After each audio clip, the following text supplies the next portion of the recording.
मेरी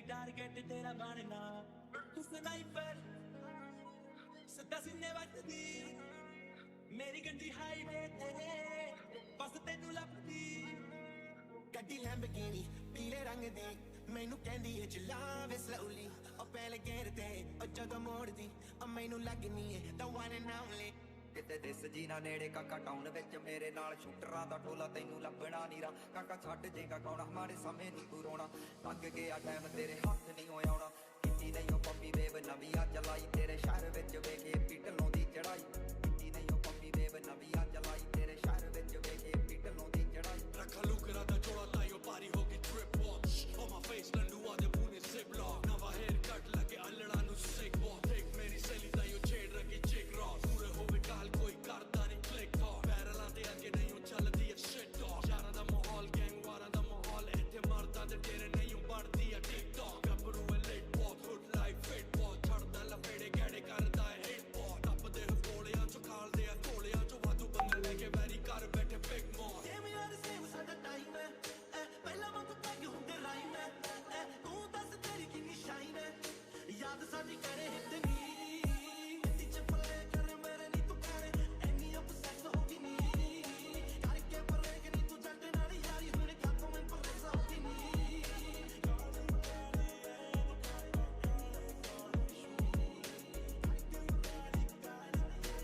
शहर दी हवा भी कोई साडे वल दी अज साडे वल दी पता नहीं गल दी ओ बदले जे गल भी तां कोई गल नहीं चक्कर जवानी जिंदगी है चलदी आओ से कोलंगण फलाई करके उच्चियां ने गल्लां तेरे यार दियां उच्चियां ने गल्लां तेरे यार दियां उच्चियां ने गल्लां तेरे यार दियां परू मत जाना मत यलड़े अख बारांगे दी शॉटिंगां दी लड़े दिलां ते निशाने सदे मार दिया दिलां ते निशाने सदे मार आओ से कोलंगण फलाई करके उच्चियां ने गल्लां तेरे यार दियां उच्चियां ने गल्लां तेरे यार दियां उच्चियां ने गल्लां तेरे यार दियां की कहंदे जट नूं करे थोड़ा थोड़ा नहीं very aggressively on how the game is meant to function, which means when a sub comes in, who's the coach who helped build the system, there's not a lot of catch up. You don't have to sort of figure out how you work together because you know, just be where this guy would be, follow the system.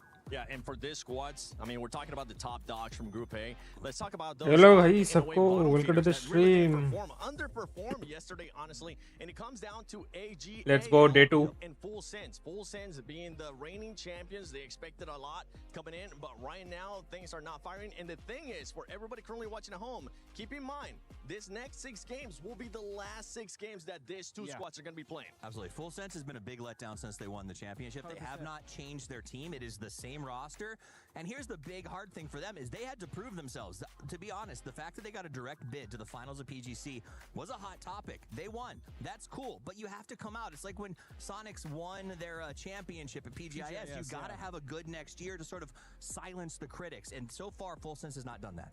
No, they haven't, and at least in AGL's, kind of point, even though they're pretty much around the same points, we saw a lot of good stuff from them, right? We saw that crazy South split on Tego that almost worked out. They ended up losing that game to Myth. That was kind of one of the only good games that they have, but still, when Solozzi and when you have him as like just popping off, they should be a much more tight unit, and they should have been getting more points, but unfortunately, they just weren't. Yeah, and for that squad, I mean, they have to get wins. Honestly, they have to find a way to be consistent with what we were able to see out of Myth yesterday, out of Twisted Minds in regards to consistency. We just haven't seen that out of that squad. What is something that you would like to see in regards to points, Toffees, when it comes to those squads that are towards the bottom? We know, I mean, we just heard Godspeed saying about that cutoff, right, for top 16. With the way that they ended up finishing, which if I'm looking at this correctly, Full Sense ended up with 22 points. Rupa Plus, I welcome to the stream. They're going to have a miracle day. It's not unstrikeable, but they have to go aggressive. In the same way we said top teams can't play defensive, some of them will. And these two at the bottom need to take advantage of that. They need to look for for those fights. They need to look for kill feed champing. So they need to see, okay, there's a knock there. There's 2 knocks there. We're going to drive the extra 200 meters to engage in that fight. But still the biggest issue, and you know it, Steve, better than anyone, is the other teams that are doing well. How are they going to play? Because, again, they can do whatever they want. They can go hot drop a team that they normally wouldn't, because that AGAL is a good team to hot drop. If I'm Twisted Minds, I don't want to play against Hamas in the finals. I might drop on him, right? And that's the threat. Camping rotations, the things that we saw VP trying to do yesterday, even though they struggled after that first game. So these are things that these teams that are struggling already are then going to have to deal with once they get into game 1, game 2, game 3, where things aren't going their way. Yeah, for some of the other teams coming in from Group C, we got 17 Gaming, T1, JD Gaming, Vicious, Navi, Genji, Team Falcon, Sharper Esports 2. I mean, this Group C is stacked. It's going to sting. I think in particular, Navi is one that I'm watching right out of the gate. This is a super team that has really, since they picked up Boostic, become, honestly, God's gift to PUBG. They play so well. They have ups and down days, though. So this is what I'm waiting for. Does Navi hit it hard in the first 3 games? And if they do, I think people have to worry just as much about them as Twisted Minds. Yeah, I mean, for me, Navi, also a team I'm definitely watching. Falcons, and Gen G really has not proved how good that roster should be this year. I'm definitely keeping my eyes on that team. For Falcons, what are the expectations coming in? I mean, we saw what happened with Falcons in the past, too. There's been rumors that they might be changing IGLs for this event. What are we looking to see out of that squad coming into today in regards to performances? You know, I talked to their coach this morning. He said everybody feels good. The attitude is great. Communication's working. I don't believe there's any IGL changes. I think, if anything, there's a bit of over-talking, but I think they're going to fix that. My expectations are they have to perform. We all know the Falcons and this event are tied together in every way. So they've got big expectations from the club, and if they can stand up and hold it on their shoulders, I think they'll be okay. Not that it matters, but they have big expectations from me, just because I want them to be able to do well. We're the ones we have the club championship at stake, too. There's so much going on there for the Falcons. You know what? We actually have an interview with the Falcons.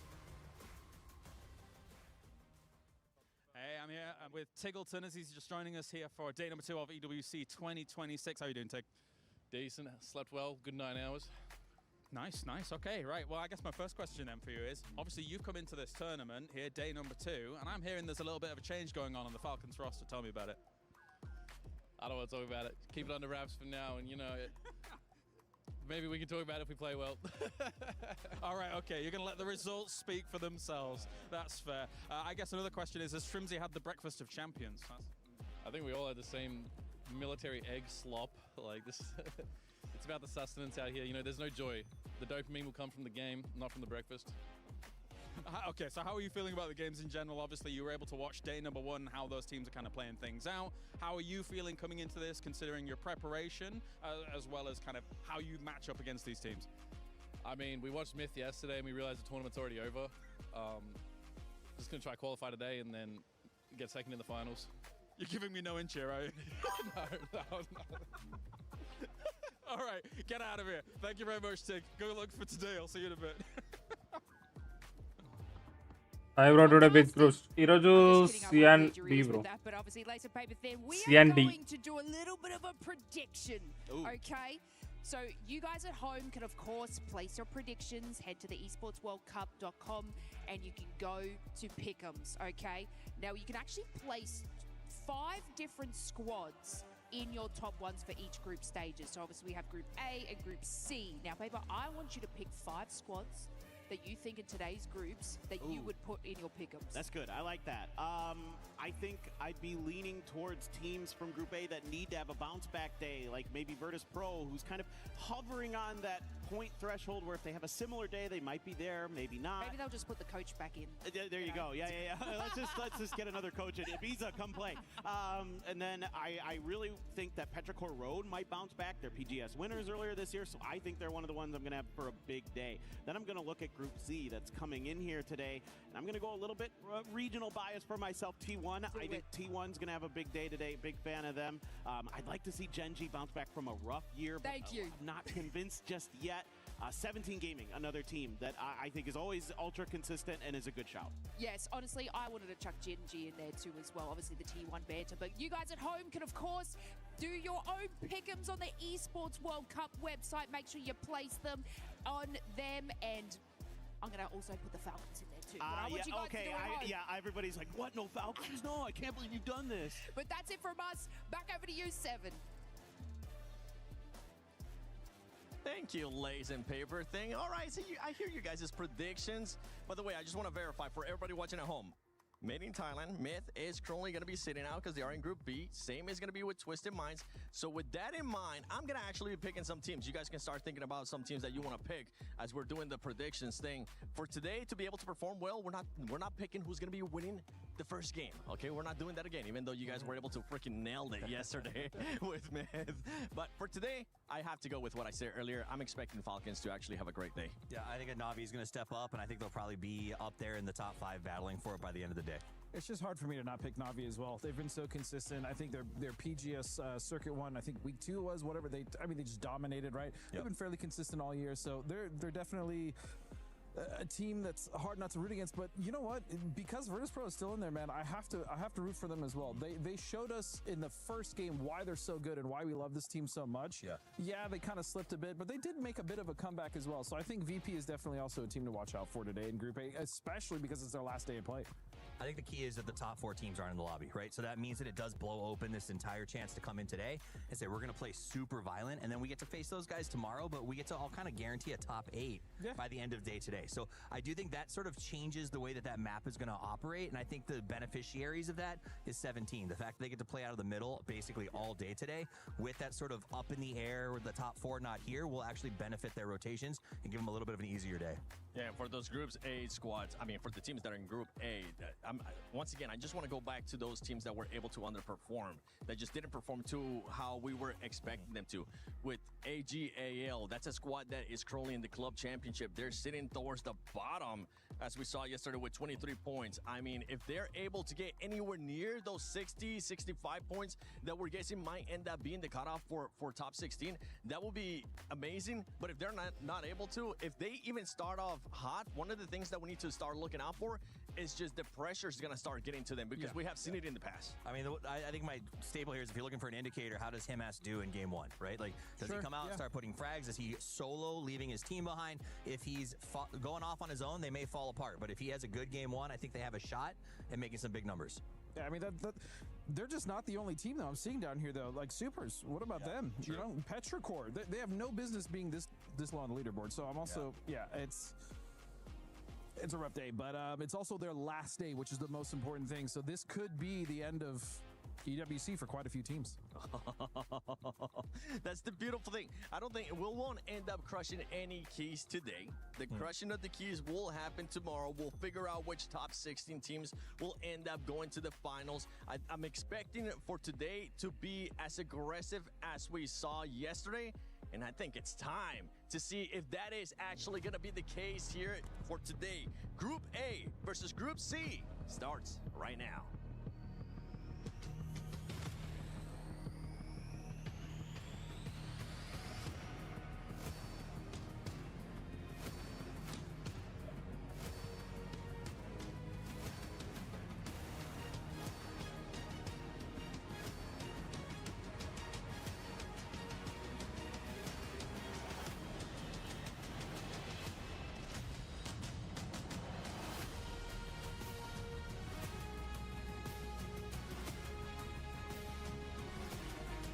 Let's go सब लोग like करो guys देख रहे पर like नहीं कर रहे 13 बंदे देख रहे एक बार लाइक करो 16 teams took to the stage yesterday and made their mark, and today 8 more teams will have a chance to make a first impression on the Gadia City grid.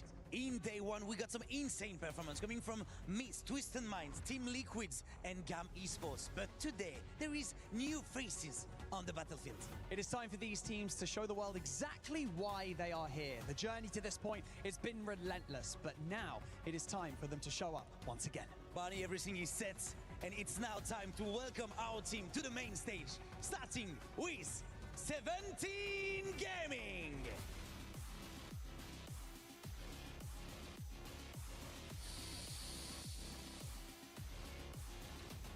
Navi!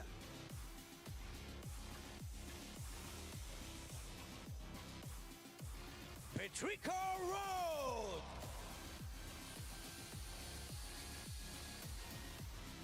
T1!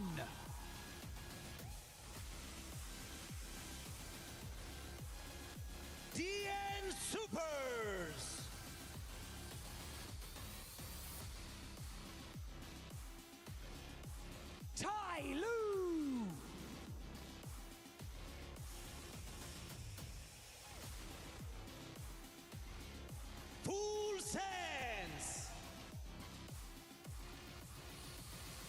अच्छा same team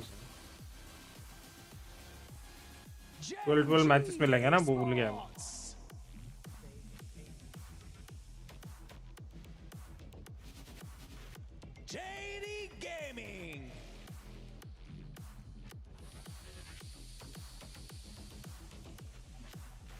The Vicious Esports.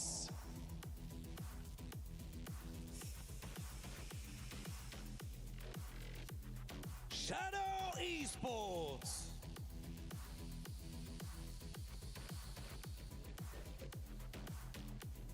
Sharper Esports.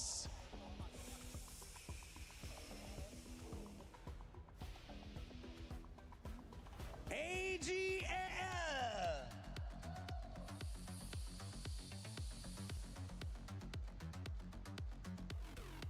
Virtus Pro.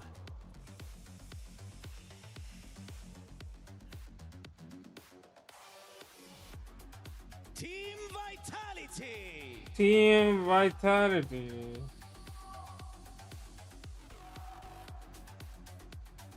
And finally, your reigning club champions, Team Falcons.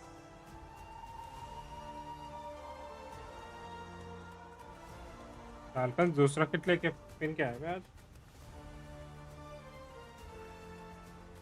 Every point earned today could be the difference between fighting for the championship or sitting on the sidelines. So get ready for fireworks and mortars. For the players who already hit the stage yesterday, these are the final 6 games. After this, their fate is no longer in their own hands.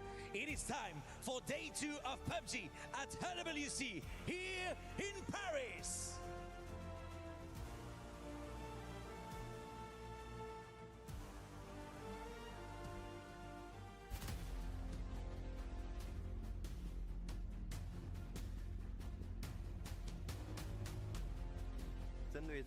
WC 我们准备的还是很充足的，然后 In general, we don't have an issue with anyone, but probably AL just because of the chaotic playstyle in the early game. We're playing so many practice before EWC, and we're ready.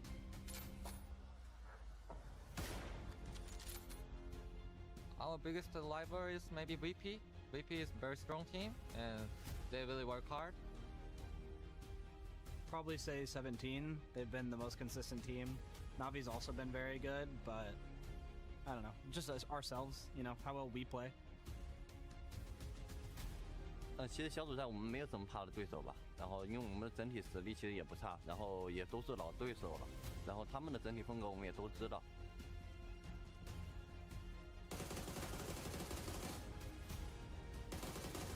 针对这次 EWC 我们准备的还是很充足的。 I don't want to not fight anybody. I want to fight everybody. We're going to win. We are a really strong team, and I am confident, and we can make to the final, and we can win this tournament. Hello, hello, PUBG fans, as it is time to get groups A and C underway. Matchroom Paper Thin going to be taking you through the first couple of games as, yes, guys, Falcons are here. I know chat's been going crazy for them, waiting all day yesterday, but now finally arriving and confident on top of that. Oh, for sure. I mean, that team is always going to be confident. You feel like they have a shot going into every event. We're always going to be talking about them because of their history and their success that they've been able to find. So definitely a team to keep your eyes out for sure. I think a lot of teams in Group A that I really have some big questions about, you know, VP, the Supers, who we just saw in that video, talking about how they feel pretty confident to win this thing. They did not have a good day. They need to do a lot better. I mean, with VP, the question marks aren't as big. It's more just like, you're better than that. I was expecting it to be a little bit higher. You can see that there was a little bit of dishevelment that was happening within the squad, but I think that they still should be all right. But this is also a much harder lobby than yesterday, in my opinion, specifically. But I know there's some differences on that one way or the other. आज देखते हैं भाई कौन-कौन comeback करेंगे. Bro, what's going on? I just, to me, आज तो comeback होना चाहिए बहुत टीम्स का. Like they're confident to take fights. I think in this meta in particular, yes, it's very, you know, early center circle heavy. Like you're trying to play for kind of the hedging your bets against the chaotic circles in that regard. That's why I think a lot of teams are kind of going for that. But they often weren't looking for those third-party opportunities, weren't looking for kills, and this is something I mentioned on the broadcast yesterday, that when you look at how they've done in PGS this year, they're one of the few teams that they do like way better in placement points than kill points, and that is a rarity and a something that you just can't be doing in this game right now. The mind-boggling one for me, hands down, mind absolutely boggled by AGAL. First game, 14th, 0 kills. Second game, 14th, 3 kills. Third game, 9th with 0 kills. Finally, we got a second place with 11 kills, and I thought maybe they were coming alive, but then no, it goes back to 12th, 0 kills, 13th, 3 kills. I know that we can talk about that there's some inconsistency in that squad, but what is going on? That squad should be able to find kills, no problem. I agree. I mean, it felt like, outside of that game where it came down to that, the situation was them versus Myth in the very end of the game, right? Came down to a tight circle, but that one's harder for me to put my finger on because you don't get to see a lot of them because they were getting knocked out of the game so early. Yeah. So we were just really weren't kind of focusing on them as a whole. So what you did see was them hemorrhaging players in the kill feed early, whether it be like Delwyn or Hemas. I saw them going down, first, 10 minutes multiple times, and that can't be happening. Okay, enough questions. We've got the airplane taken off, and we are ready to go. It is going to be way Let's go, match चालू हो गया. Plane path starting south of Novo and kind of inning to the west of Gatka. So this is going to be pretty crazy here. Don't forget, now we're adding in some heavy hitters of 17 Gaming. I mean, we've got, of course, Falcons, and the big question marks with Na'Vi, and how crazy do they go in a group stage? Oh, for sure. Na'Vi, a team that you absolutely are expecting to do damage here. I mean, especially with what you saw from Twisted Minds yesterday, and VP still did okay. I mean, yes, it isn't up to the standards that maybe we've come to expect for VP, but you expect Na'Vi here to be just as good as those other two teams. So certainly should be a pretty solid day for them. I of course am going to talk about Gen G because they've been struggling a lot this year. You would think bringing in Soul and Salute, that dynamic duo from the 2003 PGC Championship team that were absolutely going crazy for them, hasn't really worked out, and bringing D from the Americas over to the team as well, who looked really solid last year. Everything just hasn't come together. I was a little bit sold on the idea of the squad. D coming into it I thought was kind of interesting, but we just haven't seen anything cement in. And you're right, this is a squad that really you think that you could just kind of put Salute on one side of the circle and Solo on the other, and they just kind of meet in the middle and find themselves a victory at some point. But it's just not really been happening, as we got long stretches coming up from JDG going up to Georgia Pole. It is also going to be Setsuna and the boys just to the south of them. But Sharper gets the lion's share of the circle that is mostly fields. Yeah, this one, we had a circle that ended kind of in those fields that are southwest of Pachinki, so still could end up in that Team vicinity, Falcons. or a field somewhere along the way. That is the large percentage of this part of the map, but again, new circles means we have a lot of different ways that this can shake out at this event. Spyro just going to be doing a little bit of chilling. Na'Vi going for that west of farm split, and they have quite a bit of access to things. Now Salute right next to Salalzi here. He's going to try to pit maneuver him. Is there anything to follow this up? I don't know if anybody's even got any guns yet. Finally, a couple of shots going to come out, and there it is. Hemas down. Looks like he should be flushed in just a second. And anyone's legend, just anyone's target right now. Oh, this is great. I mean, for Gen G, not good for AGAL, but Gen G needs to get off to a good start here, I think, to build that confidence for this event, to be that team that we all know that they have the potential to be. A nice headshot there with the Mutant, with the Iron Sight from Salute. After a nice spin out, really well orchestrated there. They do a little bit of punishing onto AGAL, and then they're going to retreat back towards Milta. And this is a very aggressive move coming out from Gen G, who are playing down next to Milta. They pushed all the way up next to tunnels and everything else like that, and just to secure one. And AGAL, who Great Eclipse, hi, welcome to the stream. On the day, this is a terrible start. I don't know what else to say. You're right. I mean, Hemas down first is painful, man. No, dude, this is exactly what I was talking about, right? Like, they're losing players in the early parts of the games. They're not being as, coordinated and disciplined as they need to be. And maybe other teams are just seeing things that are sloppy in terms of their early game drops and how they're getting vehicles and where they're going after that. And Gen G just, said, hey, sometimes a coach will go in and they'll be like, hey, I think we can punish this team here because on this plane path, they're going to go for this vehicle. and that means they're going to not be able to get access to a gun quickly enough, and another other team might be around them. And I love the fact that Gen G is coming in with confidence in game one. Another team coming in with confidence is going to be Full Sense with a Full Send right on top of Sharper. Thunder's trying to defend one side. Thunderwatt's taking a lot of damage. He's going to go down. Belmont's going to be the one that found him. And this is just going to quickly go Full Sense sided unless Thunders can get something to happen. He's going to go down too. It's a great little punish here for Full Sense. You can see VP hovering off screen just a little bit, looking for an opportunity to maybe pick off a player, but because that was clean for Full Sense, they don't lose any players.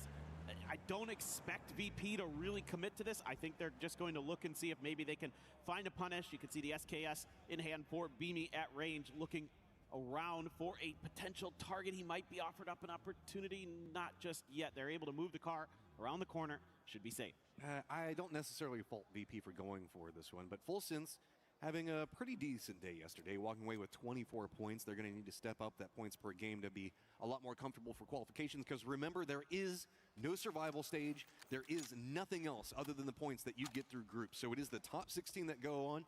Doesn't matter what group it in. Doesn't matter how it's all come together. You just got to get points where you can find them. Full Sense on 24, you got to feel like that was a little bit more hazardous, but Lucarux does find out Belmoth in the open. That was 2 free on the other side of the wall. You got to take that. Oh, this was well thought out by VP. Able to catch Full Sense and trying to position their cars into safer spots, and little do they know they weren't safe at all. So it's the hit and run for Virtus Pro. They will take their point and leave. Of course, as Full Sense, there could be an opportunity, who knows, to maybe get a revive in there somewhere, but they're quite far away. Meanwhile, the Supers having themselves, a 2-1-1 split, essentially. They're going to leave a player up on the mountain, but there is a bunch of JDG up there. They're trying to get some scouting information, I believe, from Rex, who can be great in those 1vx scenarios, but you might not realize what he's going into up there. I mean, Everest does give you a lot of control, so it's got enough space to where you can have a couple of teams kind of jockeyed up against each other, but look at the nades already prepped. Are they going to go a bit too far? Yeah, Rex is going to be playing closer in position.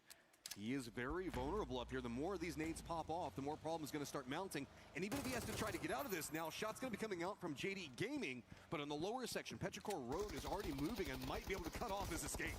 Oh boy, he is lucky to get away there. Rex really nifty driving. Had to go in reverse down that hill too. That is not easy at all. JDG had a moment, they did the damage, but they weren't able to take the point. Quick update, we did see that Anyone's Legend managed to get Hamas back in. They went ahead, rezzed him. He's coming in on the helicopter in just 1 second. So regroup, get him some guns, maybe find some more points for that squad.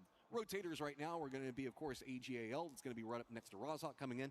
Guys, अंदर से double tap behind people. Very slow, no rush at all. सब लोग double tap करो. This as well as Gen G and VC just now touching the circle. Yeah, it seems to be a lot more the MO for Falcons these days. They're happy to drop on the extremities. Talking to Gunnar a little bit about it. Part of it is just that way they don't have to mess with the hot drops at the global events as much. Like, they have a little more freedom. They learn how to play. If you're a good edge team, if you're an aggressive edge team, which we know they can be, they can take some points in the kill department, easy peasy. T1 does have a wide split vitality in front of them. Levante all on his own inside of that observatory, just over the other side of the hill. Quizzy down the road from him, but right now doesn't seem like T1 too keen to get aggressive. Can be a little tricky. There's a little bit of flat open space between you and this compound that he's in. For now, T1 just going to be chilling, taking their little ridge side. Pretty defendable there, as you can see. Have a lot of opportunities to kind of find some ways to hide, and as long as your back is clear, the top of that hill is safe. Depending on how the circles go, Vitality is a great spot to pick up a couple more kills. Already prepping for the new circle pop that'll happen in about 30 seconds or so. It looks like JDG has managed to do an emergency pickup, but I think that might be a bit too fast. So I think that we'll have to see how the timing on it works. No, I take it back. I think that the timing for it should be just about right. So JDG can do an emergency pickup out of the top of Everest to kind of go wherever they need. And given how flat the circle is with the amount of fields in, no surprise. Late rotators and Falcons, like you were talking about, are going to be coming into this one perfectly timed. As the center meta is staying very strong. Most of our squads playing around there.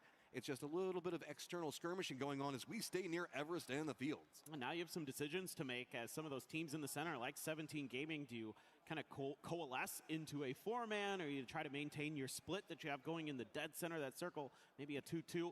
as I expect like the Supers to stick with. Petrichor Road is a similar idea. So a lot of teams trying to just maintain their hold on what they've taken. That's going to send Falcons a little bit up to the north, but here's a crash. Right up on top of everybody, Full Sense has one down, and it is a quick massacre coming up from T1. They wanted that, and they took it. Denadol's just running for his life on the outside of this. Nades raining down upon him. He is trapped, and Full Sense is out early. Nice crash here from T1. They find the weakened Full Sense and eliminate them very quickly. And don't take too much damage. EN there. Nice grenade, nice shooting, along with raining to clear out that chopstick. And oh my goodness. Oh, VP had monitor on this for a while, so with the change up in positionings, it's going to be Tyloo that came for it. VP playing the other side, just a couple of buildings between, though. It does look like it's a little bit more complicated to work around on the inside of this, as Tyloo pretty trapped. VP has so many external angles that they've got this under control with. Yeah, this has been really well orchestrated so far by VP. They haven't taken any damage, substantial damage, I should say. A grenade at that door, just in case they were trying to make their approach, but Kong Kong going to be backing off here just a little bit, trying to find a new angle, a new position. Just going to be holding the line. Has a teammate above him, but if they clear him out, wouldn't be too surprised to see VP really try to take Tyloo out of this one. I believe that we saw Lee playing on a glider earlier, so he's going to be external from this now, having just touched the ground. He could move into a backstab position onto VP, but it's hard to get over there. Mostly it's going to be Vicious taking a couple of shots as Luke Brooks got himself the bullet hose and ready for anybody to peek around, but it's going to be a nade coming out, getting the knock onto Luke Brooks. Yeah, that might buy enough time here for that backstab to come through. Another big grenade there. Really scary stuff for Virtus Pro. Trying to find दो knock हो गए हैं outskirt. Looking to set up a smoke. Trying to aggress on that angle. No, they're just going to try to cut this off. Oh, but VC is coming back behind this one. That might be a big problem for Lee if he doesn't make sure that he monitors that. I think he spotted it, but this backstab now having a big problem. That means that the two players for Tyloo have to deal with VP in a much closer range threat. No form of assistance from the outside, and VC looks like they're going to set up. Maybe they start taking a couple of shots, but no, it is going to be Nixon that gets Kong Kong down. Well, now Virtus Pro should really try to remove Tyloo from the equation right now. Hausker is taking a ton of damage from Util. In fact, going to be knocked by that blue zone grenade. Meanwhile, VC out in the open. Tycon looking to get ahead out there. Lee has dodged VC for now. He's able to kind of scoot off towards the east and avoid any contact with them. Lukarok's able to find a big knock on the Duckmai, and that means that they are going to have to kind of take a step back and wait this out. I mean, this was just so cleanly played coming up from VP. They saw the vehicles rotate. They were already using the external walls for defense. Even with the knock, they managed to rally it together, get themselves back into a good position. This location now firmly on lockdown. VC doesn't feel safe making an approach anymore. They're going to hop in their vehicles. They're going to rotate away, and poor Lee is just kind of trapped over here now. Lee is a lot of tough decisions to make, and now you're in kind of salvage mode. Are you going to be able to get anything put together? Should be mentioned that Himas was revived for AGAL, so he will be back into the equation. Maybe not, you know, as well geared, I should say, as some, but should be a-okay. He did spend some time over in Rozhok with some Crazy friends, kid, so right? I think that he might be pretty okay. Vitality is going to go up right next to Chopsticks. Looks like Nixie's also going to do the same. A little bit of jockeying for position around that. We also did see T1 take the northern section of the western Chopstick. Now also having Everest kind of leave the territory means that JDG still has one of their players back, but Falcons are wanting to use it to get a little bit of high ground control and vision before they jump into the circle and kind of figure out what the lay of the land is in front of them. Yeah, and it should give them a little bit of info now as to where exactly JDG is going to be set up. Based on where that car is going to be driving off to. You can see Kickstart immediately kind of recognizes that he's going to have a little bit of free space in front of him with that hillside that cuts off the compound from JD Gaming, and going to be using that at least to do a little bit of scouting, a little bit of peacocking out there from the top as well. Some gatekeeping that's going on as VC can't really find any way to approach. Gatka proper is open with Sharper having just two players over there right now, and I think that they've managed to explore that, figure it out. Shadow also has to figure out how to get in the circle. They're right on the edge of it with their compounds, but it's a little bit dicey as they do have Super on one side of them and Falcons on the other. But, I mean, Simon for VC is going all the way back up to Everest. The other players just, they can't find a path into this at all. Well, Simon is trying to get some info for them, I believe, trying to find some open space in the circle that his team can get into, and if they can't, they just got to group up and take a fight. So that may be plan B. If you could kind of suss out that it's Shadow Esports in that compound, maybe you try to take that fight. The Supers have grouped up into 4 players inside of those blue houses that are up on that hill, so it is going to be VC on the edge.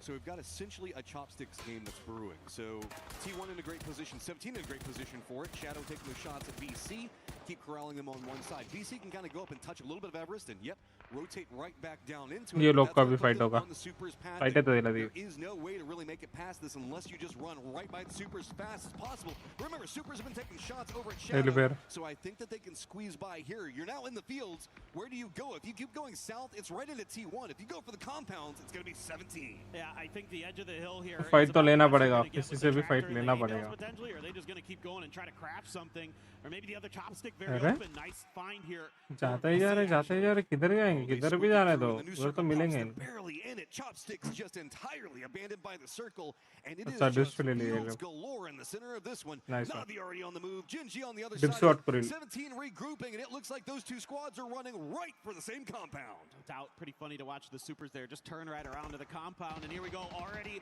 Fight हो रहा अभी. नाविक और जिन का. जिंजी को knock. Navi sports है. On their last legs.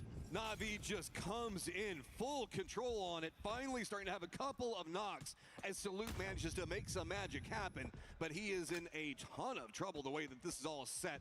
Hackett already knows where he's at. Looks like he's just doing a nade just to make sure and keep some control. Natas. Salute's got one building, but the way that this is all got Oh, set up, it's pretty much crazy nade था बे. Salute and nowhere else to really go. Oh, Nathan's going to bounce pretty awry on that. Is anyone AG आ गई. get involved? Nowhere else to go. It's time to just crash. Yeah, BP's here too. They've seen that kill feed. They know where this fight is happening. Salute runs out of ammo. They're going to drop downstairs to try to hold the line. AGAL taking down Navi. Salute able to weaken them up enough that he's maybe bought himself a little bit more time in this game, but how much is that going to matter? VP, AGAL squads that played yesterday, needing some more right now. Navi in trouble right in front of VP, and AGAL still just trying to deal with Salute on the other side of it. Finally, he goes down. It is going to be Hamas that manages to get him. Navi still just trying to deal with all the utility being thrown right on top of him, and VP is just absolutely massacring anything that they come in contact with. Yeah, playing a really aggressive game here today, and AGAL, though, able to take a slightly better position as far as the circle is concerned. A little bit of a better angle as things go along, and plus VP still has to clean out that second story in their house. It'll be a little bit tricky with AGL having oversight, but Ferris actually takes down Himas there. So all of a sudden, things may be a little bit easier. Let's see what Ferris has in store for us. I mean, he's got the stairwell. He's just dropping smokes, trying to stall Multiple teams है भाई इधर तो. VP has enough control territory. पूरा बसड़ के बसड़. Looks like maybe trying to prep up to see if they can get some nades onto those points. Already realizes Oh. where Delwyn is, and Ferris, man, he is just being a problem for anyone's legend. VP just kind of letting him do the work. He's now kind of really annoyed both teams that are around him still, and they want to get him dealt with. Nixie went for the grenade outside, but couldn't get it to connect, and they still don't have that confidence to try to make the push up the stairs, trying to work it out. Well, I mean, VP can't. They're afraid if they make the push up and Ferris gets the knock onto one of them, yeah, anyone's legend's just going to pounce right back behind it. Ferris knows this, so he's just trying to keep control. Oh, good one, man. On the outside, so finally getting some control over that building. AGAL having a much bigger lion's share of the compounds, though. Yeah, the fact that VP doesn't take any damage from Ferris there is really, really nice in terms of having a bunch of players knocked and they can't get back to 4. Shadow helmet हो गई. Up and running, and like you said, very important that they have all their players up, and they have that BRDM, so they have an escape valve. They don't necessarily have to take that fight against Vitality AGAL अच्छा unless position they पे. really, really want to, and it gives you some safety if you do. Feels like they want it. Delwyn going to be down. Himas going to be holding the windows. Nixie going to be the guy peeking one side of it. This feels like we're moving into fields, so get what you can get before you walk into the killing fields. How these nades going? Not connecting as much as they want. Just still peeking around the windows galore on all the sides of it. Nixie, though, getting a ton of information on this movement. Yeah, he has taken. Oh, knock हो गया. You're exactly right. That information led to Corexi being able to coordinate with the frags. Flash Get हुआ. that first big knock onto AGAL. The fight can continue. Look who's showing up behind this though. Lee. Nades पे करे ऊपर revive हो रहा. Dropping for AGAL. Beamy getting 2. Now it is just down to Moss, the guy that went Nades कर ऊपर net कर. back up, but Where do you even go? It feels like every single window when he goes for peeks, there's nades rolling in on top of him, and he's got to be so cautious. Smokes everywhere, visibility near on naught. He's just going to start holding the stairwell as Dylan's going to go down, and he's back by himself. My eyes just look to Lee. He's just going last to one try to sneak by this fight, but Hamas with a pump shotgun, very concerning. As VP, you got to be worried that you might only commit to this fight. You've already taken 3 down. Look at Lee. Is he going to steal it? Okay, I thought for a second he might steal the BRDM. I like this. Hey, look, निकल गए. Get timing on the circle. They did the damage. Hamas is just going to be up by himself. They know that. Lee's just going to go right up in front of him. Maybe eat a couple of bullets for him. VP, though, maybe looking to finish out what they start a little while. As Nade's going to be prepped up from Lee. What are you going to do against that BRDM? 17 now taking shots at both these roaming targets. It is going to be Vitality that has the center of the circle, while back behind all this, Hamas has spotted out Vicious making a rotate. Petrichor Road trying to hold the line between a couple different teams. The Falcons looking up and over this hill very, very shortly. Chewy throws the molly to try to get something done, but it is Shremzy with the AUG who pops up and takes Chewy down. Yeah, Petrichor Road, JDG, Falcons all having to move away from different angles. Specifically to the west, it's going to be Supers right in the center of the circle. Vitality has vision on what's going on over here. So Falcons, while they've got the high ground for now, know that they've got a lot of threats very, very close. Wouldn't be surprised if they just try to sweep this one out, see if they can finish off Petrichor Road, maybe Nons as well. Oh, there you go. Yep. No problem at all for Kick. Gets the grenade right where it needs to be. Still have JDG up on the edge of this hill that has to be dealt with. Should be pretty doable for the Falcons, you would think, but Tiggleton getting lit up by a bunch of different teams. I mean, there are 4 different teams shooting at him. Oh, Nons! Big play comes up at the end and ruins Falcons' day. Tig now down, getting flushed out. It is everybody in the lobby. 17 Vitality, as well as VP, all just trying to decimate Falcons. Oh, that was a push that had to happen for the Falcons. They had to go for kills. We'll see. Kickstart's going to be able to hang on, get a little bit further, get some more points into this one. Supers now as well need to be making a move as 17 south of the circle, looking to try to sneak in behind Virtus Pro and Vitality. Supers, I don't know how much they're going to have to work with here. They should still have some vehicles, you would think. They've been hanging out of that compound for quite some time. I don't know if vehicles matter in this circle because it is really flat. Hay bales. I mean, there's that little bit of a ridge that we saw Falcons trying to play, but you just saw what happened whenever Falcons tried to move over there. If Supers tries to wrap down to the south, they're just going to bump into 17, who still needs to get in the circle. So right now it's VP, Vitality, EU complete control over the circle. While we've got T1, I mean 17 having to move a little bit, but 17 at least knows where the threats around them are. Guys, आप लोग double tap करो guys. कोई भी like etch नहीं मार रहे हैं. को like मारो guys. ना like जन people. Great vision into this circle at the very least. 20 likes कर दो थोड़ा जल्दी. What hay bales are still going to be there, what little dips and things like that you can just kind of hang on to, where you can start digging your trenches with the picks if you can find those open opportunities. And you're looking for a timing here while 17 is trying to make their way in. Here we go, the big wrap. Where are you going to go? If they go to the north, they're going to have a lot of firing lines thrown at them. VP is a bit more focused on 17 right now, so there's some movement to happen over here. They're just barely getting inside the circle. The smidgen of a ridge going to be enough. You can see bullets already cascading down on top of them, but now T1 has a denied angle of approach. If they crest the top of that hill, it's going to be Supers that absolutely demolish them. Well, Supers, you're in the circle, but there is so little vision to be had, and T1 going to be walking right into their waiting arms as there's just nowhere to really go. I haven't seen Vitality looking in this direction at all. I think if T1 kept going directly east, they might actually be able to catch Vitality a little bit off guard. I mean, they're so dialed in on what's happening with 17 Gaming and Virtus Pro, but here, you're just trying to play chicken with the other teams. You're trying to outweight them make the first move so you can come in to the party last. Boy, we going old school PUBG right now, using these like bush lines that are set up inside the fields to try to creep through. Full stealth coming up right now for T1. Rex has actually gone over and gotten the crate, so that's going to give them another foothold position to play, as now 17 Gaming has to figure out where do they go. They've got a trench that's kind of dug themselves. It's enough for some safety for now, but Supers does spot out the stealthy T1, so stealth fails in the end as bullets just rain down upon him. Oh man, and Rex has a Lynx. He's putting it to good use against Virtus Pro. He's going to find the big knock onto Lucarux, looking for Nix. He doesn't get him and gets taken down by Hello My Bad. That shield coming up just in time, as well as providing enough safety. T1 in a ton of trouble. Vitality who's been playing the center point for so long, has just got turreting position. They just got to spin on every single angle. Looks like 17's trying to get closer and closer, see if they can maybe aggress onto the Vitality defensive line. Circle pops, and it goes down to the south. That means that Super is getting control over that crate. At least is going to get them close to the circle. Yeah, and now Vitality has to try to deny 17 some kind of entry. They've been trenching their way a little bit further forward so they can get into grenade range and try to displace them, and they're already landing some good ones. Quizzy down. Winbo manages to drop it. Here comes another follow-up. Looks like the Molotov's going to be just a smidge too short.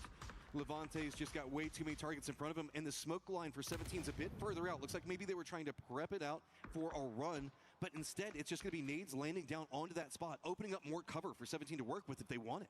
Yeah, this is pretty well thought out here by 17.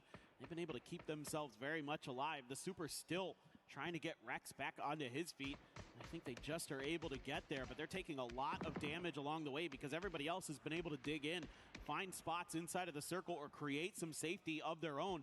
And that has made it very, very difficult for them, still being on the outside looking in. Another crate going to be dropping in just ahead of them. I mean, it's a little bit of extra cover. You'll take anything you can get as the Supers. You can see there's a couple Doritos up there even for them to work with. But again, like you've been talking about, it's not much, man. It's just flat dips, whatever you've dug into. And Vitality's been here for a long time. As you can see, this is why I was thinking they were shooting as much as they were, because it's just too many targets around them. And they're, again, another knock, more meds, more armor being burned. I'm worried about the attrition and really how long Vitality's been here and how long they can keep up the defense, specifically against Supers, who just keeps finding crates galore and manages to find ways to fight their way in. Yeah, it's been rough sledding their armor and other things, but a good grenade from Guman. Find Nixie. Is he going to be able to get the flush off the back of it? No, the follow-up grenade not quite where it needed to be. Lucarux, in the meantime, gets back up to that first aid level of health and looking to maybe res Nixie if possible. We're in a bit of a paper, rock, scissors style moment right now where we've got VP eyes on the Supers. They can't move too much because they're in nade range from the Supers. No real capabilities for movement as we're just in a very flat section. So if you've got any way to dig, you can see that that is just the only moment of reprieve that you get. 17 all stacked together. Little Ghost going to be down back behind him as it is going to be Nixie just lighting up. Supers gets 2 knocks, but Vitality can't get any control angles on it as Hell My Bad's trying to creep over there. Just nothing being revealed for him, though. Yeah, the fact that the Supers couldn't follow up onto that knock on a Nixie quickly enough has caused them to hemorrhage a couple players. Nixie will be knocked again, but still, it's going to be VP hanging on quite nicely. And now Hello My Bad trying to finish the Supers off. Cannot do so. Heaven going to be able to stay behind the safety of some of these crates and other things that have, again, just barely given Supers enough entry into the previous circle, but they have further to go to get into Circle 8. I mean, Vitality's just barely in the circle. They've got no smokes from what I've seen left. Just a couple of bullets to work with. 17's going to be pushing from the south. You have to assume it's going to be on the Vitality line. Do they have enough tools to work with? I mean, Vitality really wanted to deal with Supers, but they couldn't. VP is just comfy, cozy over there into the east by comparison. They've got a good double up with eyes onto Supers. They've got Beamy with pretty much center control going on right now, and Corexy that's just supervising what's going on between 17 and Vitality. Yeah, and you can see Xiao Wu is on sapper duty here, trying to dig his way forward for his team. What in the world, Rex? Just found a huge grenade. That was that dip that Lucarux and Nixie were sitting in, and all of a sudden the Supers may have just bought themselves an extra life in this game. But look at the path that they have to walk through. There is nothing in front of them. Not even any shrubberies to use. It's just going to be full run and gun. If they lean Vitality side, there's not a lot really going on over there, so maybe they can find some way to just push their way in. Rex down to just one more shot, but he's got eyes on to VP. VP just trying to cling to life over here to see if they can get the shots onto it. Corexy's got himself a good angle, but Xiao Wu finds Hello My Bad. That's the northern part of what's going on with Vitality. Is that going to be the go signal for the push? And yes, it is. All right, here we go. 17 throwing those stuns out early. Wenbo able to take Levante down. Another one goes in. It's Beamy helping out. 17 gaming just a little bit here, but Quincy springs into action. Tian can't quite find the finish just yet. Looking for that final bullet. Is he going to get it? Oh, somehow Vitality survives with the assistance on the outside from VP and Supers. Now it's VP full focused, 15 kills. These guys are fragging out on this lobby. Super's got nowhere to go. The Dorito, not enough cover. Yeah, and that's a huge knock because the timing here getting very dire for the Supers. The blue is just onto Heaven's back, and he's going to be taken down there. Yeah, can't get any further forward. They go down in third. How many more kills can we see VP get? As it is Beamy just charging to the center of the circle, using the cover that he's got set up over there, peeking back on over into a very weakened Vitality. Backs up against the blue zone, and not much that they can really do to walk out as they manage to find a smoke. But can they even find the angle that they need to take down Beamy? Beamy still one more stun, and that's a big kill on the Levante. Just keep chaining them together. This is just brutal. Creeping forward, there is nowhere to go, and that is going to be VP with a big win. That's exactly what the doctor ordered. A team that started out looking pretty good yesterday and couldn't quite keep it together as the day went through, and they come out swinging. Loved the early aggression that we saw from the beginning to the end of that game. VP was taking fight after fight and winning them so cleanly, so well, and that's what allowed them to get into that late stage, have 4 players up, have their spot dug into that circle already, and they're able to hold the line. What did they end at, 16 kills? Something like that? Idea going for you right now is that VP, where we were talking about a bit underperforming from our expectations with them yesterday, they got 35 points on the day. They just got 26 in one game. That's the VP I was expecting. They just sent themselves into the grand finals. I mean, I think that's basically guaranteed now. This is just a ridiculously good performance, and kudos to everybody else that managed to find ways to make something work, because we saw Supers were just trying to chase the circle for so long inside that, and Vitality, while they did get into position early, there was just like nothing for them to find. There was no crates, no nothing. Yeah, I mean, Vitality had to defend against a lot of teams. Okay? Yes. Let's hear.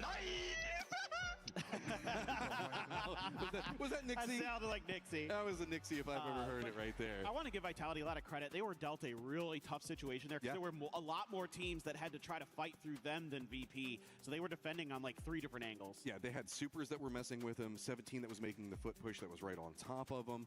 And again, T1 back there for a while. They just didn't have a lot to work with because they were having to take care of so many threats around them. And yeah, Vitality is another squad that played yesterday and needs to find points, so a later stage performance coming in from them, absolutely big. As let's go ahead and toss it back over to the studio.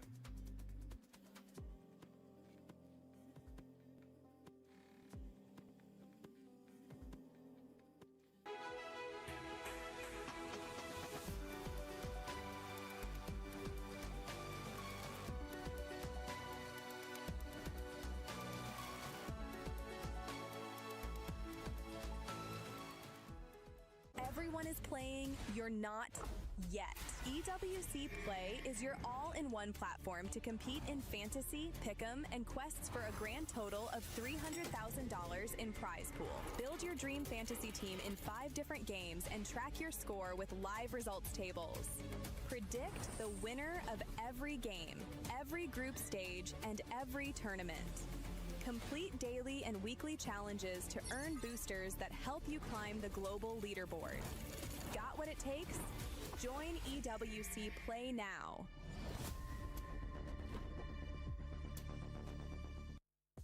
Hey, Kalaris here at the Esports World Cup for 2026, and I've got myself Salute here as well as Maddox to do the translations here before day number 2's games do start things off. So my first question for Salute, of course, is coming into day 2, which is their first day of gameplay, how is Gen.G feeling about their preparation and going into these first games?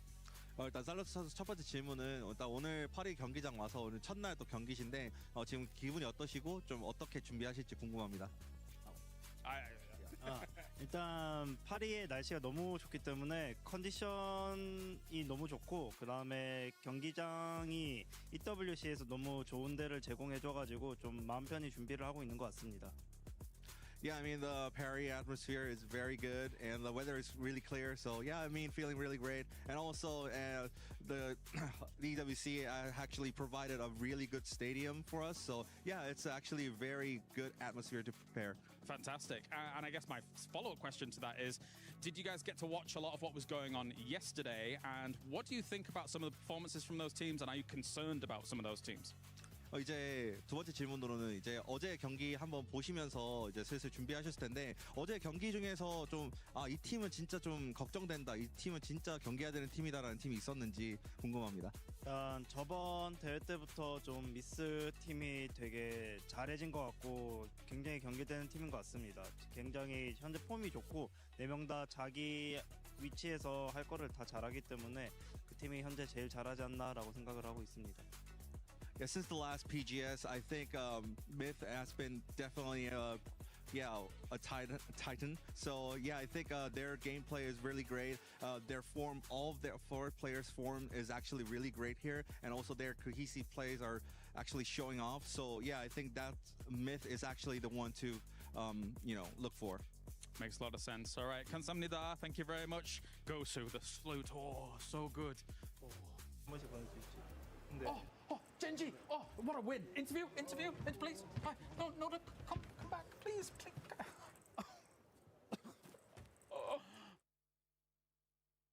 It's okay, Kalaris. You got your chance to do the interview. But if you're VP, if you were able to do the pick'ems earlier on, you're feeling quite happy right now because this was a squad that was averaging about 5.8 points, and they absolutely smacked it coming into this one. Welcome back, everybody, to 7WG, joined by Godspeed, Lays, and Toffees. Lays, VP showed up today. Yeah, look, after I'm not even going to say it wasn't a bad day yesterday, right? It was mediocre, a little bit mid-range, but I feel like because they witnessed Twisted Minds and Myth, and they know where the goalposts are, they came out exactly how they needed to and prioritized eliminations in this one because they know what they need to catch from the other groups. And look, I'm feeling just a little bit bad for Group C at the moment because, they're just coming into this chaos. But my God, baby! 1,000 damage coming out of that game. I think they hit just over 15 eliminations when I was sitting there. And of course, An earned chicken, right? They earned a chicken dinner, oh my God, what a great start for VP. It was. 7 kills for being me alone. Phenomenal. But a lot of that for me came out of that sort of kerfuffle at, I'll call it yellow marker, because that's all anybody ever puts when they rotate. It's like, go to yellow. It's a crappy compound to be in. But what we saw happen there was that sort of Na'Vi fight with Genji opened the doors for a lot of different teams to come in on Crash or Transition. VP left before killing the last man, and they did it at the right time. That put him in a great spot, and that BRDM let him stop right on top of Tyloo, who had just gone through the trouble of digging a hole with a grenade to lay down. They were like, oh, well, thank you, Tyloo. We will take that spot. And that was the crazy thing about that game as well, as we look at the leaderboard here with 27 points for Virtus Pro. I mean, they, as you stated, in that compound, they had to deal with AJAL. They had to somewhat deal with Na'Vi. They had to deal with Genji, right? All those teams are coming down to the southwest. Well, I'm saying VP had to deal with all those teams as they were down there, and then they got that BRDM. They were able to shift into that field, which I also just want to talk about this as well, right? Like, how many times, Steve, would we have seen that field ending before and be like, man, it's just cooked for all the teams out in the open.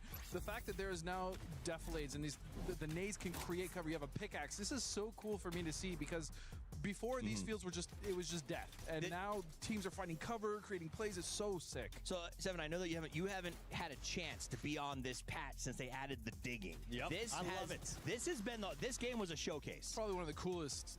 Exactly. additions. These fields traditionally have just been an absolute, honestly, terrible Just situation dead. to find yourself in. You're dead. Yeah. The fact that 17 lasted as long as they did, the fact that Soup on the north side, I thought they were cooked early, but the Soup boiled over. They got in the circle, they dug the hole, and they made it work. So I do think this has been a pretty good case study for how the pickaxe, how the destructible trade can be a benefit. I think it's one of the best additions they've added, personally.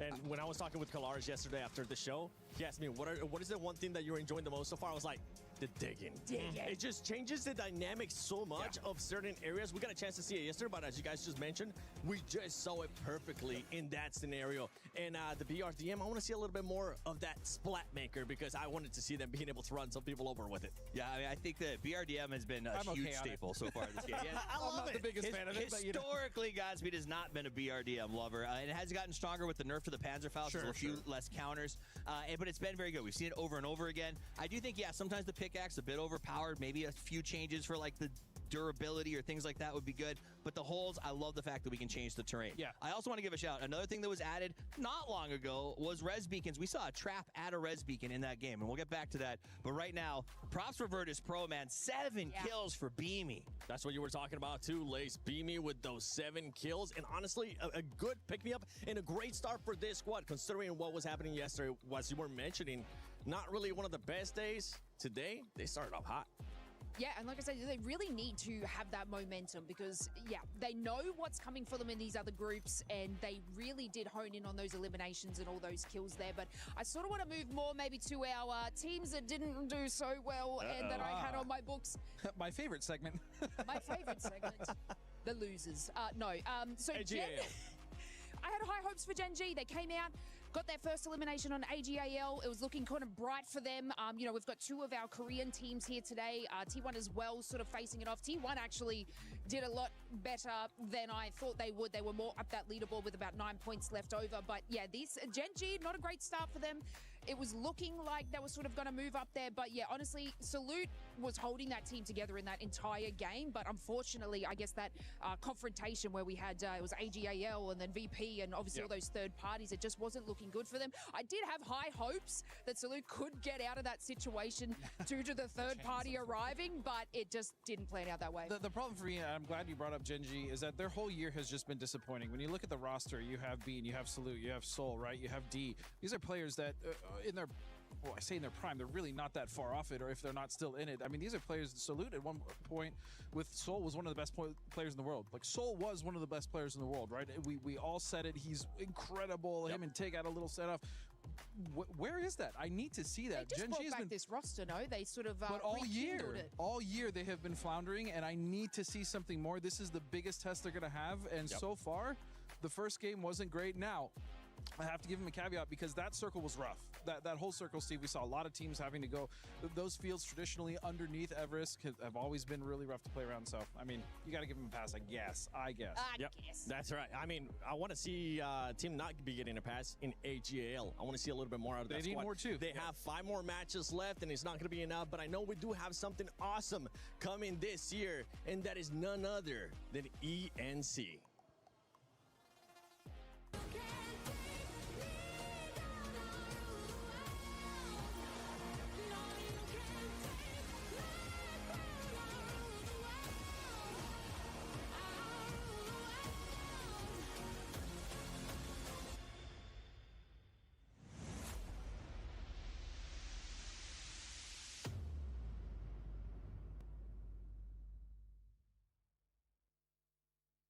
That's right, ENC is coming your way a little bit later on during the year here, as I have got Porosaurus here to... Why is everyone so tall? I don't know, buddy. Or why am I so small? But, of course, ENC on the way. I mean, talking about those regions that are going to be kind of representing, especially across PUBG, who are you looking at to be able to challenge for a title? I mean, look, coming off of a massive PNC win, obviously everybody's looking at Brazil, but I feel like that might have been a once-in-a-blue-moon, just exciting thing. I think you really got to look at Thailand. You got to look at Vietnam, China, South Korea, basically the East, right? If you're looking at, if you want to put all your chips in the right spot, but you never know. I mean, the West has something to say about it sometimes. Yeah, I'm going to slightly disagree. I think the West has got some power.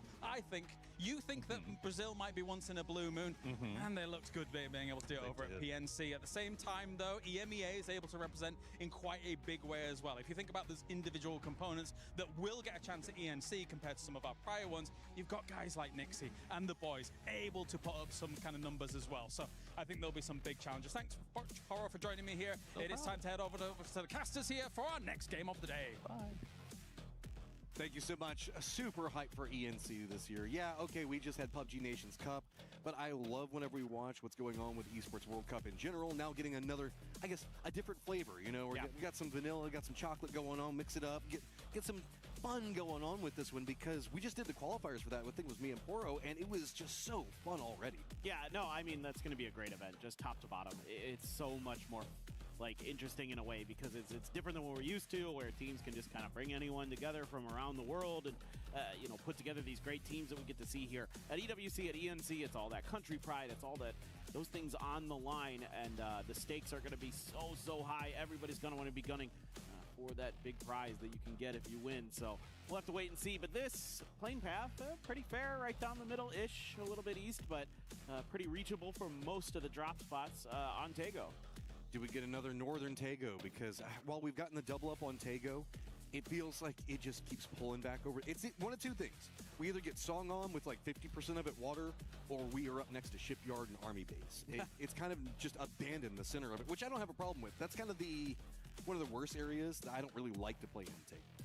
Ah, okay. I mean, I kind of like most of Tego. Actually, the only place I don't like is the swamps by Hosan Prison. That part is not fun to play. I kind of like that area because you can do like all the foot pushes around on those little mini hills. Yeah. Now, competitively, it's a lot harder, of course. Yeah, it's the driving actually that ends up just getting worn down over there, I guess. We're up by Shipyard again, though, so Gen.G, that's been their drop spot here for this game, and Falcons going over to the airport, and they will be A-okay once they get situated. I love how the fact a lot of players joke that they don't like to go airport on this map because it feels like they're cursing themselves to go to the airport early if they go there. But Falcons, not necessarily too afraid to play around it, feeling pretty good. This is a circle where we don't have too many teams in it. I mean, really, we've got, a little bit of T1, but Gen.G is going to have inside track on good positioning. While we've got the map up, I want to point out there's a whole bunch of kind of flatter, more open terrain, of course, over into the east, leading into and around airport.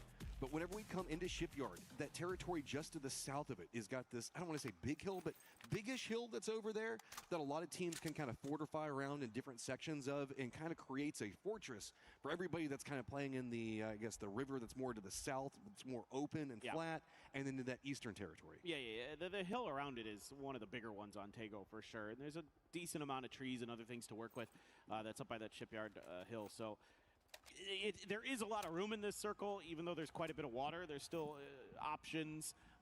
They aren't great in some cases where you might have to kind of hang out at the edges of the fields that have kind of those berms on the outside of them that you can try to hide underneath and wait things out a little bit, try to make your moment. But the real thing I have in mind right now is the fact that this circle's so far away from everybody. Like you mentioned earlier, not a lot of teams starting in it means that there could be one of those situations where teams run into each other while they're rotating or something like that. Well, I mean, look, this is a early emergency pickup already called from 17 Gaming.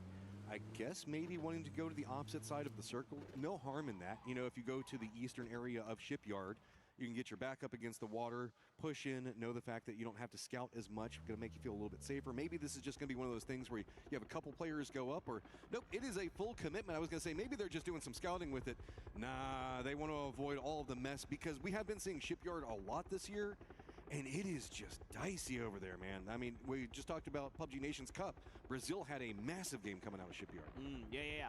No, I mean, you can fight out a Shipyard pretty well. Again, going uphill in a situation like this, a little bit easier sometimes, especially with the amount of cover that you're going to be afforded in parts of this area of the map. So, yeah, I think what 17's doing perfectly fine. I wouldn't be surprised to see them, like you mentioned, go to the complete opposite end here. They're going to see Gen.G underneath them, kind of center-ish.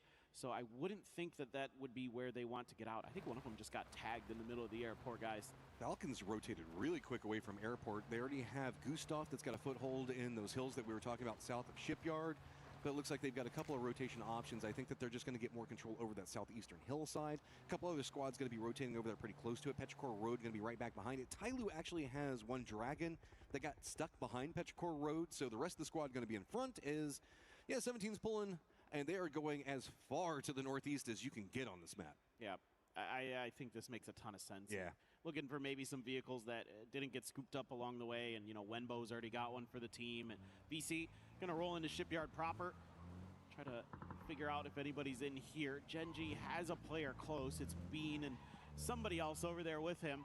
Looks like D as they went into a 2-2, but they're going to drive away from this. Don't want to give Vicious Esports an opportunity to find a free pick or something like that. Or maybe they're just going to spread out a little bit. They're leaving D on his own. So while we're looking at what's going on with the circle, also remember that we do have, I guess, the river that turns into the dried river. That's a big core component of this circle, going down into the south, and the territory that's just going to be to the west of that's also incredibly hilly. We don't know how the circles are going to pop, because remember, these are the new circles. For all we know, we could go back over to the west of Shipyard, just because why not? Really Super is the only squad that's playing over there right now. I dare you to cross that bridge next to Shipyard. It's not going to feel good, and I don't think that they're going to go that route. But we've got a lot of late rotators down to the southwest where we can see Full Sense about to make their move. Anyone's Legend's going to be very close to them. Sharper's going to be back behind that. Even Shadow down there is... A lot of squads are like, nah, man, I don't even want to go center on this one. I'm just waiting for Circle 2. Well, this is what I'm a little worried about for Gen G is D's all on his own. He needs to get the heck out of here, man. He is getting surrounded. He's going to have to do some damage. This is a very interesting push coming out from VC. They see an opportunity. They abandon Shipyard. They go for the hillside, get themselves a decent spot. D's going to be playing the other side of it for now, but this is pretty vulnerable, specifically with 17. Hearing this firefight, they're also moving in pretty close. So the longer this goes in, I like this. A side rat coming in from Gen G on the side flank of it. D is going to go down. Is this going to pull Gen G off of it? No, they're going to commit.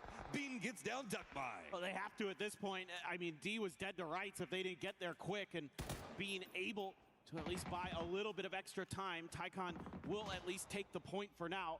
VC has established themselves. They've got their position taken, and Gen G has to retreat, so that's going to be blue chip on the ground. I like this from Gen G. They wanted to go for D, see if they can maybe get him out.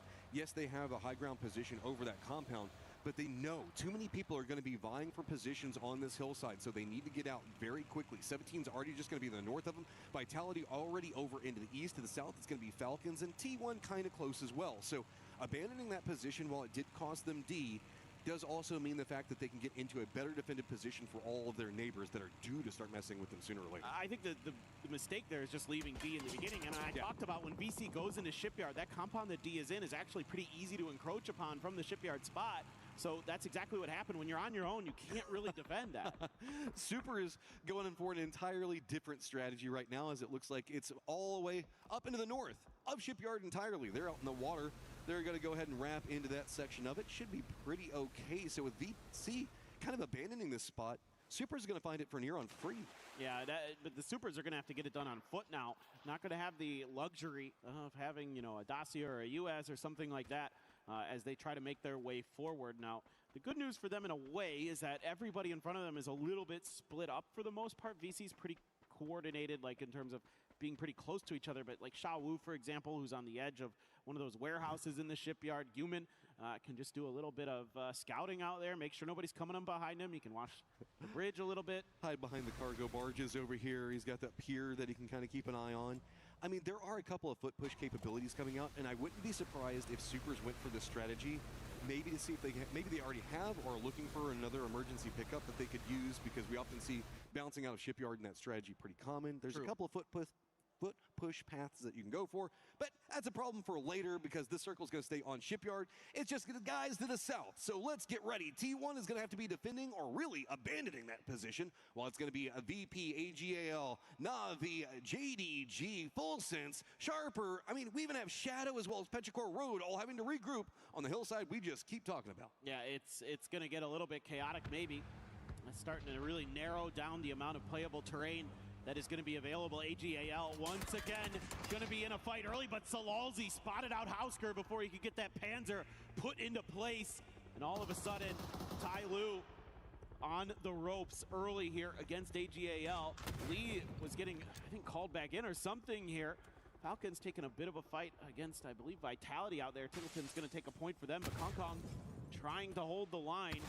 Some grenades are going to hit him, though. He's going to throw a stun in response, but if that frag, oh, it almost got him. The longer this goes on, the scarier it gets. JDG still needs to get in the circle, and they're going to be wrapping over here. They might choose to third party. AGAL मार रहे भाई लोग तो पूरा already set up for themselves, but they don't want to overextend onto anything right now. They want to try to reset the pacing just a bit more, see if they can get any knocks. Lee's on the other side of this right now. Has a lot of vision on at least Sololzi on position, but this is kind of isolated. Not too much he can do. Nade's going to land pretty close to Sololzi, but it's going to bounce a couple times, so continue on its merry way. It's going to peek around, and Sololzi just denies Lee to do anything. Yeah, point blank there. If Lee had cooked that frag grenade a lot more, he could have maybe gotten Sololzi there, but it wasn't cooked at all. He just kind of tossed it in. Meanwhile, Delwyn trying to use the edge of the smokes. Yes, indeed. Goodbye. To try to do something about this. Hemas hits his teammate. That didn't go good. Well, you know, if you go with explosions enough, sooner or later there's going to be a problem. One dragon, now the last one up for Tai Lu, but only one up. And Himas, as he's trying to go for the res as fast as possible. JDG is starting to get some vision on the outside of this. Fulsen's also encroaching from the south, so the longer this goes on, the more problems continue to mount as one dragon's across on the other side of the road. I don't know if he's going to go for anything else here, as it's just going to be pretty defended. I mean, he's going for a couple of peeks, but nothing's revealing itself. This looked like it was going to be a pretty clean fight for AGAL, but it's gone very sideways, very fast. Sorry, I saw that Vince deny the grenade, and it just reminded me of whenever Barney denied the shot coming up from Kalaris earlier today. Right. That was just full rejection. Yep, just denied. Absolutely. I mean, not that it would be hard to stop Kalaris. He isn't, you know, the most athletic. He was trying. He was trying his hardest. But his best is never going to be good enough, Matt. I forgot you guys have bad blood. That's part of the lore of everything. The lore, yeah, exactly. All right, AGAL looks like they should be able to get their fourth man back up, and poor old One Dragon living up to his name as he is all by himself down here, as JDG going to go ahead and move away more into the west. Looks like Full Sense doesn't really want to get too involved in this. Vitality actually calls an emergency pickup just in case. They're not going to need it. Circle pops right on top of them. And good old Supers, now you got to figure out how you're going to get out of Shipyard. Of course, a couple of pads, but it looks like 17's going to regroup. And I'm more caught up in what's going on with T1, VP, and VC right on the edge of the zone. Yeah, for sure. That western edge may get a little bit bloody. You know, Full Sense now just setting up a bit of a barricade on their edge of the circle to keep AGAL pinned in if they try to encroach on their territory. Nixie just doing a little bit of a fact-finding mission. I mean, this is incredible from Zalalzi right into Lee. Really nicely done. Now, if we get to see the follow-up from Himas, it didn't go so good. And this right here, that's your teammate there, bud. I mean, I get it. He was trying to get it around the corner to hit the other player, and Delwyn kind of walked into it. While that was going on, Nixie does get dropped. That's I guess a minor problem for VP. T1 has a side position just down to the south. That's going to stall out any knock onto VP on this approach. Is really going to throw off the pacing. Ian flanking back behind this one. Gets a good angle. Lucarux is going to go down, and VP with 2 players already knocked, and a BRDM just waiting to be stolen. That's huge for T1. That is such a nice find. I mean, we saw how valuable that BRDM was for VP in the previous game, and they're able to deny that one this game. That's awful for Virtus Pro, who played so well on Erangel. Here on Tego, not going to be able to recreate the same magic, most likely. Yes, Beamy and Crexy, very, very good, but as a duo, nigh impossible to be putting up double-digit kills. We'll have to wait and see. Is Heather kind of right behind Beamy, driving in his general direction? Nowhere to go. It is going to be Supers making the push to the south, right as VC is making their rotate, hops inside of a vehicle, and Simon just gets instant drop by Heaven. T1 hears that firefight. Looks like they're trying to backstab, see if they can get a piece of what's going to go on. Falcon's also going to be to the east of this with some minimal vision. Trees are going to deny out a lot, but it's going to be enough to make it complicated, as that's going to be another knock. Nade from Rex drops on top of Duckmine. Yeah, he's able to do some really nice damage up there, is Rex, because Heaven was really in a lot of trouble. Had to go prone into the smoke to get the heal through. Like this from the Supers, they got to clear an edge, and if they can deal with VC, at least make them weak, then they're going to buy themselves a little bit more space. Now, the concern, of course, is going to be that Falcon's also going to be up ahead of you, and you got a little bit too far ahead of the rest of them. Did Rex there, and he pays the price. He almost gets knocked by Falcons off screen. Meanwhile, the rest of Supers trying to find some kind of safety into this next circle, and they're getting harassed the whole way in. I mean, there's a couple of little divots and shacks that you can play, but none of it feels super good. At least get you away from the Na'Vi firing line just to the south. Anyone's Legend also going to be approaching on a similar vector to this and maybe distract T1. So with DL down, it's going to be Tig that managed to get the shot, but I think this is pretty safe from that firing line. And now T1's having to focus back onto Anyone's Legend, so that should be resable and safe. Shack Life, best life for now, is it's going to be a circle pops and moves away yet again as, man, Super is just chasing the circle. Yeah, now it's just getting even more difficult. There are going to be more and more teams fighting for this territory. And taking that knock on a DL, really painful. That helmet going to be very beat up. And Delwyn does find E-End off screen. Falcons here just staring down. And anytime the Supers try to pop out and do much, they're just going to be getting lit up. You're a lot of shots. That's going to be Anyone's Legend getting vision on T1, as whereas Petrichor Road going for a regroup. They were running a bit of a 2-2 split. Up to the north, we also do have Shadow getting very close to 17. A lot of individual fights starting to हट गया तो ये लोग मर जाएंगे बे. on to T1. Type just denies out as much of that as he can try to get, but there's nowhere else for him to really go. He's got to deal with the looming large threats in front of him. Heather at least has the BRDM, but Vicious is going to go down. Not too many options as Na'Vi realizes they don't want to push into the circle yet. Instead, they're going to push into the face of all those squads that are stacked up on top of each other. See how much more they can get. Look, Human actually gets typed there. It's just that BRDM that's left for T1. They took a prize and they can't do much with it. Super is fighting on a lot of different fronts and getting knocks, but they're also losing players along the way. There's DL back on the ground again. I'd be curious if his helmet is even still attached to his head at this point. Rex takes a headshot, so all this gear is just getting absolutely destroyed, and along with their players. Rex falls to Shrimzy's hands. Super's just having to chain res while they walk into firing line upon firing line. Mas up on top is going to go ahead and get more damage onto Na'Vi and force their line and force their hand right into the Supers. Nowhere else to really go, but Shrimzy's going to get a piece of it. Na'Vi is going to go down, and now that's more space for the Supers to deal with, but Falcons are very focused in dealing with Supers, while 17 feels like they're trying to take shots on the other side of Falcons. It's going to get a little weird here on this western edge. Himas, not sure who got that knock. It was Himas indeed who got Heaven. So Heaven out in the blue, and it's going to be quickly bled out, but Beamy all of a sudden springs to life. Virtus Pro split out very, very wide. Beamy made himself a foxhole, and he's going to profit from it. Almost finds another. I mean, this is just kind of hunkered down over here. Remember, we saw them take those 2 casualties early, so they've just been hiding over in this location. Human going to be his closest neighbor now with anyone's legend right on top of him. Falcons can't go into the path of the circle that they wanted to, so it's going to be Jinji in the compounds with defense. 17 behind that one. Falcons just got to send it, and it's going to be right onto the other side of what's going to be going on with VP. Corexy right in the mix of it all, and he's going to go down off this rotate from the Falcons. Yeah, this is nice for the Falcons. They're able to get kind of an already established position for themselves. A rock, a foxhole, a little bit of safety. They can potentially get this res unless Heather has something to say about it. Tanadol as well. That's a little bit of damage there to kick. Here goes Heather. Is he just going to drive into that? Oh, he just missed it. If he had maybe ridden into the back of that car, he might have been able to get a knock. Just a heady play coming up. Stay on top of the car. No, I thought he's going to flip it. Kickstart. And they're going to kick flip there with his vehicles. And it looks like they're trying to see if they can contain Heather. I don't know. Just buy enough time maybe to get everybody inside the cars. Do they have a Panzerfaust maybe in the back of one of them?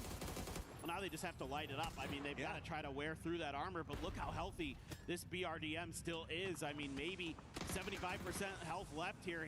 Gustav lucky. Oh, there's the run over. He got 2. That's big. That is terrible. Full sense just watching on the outside of this. Falcons were having such a good game, finding so many kills, and to have it start coming apart this way, now it's just going to be an easy nade toss right into the thick of them all. T1's Heather as a solo takes down the Falcons. That was such a tricky spot because of that BRDM. The Falcons there. I mean, Gustav got lucky on the first pass through. He had just gotten a health in when he got hit by the BRDM, was able to survive it because of that. And then still the reset there for Heather, and he is going to slurp up a lot of good util. I feel so bad for the Falcons on that one. It felt like everything was going good. 7 kills, 3 players up in the circle, and then good old BRDM T1 rolling right through your life. You can see that they went from feeling good to suddenly like, oh, I don't even know how we could have done anything there a little bit differently. Sharper now on approach to the circle, JDG to the south, as Full Sense has got control over to the west-ish, but also kind of to the south, as they're running a very wide 2-1-1. I'm very curious about JD Gaming. What are we going to be doing here? Belmoth at least bullied away from their western flank. The bad news is that Sharper has some kind of angle down into him. Petrichor Road just ahead of this as well. Where's this Mortars up in the air. This is after the BRDM beast himself. Yeah. Oh my God. Yeah, that's pretty accurate. That's a hell of a shot. That came very close to Heather's BRDM there. And that just moves it a few feet forward. Nah, man, I don't want to play that game. Everything's fine. I wouldn't be surprised if maybe that was Flash and Full Sense that took the shots. I didn't see exactly where it came out. There's just a spattering of solos that are over here. I mean, we can see that Guman's trying to make a play on the Flash. A couple of shots. Doesn't get the knock. That's very atypical. I mean, usually Guman can get those. So now he's put himself in an awkward spot. Beamy's just going to be the north of that, getting some of Gen G's attention, as well as I think 17's. Okay, there's the mortar. We found the scene of the crime, and it's a surprise from Tigger. It is going to be Guman getting taken out. Could not convert. Soul does find Beamy, so Virtus Pro will fall in 10th as well. So Virtus Pro not able to kind of replicate some of that great energy they had from game one, but that's okay. They're doing just fine. But look at this. Full Sense already being aggro onto the other side with Petrichor Road down to the south. 17 manages to just demolish JDG. There's just not much else that can happen over there. Sharper's got control over to the southeast-ish. They're just now touching over here, but this is a more open section of the circle. Is continuing our theme is trying to figure out how you can dig the best inside of some of these circles. We're going to get a lot more of open territory that we're going to be moving into. The circle does pop over to the north. Gen.G's got a compound. It's going to be Shadow having the eastern side of it. And Heather in control of, I guess, everything else with the BRDM. Yeah, Heather is just very, very excited to still be in this game, to be honest, because he's been able to salvage some extra points. We're already into placement points as well, and that's definitely something that your team is going to be feeling good about as the next couple of days wear on. Another mortar exploding in the backside there, not really connecting onto anything that I can see. My eyes on to Gen.G here with 3 players up. You know, maybe somebody makes a go at their kind of flimsy compound they've got up on the north side.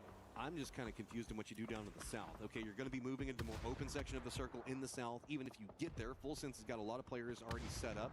Heather's already got a ridge line of defense. You can see that Petrichor Road's having to deal with Sharper on the other side. Double up blue zones, a ton of frag grenades coming out. Sharper's realized it's going to be really hard to get in the circle. 17's already got vision on them, so they've just got to take down Petrichor Road, see if they can get anything else out of it. And this has just opened up Full Sense to take whatever they want. Vitality, though, does look like they have the same idea as Sharper, but they're going to go after Sharper. Looks like they're sneaking up right back behind him, trying to see if they can get the backstab up, but it's just a second too late. Sharper has to give up this ridgeline now, and that's opened up an opportunity for Vitality to potentially punish them a little bit. And 17 still struggling over there. It's Bean into Sentinel taking the point, and here goes Sharper forced into Petrichor Road. They're falling at the hands of Ming and company. 0-4 getting in there as well. Earth, the only one alive, and Petrichor Road still has all 4 players up. Full Sense with 2 of their players just keep roaming back down here to see if they can steal anything. Gonna go ahead and pick up one of the kills out of all it.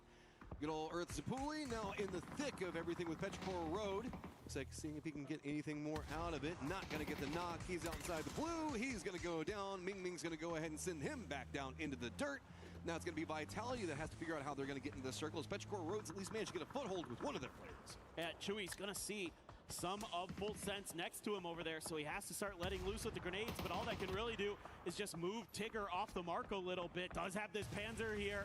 And the fact that he hasn't used it just yet, kind of concerning. I'm not sure if Full Sense has spotted this. Maybe Belmoth got a view of it. I'm worried for Petrichor on the other side. It's been Shadow taking a lot of shots at Vitality, so Vitality just has to go further down to the south, and suddenly Petrichor Road finds themselves pinched yet again. Petrichor Road spins back on it quick. Ming gets the knock on Levante and makes it look easy, but that's going to be a surrender of position coming up from Petrichor Road, and while we do see Vitality fall, Full Sense has got control of the south. Yeah, this has been a really nice, kind of slow and steady game. Tigger will be claiming Ming, knocking Petrichor down in 6. Yeah, Heather just vibing.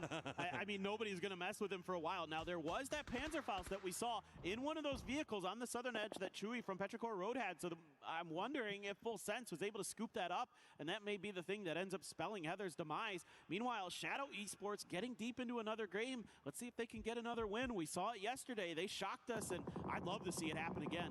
Most of the circle is going to be to the top of the screen over there where you see Heather kind of roaming around. Gen.G's got to leave their compound position. We also do have Shadow that has to push their way in.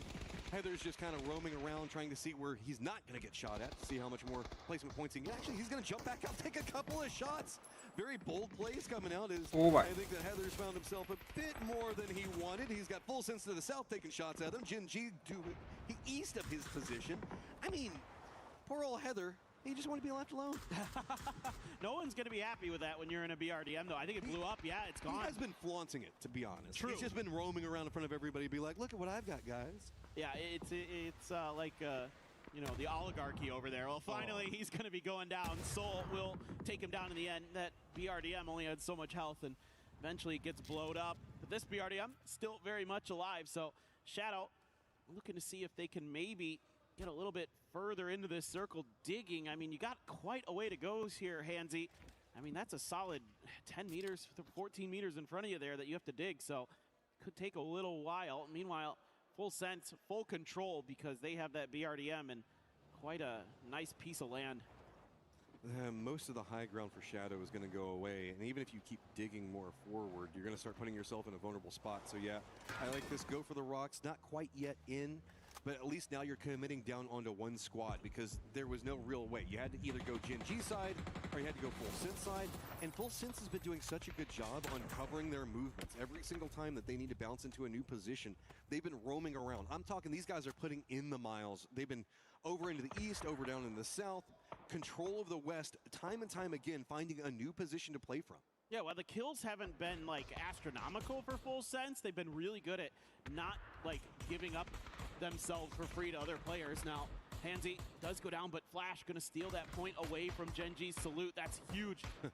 You know, that they get these points where they can. Full Sense, you know, are defending PGC champions, want to do better than they did on day one. Up to 36 points now. So far, I think Shadow just knows that this is cooked. Yeah, Tigger's got a present waiting if they peek around. So Shadow's going to go down. The underdog story is still trying to continue right now as these guys make it in late stage yet again, finding some kills. But it's just going to be the lineup between Full Sense to the south and now Gen G to the north. Soul with a Mark 14 there. So he's Last दो team बचे FS versus Gen G, but 4v3 है. So if there's kind of an overstep from Full Sense with their BRDM, he might be able to punish it. It's just how aware, again, is Full Sense of that? They might just try to drive at it. I'm a bit nervous for Gen G here. They do have this hillside, but it doesn't feel too good once you actually get into the circle. So they're going to try to go for a counter pinch on this one, but nice shot. Oh. That's two down. Gen G had a plan, and it was instantly destroyed. Yeah, they're looking to try to do that exact same thing to that BRDM, and Tigger's having none of it. Over now, trying to take out the final member. Bullying for the end of it, nowhere. Nice, Gen GG's. G is out, and Full Sense gets it. Yeah, that's a really just Crazy play. sturdy game from Full Sense. Just kind of navigating a lot of tricky situations where maybe if you overcommit to something, because there's a ton of fighting on that southwestern edge where they're sitting, they're able to just kind of keep everybody else at bay, find their points where they need to, avoid any big damage, any big fights, get that BRDM and get the win. Yeah, I mean, it was just a lot of squads kind of stacked on top of each other, trying to go for full defense, while Full Sense was slower in their roams and approach, and it felt like consistently had control of the southwest time and time again in these very wide controlled angles where they were trusting each other to just really have each other's backs, and if anybody approached, instantly counterpounce, push them off. Gen G on the other side of that, just kind of holding down the compound for as long as they needed to. Yeah, I mean, Gen G there, again, kind of losing that player very early in D. The fact that they're able to get as deep as they do with just 3, not bad. Able to find a few kills here and there, not too bad. Oh, seat change करके मार दिया बे. Yep, that's nice, yep. That's just, again, it was a steady game. I'm so glad we got the victory team comms coming out from that whenever we saw the BRDMs rolling around instead of what we got with Falcons, because those had to be the quietest of calm. I mean, what do you even do? Poor old Falcons and Heather. Respect for doing it, man, but that was one of the dirtiest things I've seen in PUBG in a while. It's just tough if you don't have the Panzer, you know what I mean? Like, what are you going to do in that situation, especially when you're kind of stuck and you're taking damage, and it's just really hard to kind of find a way out of it. And Heather, to his credit, you know, played it nicely. That's kind of he has a huge advantage, but still that was a great done. salvage game coming out from them. Of course, we talked about Falcons and the weird BRDM stuff that happened with them, but they still had a decent kill count coming out from that game. Shadow, later stages, time and time again, finding just enough, it feels like. Well, they're hanging in there. They still need to pick up the pace maybe just a little bit. I mean, we were kind of talking backstage what we think the point cutoff is going to be. Somewhere around 60 points is kind of what we were sort of feeling at the time. That's the inherent average that we tend to see. Exactly. I mean, and so it's pretty standard stuff when you're playing 6 games a day for, 12 games total. It's just, I need to see just a little bit more from them, but they're hanging in there. Their macro at least can be good. When they're given opportunities, they can hang in there. You know what I need to see? Anyone's legend surviving for, I don't know, Circle 4? Yeah. I don't know what's going on with them, but it is just, the rotates are just a problem right now, man. I don't know if it's their scouting. I don't know if they're just more confident in their approach than what they actually wanted. It's just absolutely crazy as we've got another squad in the hunt, and that is going to be Vitality. I believe Coloris has Levante on the stage. That's right. Thank you very much, guys. Of course, Levante here, the big man himself here to talk about everything that's going on. So my first question, Levante, here to start things off. This game just now, You're in the compound. Circle 6 shifts away from you. What's the plan for the team?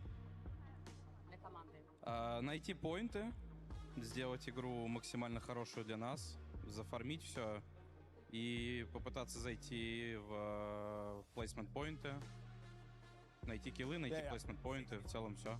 Ну, шифт, конечно, неприятный. Двигаемся дальше. Points to make the game maximally good for us to gather up and to maneuver forward. Yes, indeed, the Circle 6, the form, okay, not so good for us, but we're moving forward. We are going ahead, finding points. That's it. Okay, fair play. And overall, what was your kind of impressions of yesterday? What went down? Do you think that you could have had a little bit more points on some of the certain games? What was your perspective on day number 1?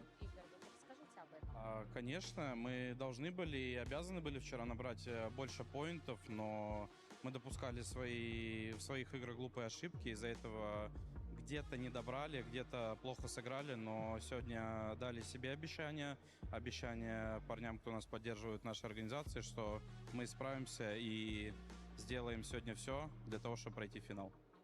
Oh, yes, indeed. Yesterday we must have had to score more points, but somehow we failed to do so. Nevertheless, we have time, we have today. We made a commitment to ourselves, between the players and to the guys who are committed to that we are going to get those points, refocus, gather up, and move forward. All right, well, thank you very much, Levante, for joining us. All right, it's time for a flex off. We do flex off. All right, that's Levante. Let's go.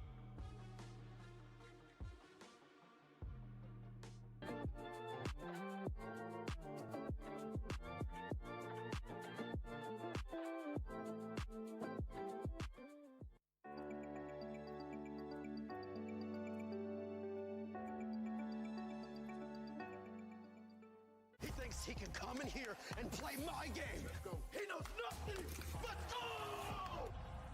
Tyler 1, you're done.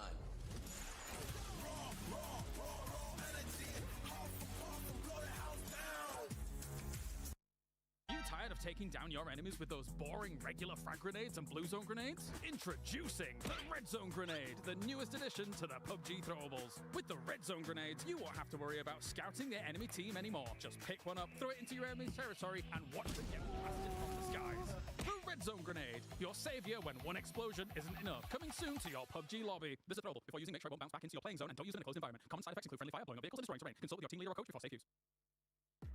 Oh man, I want a red zone grenade. They look so much fun. And I mean, a squad that was able to not use a red zone grenade, but finally show up full sense. And for everybody currently watching at home, if you guys haven't already, make sure you check out the Esports Foundation Creator Program. You can join it, go sign up at some point. Maybe a QR code will, there you go. Oh, that was magical. Just make sure you just scan that QR code, sign up. You can earn rewards, and we might even end up interviewing you on the finals. Check that out, the Esports Foundation Creator Program. Lots of rewards to be earned right there. But talking about earning rewards, a great reward for Full Sense finally showing up. Finally showing up after catching a few circles and, of course, having a BRDM and, of course, having all the other teams kind of take care of each other. But look, the PGC 2025 champions, they showed up. We said in the pre-show they need to step up and have a day like the fact that you win the world and then kind of have to make a name for yourself, struggle back, prove to everyone you deserve to be in the final can be a tricky thing. So to get a win here, whether it's by an inch or a mile, doesn't matter. Chicken is a chicken. It cooks the same no matter how you get it. Is good for them, and I think sets them on a path to maybe grind it back up. Do we think they were gifted that because Genji just full sent with no capabilities and got blasted in the face right at the end? But I'm just going to leave that right there because what? Also, just to point out the fact that Full Sense had that the fact that they still had that late into the game with multiple BRDMs coming around, it's like Genji could not have expected they would have a Panzer there. Right, no, because the weight of the Panzer, and especially like using it lately, it got nerfed. It's hard to move with. Yep. It's not the counter that it used to be, so people just stopped using it as much, right? So the fact, you can't expect that. The BRDMs, it's like, oh, when Batulan uses it, nobody stops him. But here they come. Oh, there's a pocket Panzer. No one likes those. I'm glad you guys are talking about that stuff because I got a chance to finally see the Splat Maker in action. that BRDM. By the way, yeah, well, you'll get a chance to see it. The one I was actually talking about, it's none other. Wow, this one. Oh my gosh. That's what we're talking about. That ending was beautiful. And then there was another one that hopefully we'll be able to show later on because Falcons, my goodness, Falcons.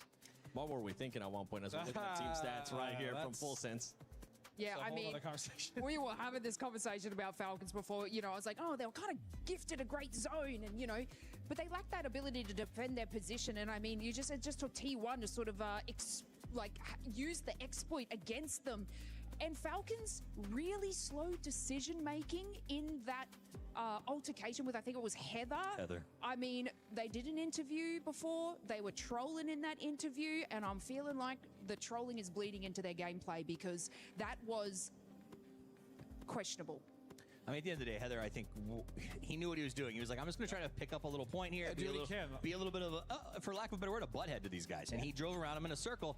And yes, Gustav and Kickstart jumped out at the same time. And I think it just was a miscommunication. Shrimsy had the right eye. He's leaning out of the car. He knows he's not a threat to being run over. And I think maybe the other two just thought the other guy's taking that seat. I'm going to jump out and try to make the assist here. And it was just one of those situations where when you're in the smoke, you can't see anything. We've all had this, right? The fire alarm goes off. You wake up. The whole house is dark. You try to run to the door. You smash your shins on the side table. Like, it happens. Where are you living? America. This is what happens. I don't think I've ever really experienced that, but this but it doesn't look like this. This was just a mess. I don't really know what else to say. Heather, I mean, Heather played well. He managed to get 3 kills off the Falcons. Yes, they were in smoke. It was a sticky situation, but I kind of expected a different outcome. But you know what? Heather takes those. PUBG happens. Yeah, PUBG happens. And the thing is that Heather just kept running into trees too. He had so much time. This is what I said about slow decision making from the Falcons. Well, I don't think he thought he was going to last that long. Like, honestly, exactly. I thought he was just trying to harass his 100%. Do something before he goes down. And I think he may even thought, like, you can kill me and take this BRDM. But you're not taking me until you blow it up kind of thing. And he was surprised. He hit the tree because he didn't think he'd make it around that circle. And Gatsby, we were even saying, why didn't just Falcons go on top of the rocks? They could have just ended up. Well, they couldn't go to the very top because I know they were getting shot. That's why they had so many smokes out in the first place. But I mean, to stay on the ground level, especially with that thing just circling, it's rough. They had a ditch. Look, it is what it is. I don't want to harp too much on that. No, but I think the key here is I wouldn't call this like a call problem, and I wouldn't even call it a positioning problem. I would just say that was like a comedy of errors. It happens. Yeah. And that's where, like you say, PUBG happens. We go next, and that's the beautiful thing about the game, right? With your friends at home or on these teams, sometimes you drop, sometimes you have a bad match. You get back to lobby, you reset, you go again. So that's what these guys are going to do, and they're the professionals who can do it. That being said, they at least had, I think, 7 kills in that game. So they still had points. It's not like it was just a complete donut for them. So yeah, it wasn't an awful game. It just ended unfortunately. And for Falcons, they're kind of allowed to do that because it is their first day of groups. This is only the second map. They still have a lot more to go. As we're looking at now the overall, obviously for everybody tuning in, for some reason you missed out yesterday. You missed out on absolute dominance from Myth, but they're currently not playing here today. We have Virtus Pro now being able to pop up. Lace Virtus Pro in 3rd place. Yeah, I mean, Virtus Pro is pretty much qualified at this point. Yeah, like it's just like an exceptional game from the start, and this is what like a lot of teams are sort of lacking focus on, is taking those massive games in the early stages, and that's exactly what VP are doing. Like I said yesterday, it was kind of like a mid-range game for them, but they're sitting up in that top 3 because they know their competitors from yesterday. Let's talk Shadow Esports for a second, all right? Because they got to the late game that time. They're at 44 points. Here's why we have the conversation. This is an example of they are shocked by how they walked away yesterday. They actually end up with a decent game too. They've got 4 more to grind out that extra 20 points. Do you think they can do it, Godspeed?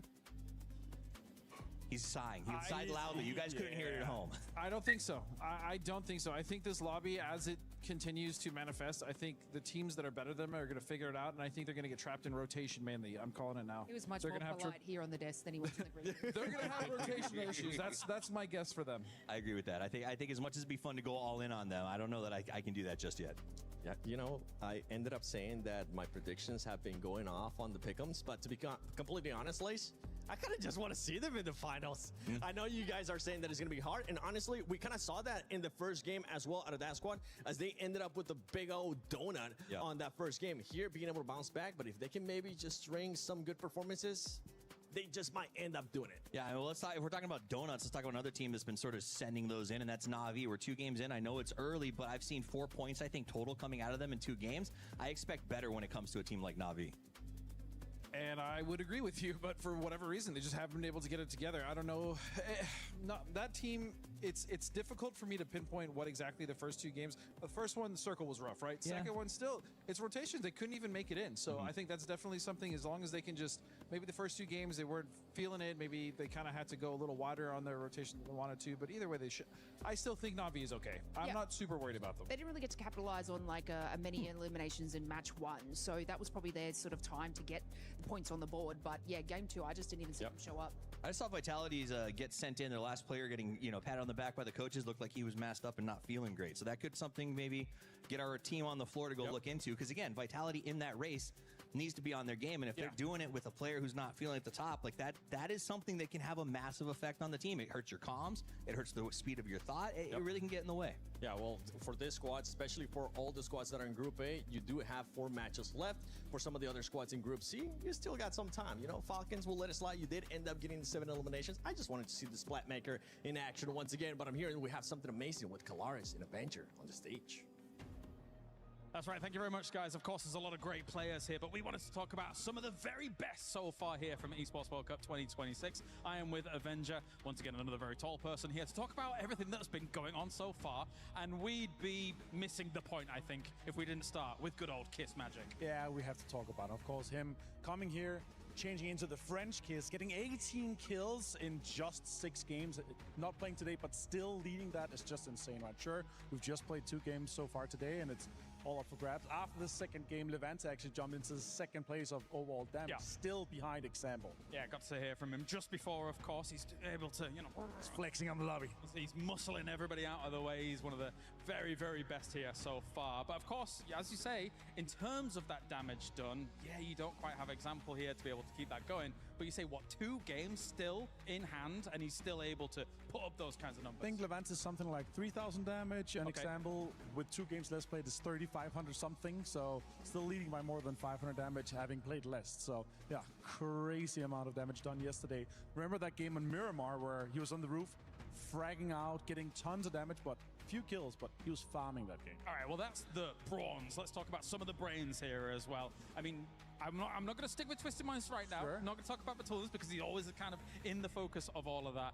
I want to go back to Myth, because Jacob, really, with what they've been able to do so far, with PGSs as well as yesterday, that's a scary formula. Yeah, every time we talk to them, every time we hear from kids, like, they're praising him so much, the way that he's putting them into these situations where they're able to frag out and get into positions where there are 3 or 4 alive. So Jacob, very much so. For this year, I've been so impressed with him, so hopefully they can continue to push that on. All right, well, thank you very much, Avenger here. Of course, you should keep your eyes on all of these players. It's time to go to the commentators here for our next game of the day. Okay, got about 4 games left on the day, and 4 games are left in the livelihood of a whole group. They've got to make sure that they get everything that they can get right now. We talked a lot about Levante and the capabilities, but this is a guy that's got to make sure he gets points at the end of the day.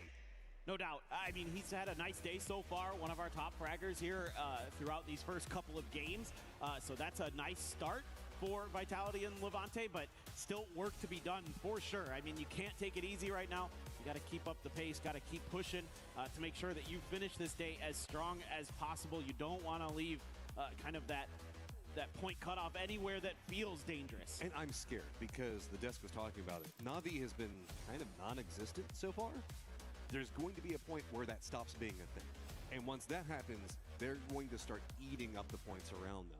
I mean, there is a world where maybe that Na'Vi just doesn't have anything big that happens on the day, but that would just absolutely surprise me.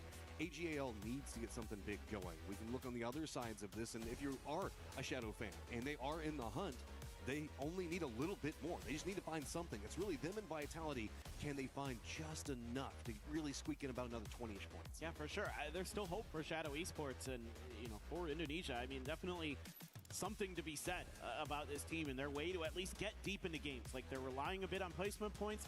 That's good enough to at least get you into that grand finals potentially. We'll have to wait and see. I want to talk about Na'Vi just a little bit more because I think this is a map where they often can really start to rack in the kills. We've seen it in the past with Hakatori, and especially when he'll drop like 9-10 kills on this map, go absolutely crazy here. So definitely going to be one of those teams on this one that I am keen to see. Guys, like karo guys sab. Weird circle into the plane path. It is going to bounce pretty far down into the southwest away from it. So that means that T1's going to be in a pretty decent position.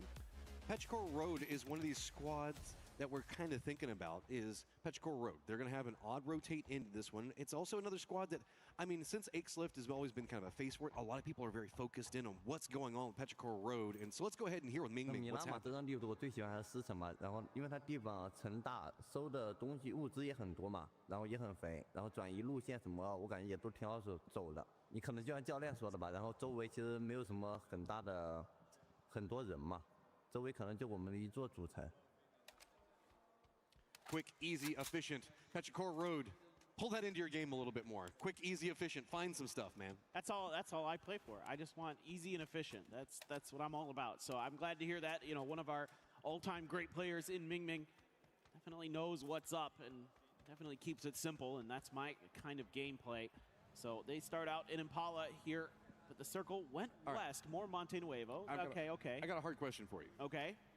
Is it good for Petrichor that they're tied up with Anyone's Legend right now, or is it bad for Anyone's Legend that they're tied for Petrichor Road? I think their power levels aren't too far off in a lot of ways. I think it's really really. Here's the way I'll say. Look at me, Asia paper thin, and say that sentence to me again. That you think that Petrichor Road and Anyone's Legend are comparable. Hear me out. I think AGAL probably has a little bit more firepower, but I think the brains on Petrichor Road are maybe a little bit better. Okay, I think I'll kind of give you that. Yeah, I think Petrichor Road could play a little bit safer and be a little bit more reliable, but when it comes to who has the higher ceiling, it's AGAL. Yeah, I mean, if Petrichor Road doesn't qualify, I'm not going to be hurt. If Anyone's Legend doesn't qualify, there's going to be a lot of people that are going to be really surprised by it, I think. I mean, those are two teams that I had on my radar for today. You know, when we were doing the pre-show segment with Lace, I was like, I think both of these teams have a lot to prove here today, and for various different reasons. And they're very good. You know, each team has a superstar fragger with Ming Ming on Petrichor Road and Himas on AGAL. Two players who can take over a lobby when they're feeling it. It's just we haven't quite seen that big pop-off from either of them yet. How stylish is it? Of course, it's Levante in the Golden Mirage. He just looks great. He's just flexing on everybody. Yeah, it's a natural fit for the man. I think we should find a way to get him a gold card in real life, yeah? Okay, we're going to have Vicious in the center of the circle. JDG is December 12th, also kind of getting over there. The area east of Monte Nuevo is getting a lot of the attention in the rotates right now. A little bit further east of where we can see Vicious going is going to be 17. North of that, T1, Falcons, a little bit of vitality over there as well. Coming out of Picado to the north of it is going to be Supers. To the south is going to be Na'Vi. But VP's making a wrap right in between Na'Vi and JDG right along the road. Ooh, that was a good grenade there. Did 40 damage to E-End. So the Falcons trying to put some pressure onto T1, but this is the strong side of T1. They're in a 1-3 split with Reigning quite far ahead of the rest of them, and Falcons is just committing to this. Shrimzy leading the charge with the M249. The grenades are going to splash out, but they're not hitting the Falcons, so far, T1. I'm scared. It's Heather on the side of all players for Falcons to be going against right after that last round. Heather, though, not finding the opportunities Falcon versus inside that last T1 game just quite yet. In some trouble, and there are a couple of shots going to connect and not going to get the knock. Seeing if maybe a repeat was going to happen, doesn't find it. Nade's going to be prepped up. They're a bit flustered, so it looks like they're trying to get some space away. Shrimzy is going to get the knock on the E-End with the molly. I was just about to say, if that molly flipped into E-End, he's in trouble. Type trying to get in here to do something. Heather trying to hold the line, but now Falcons is kind of dug in. I mean, Type's got to get Tiggleton down, and he hasn't just yet. See if he can find any more. Just a couple of taps from the bullets. Tig's doing a good job on juking away, but there's just too many T1 players on the outside. Tig's going to go down, so you've sacrificed Tig to get control of the building. Can you get anything else? As Heather is now close range threat. Reigning and Type now regrouping. Now Reigning had to drive back to try to relieve some of the pressure here. And so far, Falcons haven't been popped. Oh, what a bunch of shots from Heather. Gets up into the window, and Gustav had no idea he was there. Man, Heather is just like Falcons kryptonite right now. See if they can get enough timings on this one. This is very far to the north. No other squad's really capable of third-partying any of this, so T1 can just kind of take their time. Dancing around the outside of this, maybe Sharper could go for a wrap back around, but sounds like we have a C4 being prepped and ready to go. Runs around the outside, but it's going to be Type on the defense. Falcons out real early. Like that C4 there because it forces Falcons out into the open where T1 has control. That's beautifully handled. And they could even potentially get a revive. There is that station that's just to the north of this that they could go for. We do have Vitality, who eventually made their way over here, but if they were looking to try to third-party this fight, they are a little bit too late. They will at least be able to take the space for all the trouble that T1 just went through. And Falcons as well, out early again, a tough go of it. Oh, no. Yeah, right as soon as we saw him walking over. Okay, whose fault is that? The person driving the car, I'm assuming? I mean, we were just bigging up Levante in his cool car, and then he does that. I mean, look, when you're vibing and you're just kind of like rolling around, yeah, you know, sometimes. Maybe he's hating. Yeah, just a little bit. Oh, we see me rolling. Hating. Okay. Showing age here as Petrichor Road is going to be wrapping down to the south. Full Sense is going to have the upper area of Chumacera under control, but nobody else really holding down Chumacera.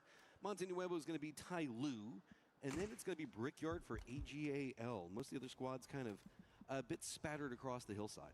I'm very curious about Shadow Esports way up on the north doing a very wide wrap, but that's off map, and that's kind of like them playing for Circle 2, you know, trying to get a pre-rotation in potentially.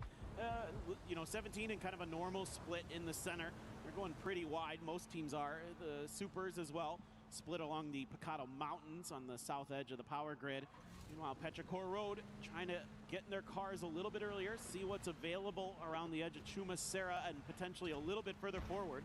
So we have two different ways that we can kind of see this going. Well, really three. If we pull back over to power grid, that's going to favor Vitality, T1, Supers in their positioning.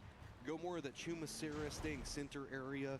Really, that's going to make the power grid players a bit sadder as they're going to have to come down from the hillside. And we go power grid, so that means that this is what I was afraid of. Look down into the southwest. All those squads are now going to be wrapping into a more open area of that power grid hillside to the west. I mean, sure, there's a couple of trenches, or you have to commit back in the lower sections around Picado Graveyard. This is really weird because we've got that giant hillside that comes south from San Martin leading into Picado. Yeah, this is a tough circle because, like you're talking about, Matt, that area in between Monte Nuevo and Picado, you want to take space early, take compounds early, because if it ends in there, like you were mentioning, that it becomes really difficult if you don't have a compound to fight through that part of the map. But now there's a lot of mountain in place, so there's actually quite a bit that teams have to work with. Ukarux is getting tagged up just a little bit by Navi from range. This has opened up an opportunity for JD Gaming to keep on keeping on. There were some helicopters up in the air, some emergency pickups being thrown into the mix, but maybe AGAL the only one who's going to commit. 17 heading back home to Picado after being gone for all of a circle. Other side of Picado, looks like Genji is going to be trying to take that to the south. Full Sense is going to be wrapping it back behind Petrichor Road as well as Navi. AGAL with their emergency pickup could be going literally anywhere. Shadow still nowhere near the circle. They're going to be coming on the other side of Monte Nuevo, as it is going to be Vicious going for more of an approach onto that lower hillside coming out of power grid to the west, as well as Tai Lu taking control over that just a bit before them. I want to talk about where Sharper is right now in relation to kind of the circle and how much control they have. I mean, they have everything from San Martin all the way down to halfway into this phase 2 circle. That is a huge amount of space they've given themselves. They're very spread out though, so there is opportunity for a wide wrapping team to punish them. But if nobody does, I would expect that Sharper is going to get pretty darn deep into this game potentially and look to, you know, do some real damage here, but we'll have to wait and see. T1 does end up getting back up to their full strength. Now they did have a knock on the outside of the power grid area there, and there's that emergency pickup. So this is where does this is what I'm looking at. Sharper, if they can keep AGAL from getting in the middle of everything and causing problems, it should be A-okay, and that's damage done. Oh, is it enough to get the knock? They do manage to make landfall. So Crash into a great position right above Genji on one side. Well, I say a great position. It's at least a safe position now, and it gets them away from all of those crazy wraps that they wanted to do. Is this just the solution? Anyone's Legend, their rotates have just been detrimental. Let's just call it honestly. Every single game. So maybe emergency pickup, just crash somewhere and get control over it and just start fighting your way out of that. As you can see, AGAL recognizing that their eastern edge is dangerous, so they have to put up those smokes so they can try and find a way to not fall underneath Sharper's grasp. You know, they're worried about players getting into grenade range there. Jedi looking to see if he can get anything, but right now AGAL going to use those rocks nicely. The problem is staying on that edge of the rocks can be a little bit tricky. You can find some holes to hide in for sure as AGAL. Okay, more power grid, more problems for everybody on the outside. Specifically, if you're south of Picado, it sucks to be you. VP, they're going to be on approach. Looks like they're going to be leaning into the VC side of all of this. Navi is just going to be the other side of that. Full sense tail in. Petrichor Road just full on send as JDG airborne for the time being. And good old Shadow going to be back behind it all. Looks like VP is going to go for a more northern wrap, try to bounce around the western section of what's going to be going on with VC. And I don't necessarily fault that. Gen G looks like they're mirroring it over into the east. JDG is losing players in the air. I'm pretty sure that Levante got the kill as they were parachuting in. Yeah, indeed. So that is a rough go of it for them. They're trying to just find something inside of the circle. Now there's a few dips and dives on the outside power grid that you can take, but Navi is crashing right into them. Oh, rolls right into the face. Suze doesn't get the knock, but Hakatori, a boost stick will. That was just an aggressive play coming from Navi. They lost Ferris for it, but that was a power play. Yep, that's kind of maybe what you needed here as Navi to start getting a little bit of wind behind your sails for this match, for this day. Here comes some mortars. They're not even going to land on screen, hitting behind all of this. VP is making the wide wrap around. Navi को निकाल दिया बे. One still dug into the firehouse on the north side of power grid. They haven't moved a muscle since they won that fight against Falcons. Meanwhile, I really like this from VP. They had two options there. They could have gone for the emergency pickup. I think if the circle had gone east, maybe they had done that. Instead, they want to go north because they realize that there's going to be some open space up there that they could rotate into. Well, we were talking about VP as well as Gen G going for that more northern wrap. They are going to be right next to each other now as Gen G is going to stop off, get some vision of VP right in front of them, with Vicious going more north to get away from the firing lines that were happening down to the south. That's going to get even dicier as there is nowhere for Shadow to go, and they're going to be bumping into Full Sense down in the south. This is the test for me with Shadow. This is a circle that is very hard to take. If they can find points and a way to get into it, this might be proving that they deserve to qualify. They're at least able to punch back here. Jexy did take down Tanadol. So, you know, for Shadow, kind of a tough couple circles where they were trying to make some, you know, later rotations to see if they could catch a hard shift. Instead, it hard shifted away from them. So now they have to do a little bit of fighting. But again, good news is you at least made Full Sense pay the price. He took one away. And Full Sense does have one player in the circle. Tigger is there. Let's take a look at how this happened maybe. There's the crash from Na'Vi. I mean, just out of the cars and a lot of dead players from JD Gaming on the ground. And you're right, Ferris actually falls to Tai Lu there. But overall, just a clean drive-by. It gives them center of the circle in a great position on the outskirts of power grid to work with pretty much whatever they want. Here's Shadow continuing their roam into the circle. They did manage to get away from Full Sense, but can they survive the new set of threats that are going to be around them? Petrichor Road coming up a very close range back behind all of it is power grid yet again, being the focal point in Vitality, just loving every moment of it. Oh man, maybe we get a little power grid finish. We get a little death match going there. In the end, that would be rather fun. I think, let's see, VC circling the wagons, looking for an opportunity, but really they don't have a ton. They've got a little bit of safety at the bottom of the hill, and Tycon up in the top in a shack. Not ideal. You got to kind of play a little bit of defense around the backside to make sure that, you know, you can't jam enough players in there. Really, one is only going to be safe. I mean, the way that this is set, we've got some very big rotates that we're going to be looking at. 17's got to force their way into the circle, and that's going to be kind of close to the supers. I don't think they can really avoid that. AGAL has to force their way in a much more open section of the circle over into the east, where Sharper has been holding them back for quite a while. And then down into the southwest, we've got Shadow, we've got Tai Lu and Petrichor Road. Yes, there's a couple of ridgeline sneaky areas that they can play, but it's also a lot dicier because they could be in much closer range and a bigger firefight and nade range, most notably, than I think any of these teams want to be. 17 might actually find the northernmost warehouse. Well, they're running right into Sharper. Oh, they're going right into Sharper. Sharper gonna have an opportunity here. AGAL might have some vision into 17, who's trying to figure out anything that's safe. Meanwhile, Pau just gonna make his own safety, digging a little bit of a foxhole there. Okay, well, 17 makes their rep. Petrichor Road also managed to get very close to Pal, so maybe that digging could be important for him in just one moment. Shots now starting to come out on the 17 on all of their approach over there. Gen G is also going to be the new target of 17 in their rep. Petrichor Road at least finding some safety, and here we go. We've got 17 now stacked up. Gen G going to be right in front of them. They did at least manage to bypass Sharper as well as anyone's legend, but Gen G, where are you going to play from this one? They've got to be careful. They don't want to overpeak because it's going to be T1 with supervision of this. Yeah, those are good shots, though, by Soul. He did more damage than he took there. So he's at least able to afford himself the opportunity to move his car back just a little bit while 17 has to regroup. Knew he was in grenade range, so wanted to try to get out of that as best as he could.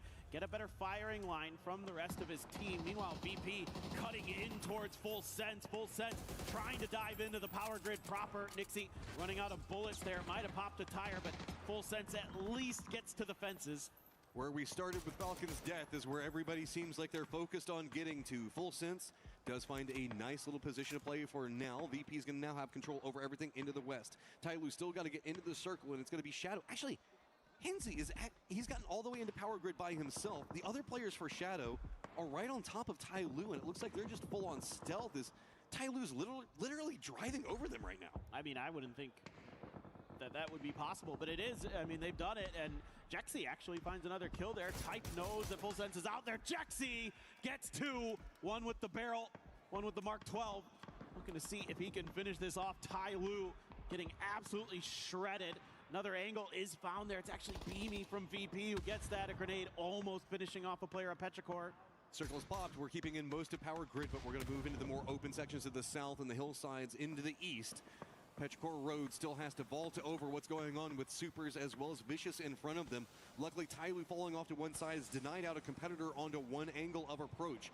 But I don't know how Petrichor Road can fight their way into this. There's just too many squads around them holding too many angles. Ooh. If they fight their way into the north, they're going to have Human back behind them. If they try to go east, it's just going to be VC holding them out. Yeah, Rex is driving way on the southern edge of this right now. DL was watching from the high ground, giving a little bit of just couldn't quite get there in time. Yeah, so he's going to go down, and Human trying to do what he can here, but now the Supers are at a man disadvantage compared to Petrichor Road. Grenade not going to do much there to our IGL, and he looks over towards Chewy. Can't do much. It's actually VC putting him down. Okay, Bob saying head needs to start popping some heads as it's just him and what angle of approach you go for. VP with nowhere to go. They're going to run back down into the Shadow defensive line. Good shot's going to find or on at least one knock off the start onto Lucarux. But you can see VP already has the information. They know exactly where they need to focus their targets, and Nade's already running right down on top. Jexy doesn't get the knock, but running in is going to be Cabal's right into the face of VP, not finding the angles yet, at least getting some damage though. Oh, actually, I think Hansi is getting some damage into the backside of Virtus Pro here, who are trying to fight tooth and nail. This is kind of turned into a tricky situation for VP. Looked like maybe they could have taken a favorable fight, but Shadow, little do they know, had an extra player already up towards the power grid proper. Jexy going to confirm the point and use these blue zones to scooch ever so much closer into the threat range. There is a res that happens for Virtus Pro. Okay, also angles of vision, what's happening over here. Nixie, though, just shuts down Kamal's. Nothing to be had there. VP on a rampage, trying to push their way forward. Jexy taking a lot of damage. He's going to go down. That leaves just one up for Shadow right on the edge of the zone, but VP still needs to get in the circle. They've got VC in front of them, and they're trying to avoid the Vitality firing line. Look how weak Beamy is. I mean, he's 1 HP here, so anything that hits him is going to put him on the ground and basically put him out of the game with the circle that close to them. Meanwhile, somehow the Supers have kept themselves going, took Petrichor Road out of this. They only get a couple kills out of it, but still in the game. Maybe can get into placement points if they can find some level of safety there on that eastern side. And there's that shot connecting into Beamy. He's down. Nixie in trouble as well. Tycon springs from the shack, instantly deletes Corexy, and Nixie just going to go out. VP gonna fall. VC just too defended in their position. They were having to hold down this for so long just due to the way the Supers were playing this. Supers are just sitting at center of the circle. Well, no, maybe let's just go all the way to the north of the circle. So let's make it full on Korea over here, as it's gonna be T1, Jin G, and now Supers all right on top of each other. All right, I mean, T1 is now gonna finally have to make a move. The circle has kind of kept that compound in for some time, so they're making some fortifications that they can, but these are outside of the new zone. There is a little bit of ability to potentially go into that northernmost warehouse where I think the Supers are going to go right now, so they're going to be beat to the punch there just a little bit. AGAL on foot, looking to maybe do some damage on the edge. Clear 17 out before they have to make another move, but they still have Sharper, danger close, and there you go, getting some shots towards them as they try to cross. Soul might also get some vision if they're not careful, so The foot push has got to be aggro and it's got to be fast. Himas can get into this angle. I think that he's spotted out. Does he know exactly how much he could get? But 17 moves quick. Looks like maybe Zhao Wu spotted it. Quick counter move, and Seoul is going to be able to get the knock onto Heather. That's going to start the catalyst of things happening into the north, as a couple of shots are going to be enough. 17 now moving closer to Jinji on one side of it. Dian just walks right up in the face, gets the knock onto Seoul, but it's getting dicey over here. He gets counter knocked by Bean. All right, Bean at 5 HP takes down 2, the barrel, but he's going to get backstabbed by END, trying to hold T1 back to save his team, but he's the only one alive. He's in the blue, and he's in trouble. 17 ends up getting taken down by Destroy's grenade. D just trying to throw everything he can at this, but it's not going to happen. AGAL wanted a piece of that and couldn't really get it. Delwyn still having to hold back Sharper, and T1 just dominant position over in the north. 8 kills already, and they're starting to stack them all together. Anyone's Legend doesn't really want to approach on that angle anymore. Instead, use the hillsides. They're starting to focus more down onto Sharper in the defensive positions that they're playing, while the Supers, who were all the way up next to T1, use the fence row to come all the way down and get into a great position, center of the circle. I mean, if T1 doesn't lose any players here and they can keep those vehicles relatively healthy, they're going to have a lot of outs potentially to get outside of that warehouse and lock it down if it does a hard shift to the west again. AGAL swinging back down towards Sharper now, looking to take more fights, looking to rake in more kills. They've only gotten 1 here for being so fighting so heavily out on this edge for so long. That's not much considering the caliber of this team, and Tanawat putting him back down, and he's getting shot from a bunch of different angles. It's EN who gets the knock. A lot of squads that need big games since they played yesterday and couldn't really find anything. Going to be in good positions for the circle. Anyone's Legend, though, just getting picked apart. Too many different angles, and it's going to be Sharper finding everything.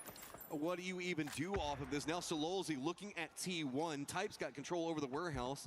Sure, we still have Shadow up in Handsy looking at everything, but Vitality's got such a great position in the circle as well. It just feels like Sharper's got all of the East on lock, and there's nowhere for Sololzi to go. Guys, 30 lakhs complete karo, guys. Been playing this game for the most part. They know Sololzi's on his own. Ian wants to finish what they started. Don't want to let him go over to the blue, and not going to happen. Heather's grenade is going to do it. 10 kills for T1 in this game so far. Ian immediately has to prone down. Here comes the grenade barrage from Na'Vi. Knew that VC was going to be getting close. The follow-up, still not going to find any knocks. Good movement there to avoid much damage. T1 active, really quickly running into the face of Sharper, realizing the way that this circle's popped, they want to go for it. But Denawat's going to defend. Ian's going to go down. Hakatori's got eyes onto VC, trying to get control of the southern area, while it's going to be Na'Vi trying to keep control over everything in the center. We also have movement happening for Vitality, going to be keeping eyes on what's going to be going on with Supers. All of this just stacking on top of each other, while VC finding an angle of approach. Yeah, this fight, though, for Na'Vi's position, one of the most important in this circle. Supers are going to go down to Vitality. Tanawat getting over there, raining down with Earth. And all of a sudden, Sharper continuing to thrive. T1, a nice game in the kill department, able to get decently deep into it. But Sharper has put themselves into a spot where they can continue to cut through some of these other teams. Na'Vi, 3 players strong, holding against VC so far. How long can Shadow solo survive, and how much can Vitality get here? The solo is going to be creeping up in the warehouses around Power Grid, while Vitality nothing's going on over into the north. Sure, Navi's got control over the circle itself, but really it's going to be Vitality and point totals that we're going to be keeping an eye on. As Handsy, I think they know where he is. Picks around the side, and that's going to be all she wrote for Shadow. At least managed to make it into placements. Very decent, but here's our top 4. Sound cues gave that away. I could see Hello My Bad tracking him with his arrow from the map, so he knew and heard him. So Handsy not able to keep himself obscured long enough from Vitality's detection to get any further into this one. Decent salvage game again, up to 50 points here for Shadow Esports. So they very much could be in that grand finals. They're on pace to get there. They get 6 points in this game, I believe, if memory serves me correctly, and that's plenty to continue to have the point pace you need to find yourself playing in the last 3 days here at EWC 26 and PUBG Battlegrounds. Tanawat takes down Hakatori. This team is on fire right now. Yeah, Hakatori going down is going to make the defense of the center so much more complicated, but Boostik's still up. He's in a vulnerable spot. He goes for the peek onto it. Sharper going to be trying to put the damage in. That unlocks VC to counter wrap to the south of this. Navi's position that they were playing from was so strong, but VC's got a man advantage on position, and this has also drawn all the attention down to the south and allowed Vitality to get out Power Grid. Tycon here looking to take Spyro down, but it's knock ले दिया बे नावी का रे अच्छे chicken था भाई steal the point. Clicked on the head once, just needs a couple more bullets to land there, but there's pressure from Vitality. Navi gone, Tycon doing some heavy lifting there in front. Sharper नावी का easy match था got the angle onto them, so we're looking at this hillside, an approach to the north from Sharper, down to the south, it's going to be VC and Vitality that wanted to go for the center. Maybe balled off a little bit too much. They're going to retreat, try to get Gadrox back up, as it looks like it is going to be a 4v4v3 in this all-out. This is a key game for Vitality. Yeah. Getting deep, getting some kills. If they can get the win, they're going to be feeling a lot more comfortable about that grand finals positioning. Sharper, VC have something to say about it. VC's looked really good to me, taking some really nice fights, being really disciplined with holding their line, not giving up some of that space. You know, their spacing's been really good. That's the biggest thing here for VC. They're not opening themselves up to some opportunities to get just, you know, fragged out, shot down. They're being really proactive. Saw Quizzy with a mask on, and we also saw him in between rounds with that mask, seeming like he doesn't feel the best right now. Getting a good game here is going to make it a lot easier whenever you're feeling sick. So hella my bad with eyes on to Earth's positioning. VC, though, just using the standoff in the north to take more control over everything. Tycon going to be the guy leading the way. Sharper one side, looks like they're making the focus onto Vitality. Vitality doesn't have much to play in the circle, just the outer walls, and Tycon going to be corralling him in. He does get the knock onto Levante, and that is a big Vitality तो दोनों जगह से पड़ रही है बे. looks like they've got a good lock on position, and hella my bad now also under duress. Great read here from Sharper, knowing that there wasn't going to be much of an opportunity for VC to swing the other way through, but Tanawat, he's going right into the mix. Tycon finds Gedrox, one player left. Tanawat couldn't quite see him. He tries to go, you're out in the open, hell my bad. Gonna get one before he's taken down. Quizzy gone. That is the end for Vitality. Time to be vicious. 9 kills up on top. Sharper stacked on top of each other, and with the car push, they managed to get some kills, but they are now in a very vulnerable position.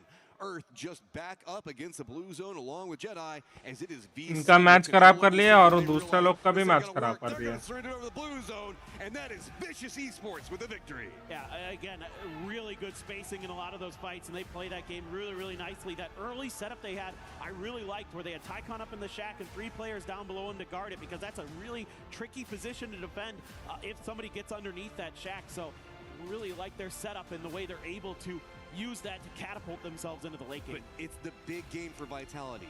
They need more still. They want to qualify. We love Levante and that crew, and this was such a late game performance coming up from them. Shadow also making it into, what, 5th place overall after what was a little bit of a dicier start on everything. They understand what the win conditions are for them to succeed in here, but can they keep it up with 3 more games on the day? It's a great question. I'm very impressed that they just kind of keep chugging along. You know, they're the little engine that could here at UWC, and seems like they may be able to get to that finish line, at least to go into the grand finals. But also Sharper, again, I talked about it in the very beginning of this game, around phase 2, where they had complete control over that northern edge of the circle, and that's the reason one of the reasons they're into this game later as it goes, because they have so much space to maneuver. Even when a hard shifts away from them, they still have so much control that they have, you know, the ability to recover from those ping-ponging circles and things like that, and they do precisely that. Like, they're playing out in the open really, really well. And again, a lot of my focus today has just been on Group A. Where do they end the day point total-wise, because they aren't going to be playing tomorrow. So whenever we have some squads like Sharper that are popping off, the focus for me is just how do the squads around them and Vitality find any form of successes, as they're just going to be having to sit and wait and watch tomorrow.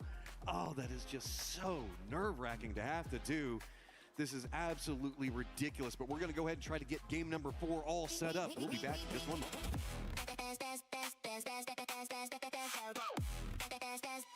We book Esports World Cup up.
introductions into how all these players are setting up, how their feeling is for the tournament as a whole, of course.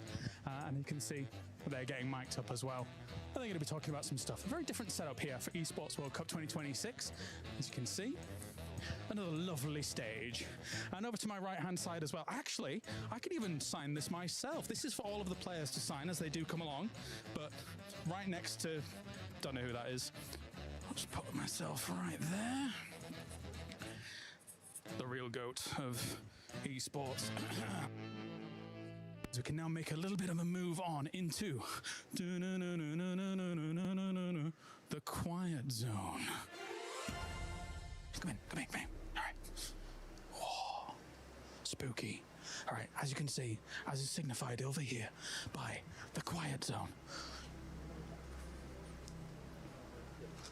Pay close attention, because we're going to be on a little bit of a trip, an excursion through the quiet zone to see exactly what is going on. A wild Avenger. A wild kiss. Exactly. Right, let's take a look at what's going on in here as well. As you can see. Oh, sorry. You can see Porosaurus over there is getting ready to do something. He's about to say something incredibly stupid, but maybe, just maybe, we'll get a glimpse of it later on. All right, let's take a look in what's going on in here as well, in the quiet zone, and peek in. As, hey, we've got Avenger there, and we also have Virtus Pro, Beamy and Lookrooks, being briefed, apparently, on what they need to do here. All right, more here in the media area, as we do have ourselves, hey, the Falcons boys! We got Shrimsy and Kickstart. How are you doing, sir? I'm doing fantastic, and you? Not too bad. Feeling great. Awesome. I love the pajamas. They're awesome. All right, let's get these boys in here. We're going to film a little bit of media with these guys as well, as we're going to have them guess some of the plays from previous tournaments. Anyway, that does it here for the media tour as a whole. So I'm going to get on with the Falcons boys, and we'll see you next time.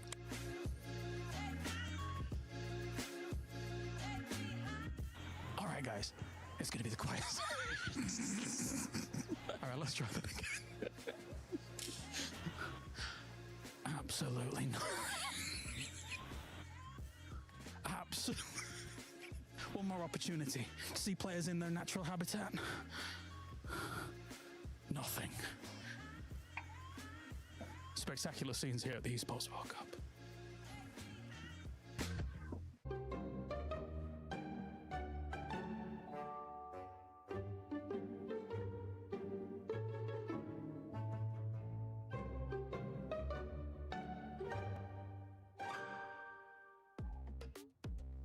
Welcome back, as we have decided to just go and explore Paris a little bit more. We find ourselves on the rooftop of Novotel. Shout out to them for actually letting us use this spot, because it's amazing. But as we have hit the halfway point of PUBG Battlegrounds at EWC 26 group stages, honestly, we got to recap a little bit what's been going on. We just saw the Vicious being able to get a chicken dinner. But if we go back to day one, I mean, that storyline was just straight up myth.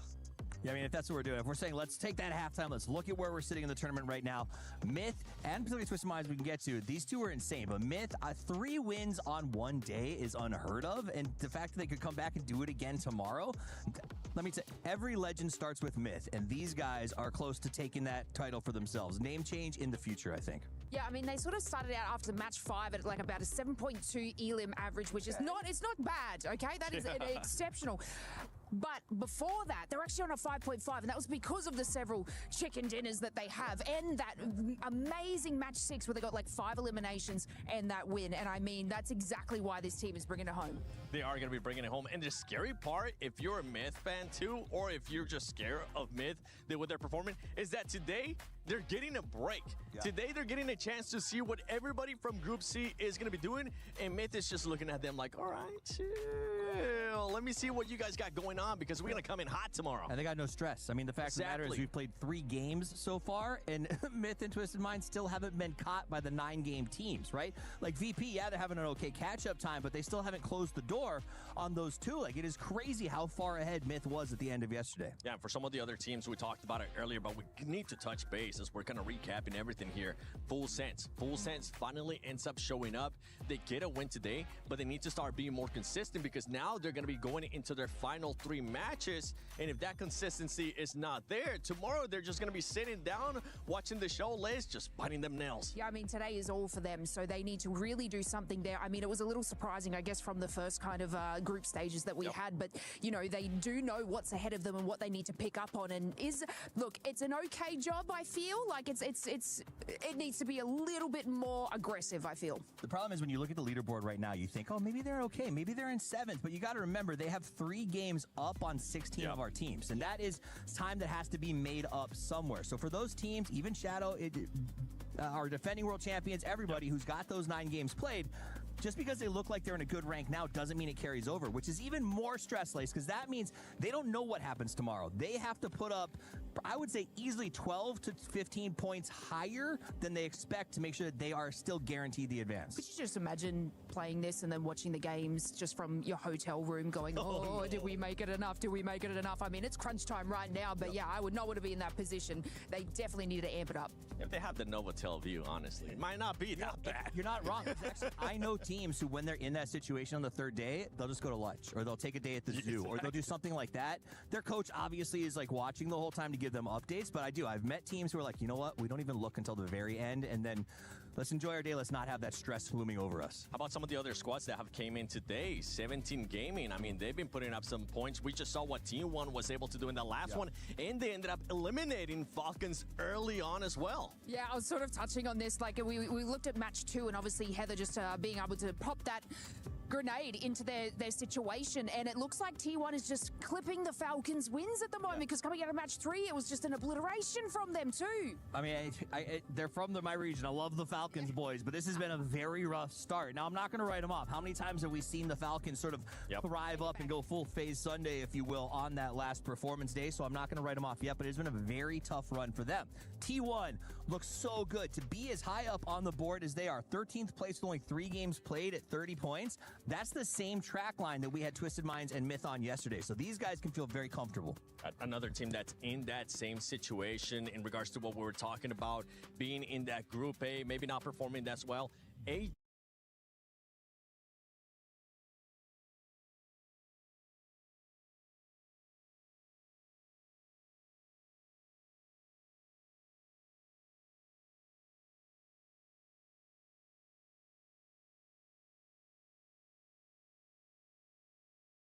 Tell a little bit longer, but for now, I want to see what's going to be happening at the stage. But Bosh, it is time, of course, as we have a few more games coming up here for the halftime. But we want to kind of touch on exactly what was going on really there. For the Vicious, I mean, you've got Tycon finally being able to step on up back on the international stage here, Match. I'm always good to see Tycon. I mean, dude, you gotta love Tycon. I always have like mental images of that clutch that he managed to do where he got like, what is it, like 8, 9 kills, 10 kills by himself, and then clutched out the game.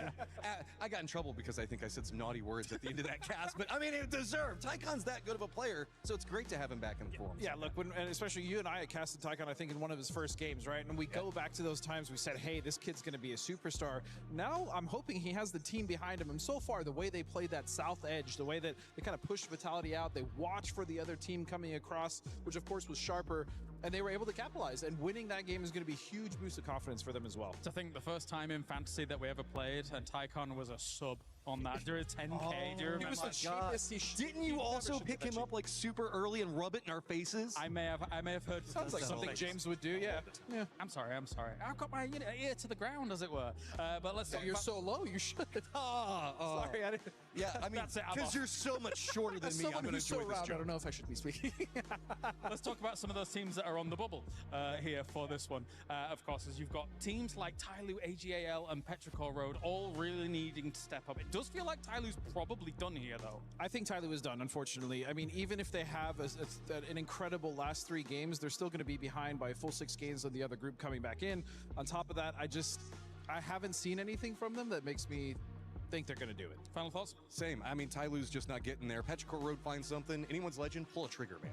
Yeah. Please, AGL, I'm begging you. Just shoot. They're the kind of team that can have 30-point games in the past. We've seen it before. It's time to head on over to the commentators here for game number 4 of day 2. Hello, friends. It is I, Porosaurus, joining Mr. Avenger on the cast for these final 3 games of Groups A versus C. And it is last chance saloon for those teams in Group A that may need to make that cut line, which is looking very, very difficult for some of these squads. Yeah, the fact is, I think we're going to be sending 2 or 3 teams home, and they're going to be having no chance, even being outside that top 6 team. The bottom 8, of course, are going to have their dreams crushed in our crusher. But yeah, 3 more games to go here for them. And we're going to be kicking it off on Rondo, Paul. What's your thoughts on this? Rondo. Never would buy a condo there. Okay, too much violence there? Or too much violence, too loud. Right. I got a dog, he's just I need sleep, barking all the time. But,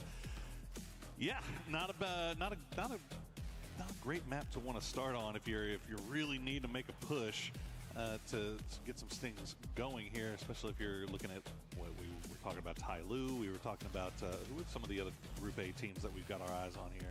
Virtus.pro's not playing more of these 3s next one here. Tyloo, AGL, Team Vitality, Supers, Full Sense, Petrica Road, and Shadow has their last 3 maps we played here at Esports World Cup 2026 in Paris. And honestly, on Rondo here, back over to Tego, and then on Erangel, finishing things off. We were talking about the hypothetical cutoff line yesterday, Paro. Yes. I said 55-60. I think 55 is going to be plenty safe, considering how much points the top have taken. It took Virtus.pro 3 more games to catch up, and they have now tied Twisted Minds on that 69 points. Nice. Yep, nice. Virtus.pro has been having a bang-up day, for sure, as has Vitality. As has, who else have had a good day? T1. T1 has been popping off today. 30 points on the day so far. But, still work left to be done, obviously. But with 3 more maps to go, I think those guys could be feeling a little bit more confident. Yeah, we're giving a little bit of a hard time to Falcons here. But the fact is, there is 6 teams below them that have had worse performance. That is Gen G, it's Navi, and it's AGL. But let's hear what Tyloo has to say. 船厂的仓库物资比较丰富，然后转移的路线会比较偏多一点。Well, there you go. Yeah. It's a short interview, and it's also been a short pleasure of them today. Unfortunately, 1 point in 3 games. 19 points yesterday. They're on 20. Currently very, very far down the leaderboard. It's going to be a little bit rough for them. Sure, there are some other teams that have obviously only played 3 games so far. Navi, Gen G, AGL, Petrica Road, and JDG have also a very low amount of points today here. 12, 12, 10. It's somewhat low after 3 games. But then again, we've seen it before, Bor. We have seen these chicken dinners with double digits, and it can definitely be happening for JDD here with a Jiaotin home turf circle for them. They've only had 7 points so far today. This is their game. This is their chance to turn that around. Yeah, this is, we were having discussions in the green room prior to the game and talking about teams like Tyloo. China as a region have delivered some very impressive performances this year so far. The switch to TPP obviously working out really nice for Petrichor Road for 4 a.m. But it feels like that region is getting very top heavy. And once you get past, Petrichor 4 a.m. 17, it starts getting a little loosey-goosey down there as to how much success you're going to see from them at an international level. Yeah, and 17 Gaming has had uncontested spots most of the time throughout the day here. They only have 2 more points than Falcons. They've not had the best of games so far, and they have fantastic loot. But for this circle here, they have a pretty easy entry towards that central stadium area here. JDD's always getting ready, and they're already taking some of the best spots right now, looking to see if that gas station is free already. AGL coming in from that northwest side over to Bailey. They're going to have quite the space here, and considering how far northwest this circle is, Poro, I'm really wondering how many teams are going to try to backfill it. We have Falcons in the north, sure, they're going to come in from that, but how many teams are going to try to swing around? You typically see this on stadium circles like this, where everybody immediately tries to send. You see such a cluster towards the center because those positions of power, those strong positions, are at such a premium that these teams are willing to make those high risk, high reward sends right towards the dead center early because they are so convinced that it is going to end up paying off for him. So we'll see now that we're getting a little bit later in. It's 4.5 minutes. That's late at this point in a circle like this, but so many teams still outside, still fighting their way in. It's going to be interesting to see how many try to go and still send towards that center, or who will just kind of play around the fringes. Yeah, about half these teams already looking at how can we get into this circle, try to get some of the priority here. And also, let's break it to you guys. Rondo in general, especially for land ratio, this area has so much unplayable terrain that is counted in land ratio. It has water, it has these high ground, it has these pillars. Now with this, that we don't have land ratio, we're gonna have some wild circles. We could be ending on straight next to the rocks on stadium. It's gonna be really interesting to see how the teams apply the strategies that has changed just since this meta has just updated just a month ago. Yeah, it's gonna be really interesting to keep an eye on as we see the stadium already starting to get a little bit compacted here. Mr. Guman all by himself as Vitality is arriving. The rest of the supers nowhere near here. So leaving. Yeah, I would think so. ये लोग डर गए DN वाले. On the trigger there, and trying to get out, and he's just going to go ahead and rejoin Mr. Rex. That's an alpha move, to be honest. You just 4-man roll up into stadium, assuming that the team that's looting there is already spread out, split out to some of these compounds on other priorities that we have here. T1 rolling in, try to get topped around. That actually works. So. Someone's going to be able to take that later on. And he leaves it. He doesn't want it. He want the electric bus. You want the Dazia. Want to get that rolling. They're not creeping up on anybody anytime soon, right? Well, this is actually kind of surprising to me that this compound in particular is just completely wide open. Whoa! You do see, there you go, Winbo. Nice shots there to start things off. But yeah, 17 just kind of coming in a little bit on the later side, but are, again, as we were talking about earlier, sending it really close towards center. Not playing around on the periphery because they know the likelihood is that this area is going to be in now, and you want to get something hard cover that you can play. You don't want to be forced into playing any open areas this early. Yeah, I actually thought Suse from JVG is going to take that gas station, but yeah, 17 just rolling in aggressively, taking that. We've seen so many endings close to that, and you know the ridges just south of it, but that was because of land ratio. We had so much circles went away from that stadium area because you had all these pillars, all these high grounds around it, right? But here, that might change. We can see it go absolutely anywhere, and it's going to be amazing. We've seen some of these crazy circuits where it ended up closer to the river as well. Falcons is definitely hoping for Hardships North. They're coming in somewhat late here. You know, 10th team or so to get in. They have no information. They're spending a lot of time gathering that information. Oh no, not the time to go to a replay. Well, T1, it looks like it will scare Oh. Navi will be okay as we see 04MB. कूद गया अच्छी बे. Nothing, but it looks like he was able to get rezzed once again. But T1 able to keep Navi at bay, so Navi will continue to roll around on that eastern side. They know that the door is now closed. They don't want to try to get any further into the circle. We'll just play here from that southeastern side. See Falcons, as you said, coming in from the north. But yeah, I mean, you keep bringing it up, and for good reason, right? Like the way teams are playing this right now is based off of old circle logic. Yep. And now that we have the new circle logic, those hardships could come into. It almost feels like an inevitability at this point that we're going to see it break away. Now, if it goes hard north, hard south, it's going to be interesting because they're so compacted on each other. So if they do end up having to move, it's either going to be you got to do it instantly and try to get out of there quickly, or you play it slow and just don't want to be the first one to get caught out. Yeah, and you're kind of, you know, innovating as you go here. New positions are going to be power priorities, and you're going to have these high grounds. You're going to have these area around the rivers and the floods. Oh, look at that northern shift. There it is. Oh my God, Falcons are laughing. They're loving this. This is their chance. You know what? I can give you the live commentary of the comps right now. It's going to be like, guys, we're fed. We need to win this. Blessed. Hashtag blessed. Well, immediately you see them turn back around. They're going to go for whatever high ground they can find right there. You can see just off to their northwest are those pillars that they can play around, and it looks like Kickstart already in the glider kind of looking over in that area, but they're going to see a boatload of vehicles down to their south starting to head that way, so they need to make a decision quickly as Virtus Pro is going to run into Sharper. Sharper had a great game last round, and they're going to start off here by getting the knock on a Nixie. Getting a big name down right there. He had 2,500 damage when he started today here. Sabalui gets it. Lukarooks also has been found. Noxon confirms it coming through. VP, sure, they've already gone through. They're already in the final here, but that still want to get points. This is still the absolute best practice you can get if you're already qualified for the final.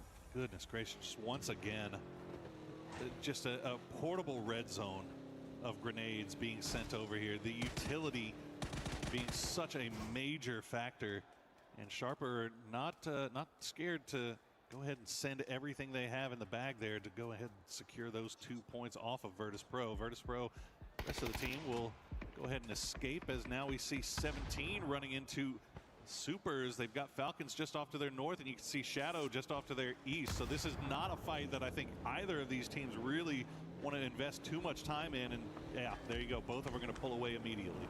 Smart. That's the way to go about it, right? You want to make sure you can stay alive as long as possible. Full Sense here going for an E-pick. This is interesting. Side. This is huge. We could see so many teams coming in and taking away these pillars from some of these teams that are on the lower ground, right? Kickstart, sure, he's in the glider, but if 4 guys land on the high ground pillar above Falcons here, that's going to put so much pressure onto them, actually. And we have the river in play also, doesn't matter with the land. These 3 or 4 really tall pillars around the compound where Falcons is, that's going to have quite the impact if Full Sense is able to grab 1 or 2 of them. And it looks like that's what they're going for right now. I would if I was them, and they're going to actually, I mean, if they can get up there, they're going to have time to set up too, because we also have another E-pickup that's coming from east to west. Yeah. A little bit farther distance, but I mean, they're going right over the top of the same spot, right? So if Full Senses has the time to really sub, and now T1 has popped 1 as well, so multiple E-pickups there. So Sharper, or Full Sense rather, could find themselves in a really good spot, but you see immediately upon landing, they're just going to have to drop down on their bellies, as a number of teams already looking over in that direction.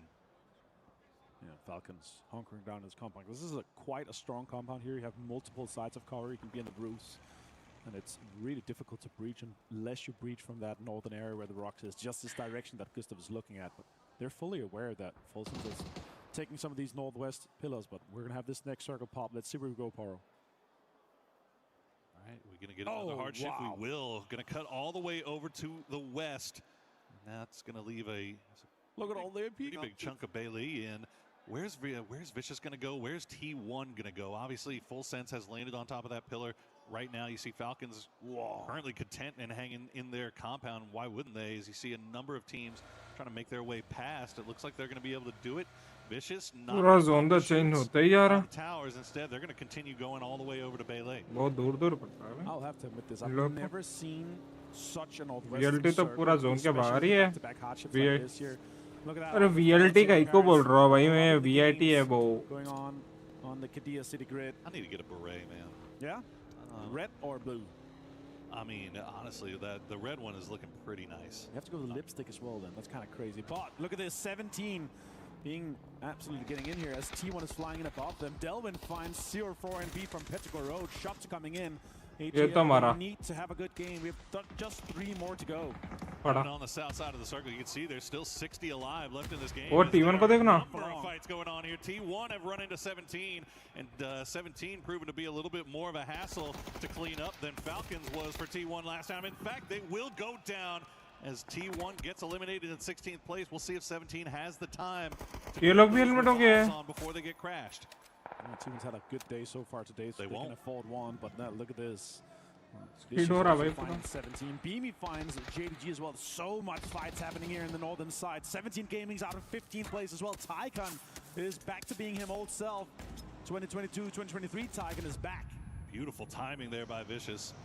They're able to get there before 17's able to do any type of reset whatsoever, so they'll pick up a couple of kills there as I-26v6 will get the knock on a Rex.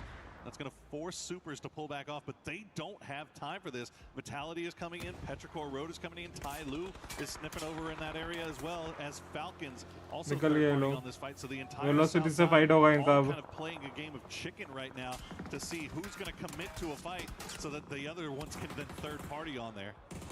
So many sharks in water driving around, just being ready to pull up or drive by. Team Vitality here trying to maintain control of that eastern side just of this high ground road here. It's going to have quite the impact on DN Supers.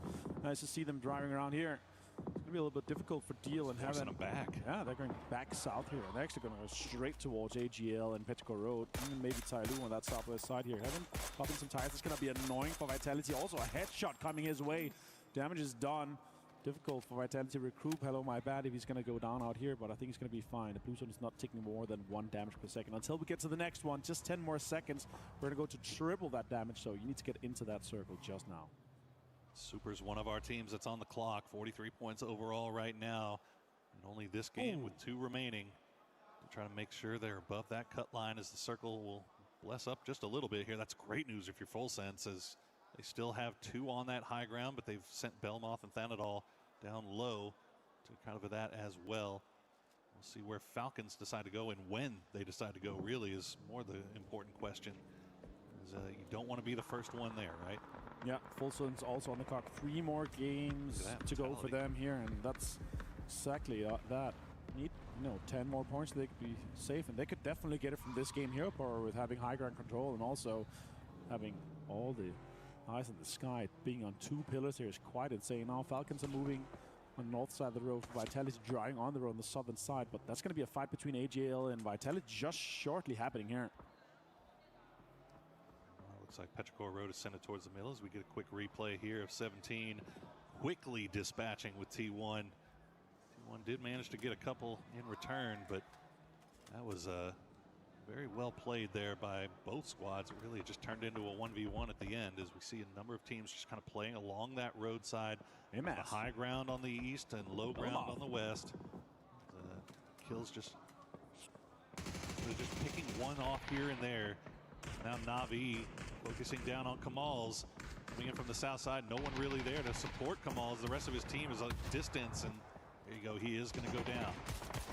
Yeah, there's Hats just trying to drive straight to the center. Vitality's out in 12th place here. They were way too aggressive at going too deep, and they lost out on everything. Himas with the links as well on Gedrox. Jedi finds Ming Ming from Pittsburgh Road. And Na'Vi lost Ferris here from this position on the north. Shadow really trying to hold them out here. The usual Na'Vi would do a straight pull up onto this position, but they have so much strong terrain here from Shadow. They're inside the circle. They have rocks to peek from. Very difficult to take away from them. That actually might be a come up for AGAL, as well as the Lynx. He was able to take him out of that BRDM that Vitality was working with earlier. So AGAL may have acquired themselves a new toy, as Falcons will play just underneath the tower. And now Na'Vi continuing the push up, but you see Shadow. Oh, you don't want to stack up like that. Boostic cooks a perfect grenade. Hansi now the last player left alive as the utility continues to stream over the top. One more for Boostic. Could get a triple nade. Nah, it's just more damage than the knocks already, and they're going to try to make the most of it here. More damage is being done to them. Come on, they're coming their way. That's a great peek. He gets Spyro down. It's just Boostic. He gets him down. Hansi out. Shadow Esports out in 10th place here. Now it's 7 kills for Na'Vi. Good work there from Boostic. 480 damage for him. 4 kills in the bag. 7 total for Na'Vi as they starting to find their footing here late in day 1 for them. Rest of Full Sense not able to really pull everybody together and respond to that. So Belmoth just holds on to the high ground as we center up once again on the circle. Donut indeed. Sharper and Tyloo sparring off to the west, but they have to find a place to play now. You know what? The slice of pizza on the south just looks like perfectly it's AGL's. This could be their game. Look at that, yeah. They have quite the control in the corner there with the intersection of the road. That is such a strong position. You can reach up and you can look over the ridges and just apply so much damage to everyone. Delvin already setting up that spot, so that's great for them. Falcons now considering, are we going to make a move here? Going to try to make more control here in that eastern side. I don't think they're fully aware that Thanadol is close to them, but they're definitely aware that Full Sense is up there. Let's see what AGL does, though. Yeah, AGAL, I just briefly saw him on a mortar. Not sure where those mortars were being sent to, but you see Falcons stacked up the way they are. It gives you pause for sure. As we check back in with Full Sense with that high ground. They are going to have to leave it now, though, but they do have a foothold in with Thanadol just on the other side of this column from the rest of the Falcons. Well, it looks like Sharper is going to make their move now, getting close to VP, or what's left of Virtus Pro. Corexi and Beamy on the clock. Sharper trying to get close, to VP, as you say here. But 2 guys just being alive, Corexi and Beamy. Shots coming in and connecting. His coach is on screen here. You can see Gunnar somewhat nervous, it looks like, but he knows how important this game is for them. This is a double-digit potential game here. AGL is setting up quite aggressively. Tyloo actually getting close to sniffing this out as well. As you see Beamy trying to boost up and survive. He's got an Orc and a Panzer in the back. Virtus Pro don't need the points, but definitely want to try to compete against these teams as, of course, can they get more kills? Can they stat pad and get a little bit more confidence from the 3 last games they're playing? Look at that, the BRDM on Delvin. That's going to be so impactful throughout this late game. One they stole off of Vitality. Lynx coming in huge for AGAL. 4 kills for them so far, 3 in the pocket for Himas. Complete control over this road as VP is going to make their move. And fortunately, they do so at a time when AGAL was kind of moving on their own. So nobody really looking at them. And now Falcons actually has a line of sight on them. So more shots coming through. Tai Lu has wrapped around on the south side as well. So Falcon भी eyes uh on गया clear. बंदा. Shots being taken from range from one side of the circle to the other. And honestly, Full Sense and Falcons could benefit from coexisting on the high ground and low ground. If they could shoot at everyone from everywhere, it could be happening. Earthstopper finds Correxy though. Belmont finds Spyro. The Navi is down to just Boostic. Have quite the impact here. And Vicious also in the northern side. They have quite the control. Sharper in the west, Tai Lu in the south, AGL in the southeast, and the road. So much control. And Falcons, Full Sense just next to each other as Belmont finds it. Look at that, him as also in the mortar. They moved it, they took it with them. Where is he going to land? It's going to have an impact. I don't know if he was dialed in on that Pagoda, but the first one landed. Oh my goodness, one dragon. He gets knocked out of the... अच्छा डाला है? In the car? Did he get knocked out of the car? I'm not sure. Either way. Navi out. Gotta leave, but yeah, Kong Kong on one as well. So Tai Lu sending mortars off somewhere. We'll see where they are going. Just a little bit shy of the high ground. I think that's, yeah, kind of aiming over towards Full Sense. But the new circle is going to pull Full Sense in once again. So this might be a Full Sense Falcons fight that's going to have to pop off here as they'll try to drop some grenades down. He's going to do big amounts of damage. Not going to get the knock to start things off, but that one might. Oh my goodness, the one bounce off the rock, keeping them alive as Falcons just hear explosions ringing in their ears. That's going to be rough. You're going to have to spread out just a little bit more. You cannot have 2 guys that's that close to an 8 here. They're 2-2 stacking, trying to spread out, trying to apply some of these utilities that they have. Headshots are coming in as well for Shrimsy. Now all the smokes are being applied here. They're slightly in on the lower side of this rock here. But now peeking over, peeking across. Tigger gets found from Destroy from AGL from the other side of the road here. Lots of impact. Beamy finds 2 on Vicious. Simon and Tyken is down. Of course, Beamy had the Panzerfaust, and now Beamy's got a BRDM of his own to play with. Well, what's left of it. Either way, he's by himself. He can maybe survive just a little bit longer.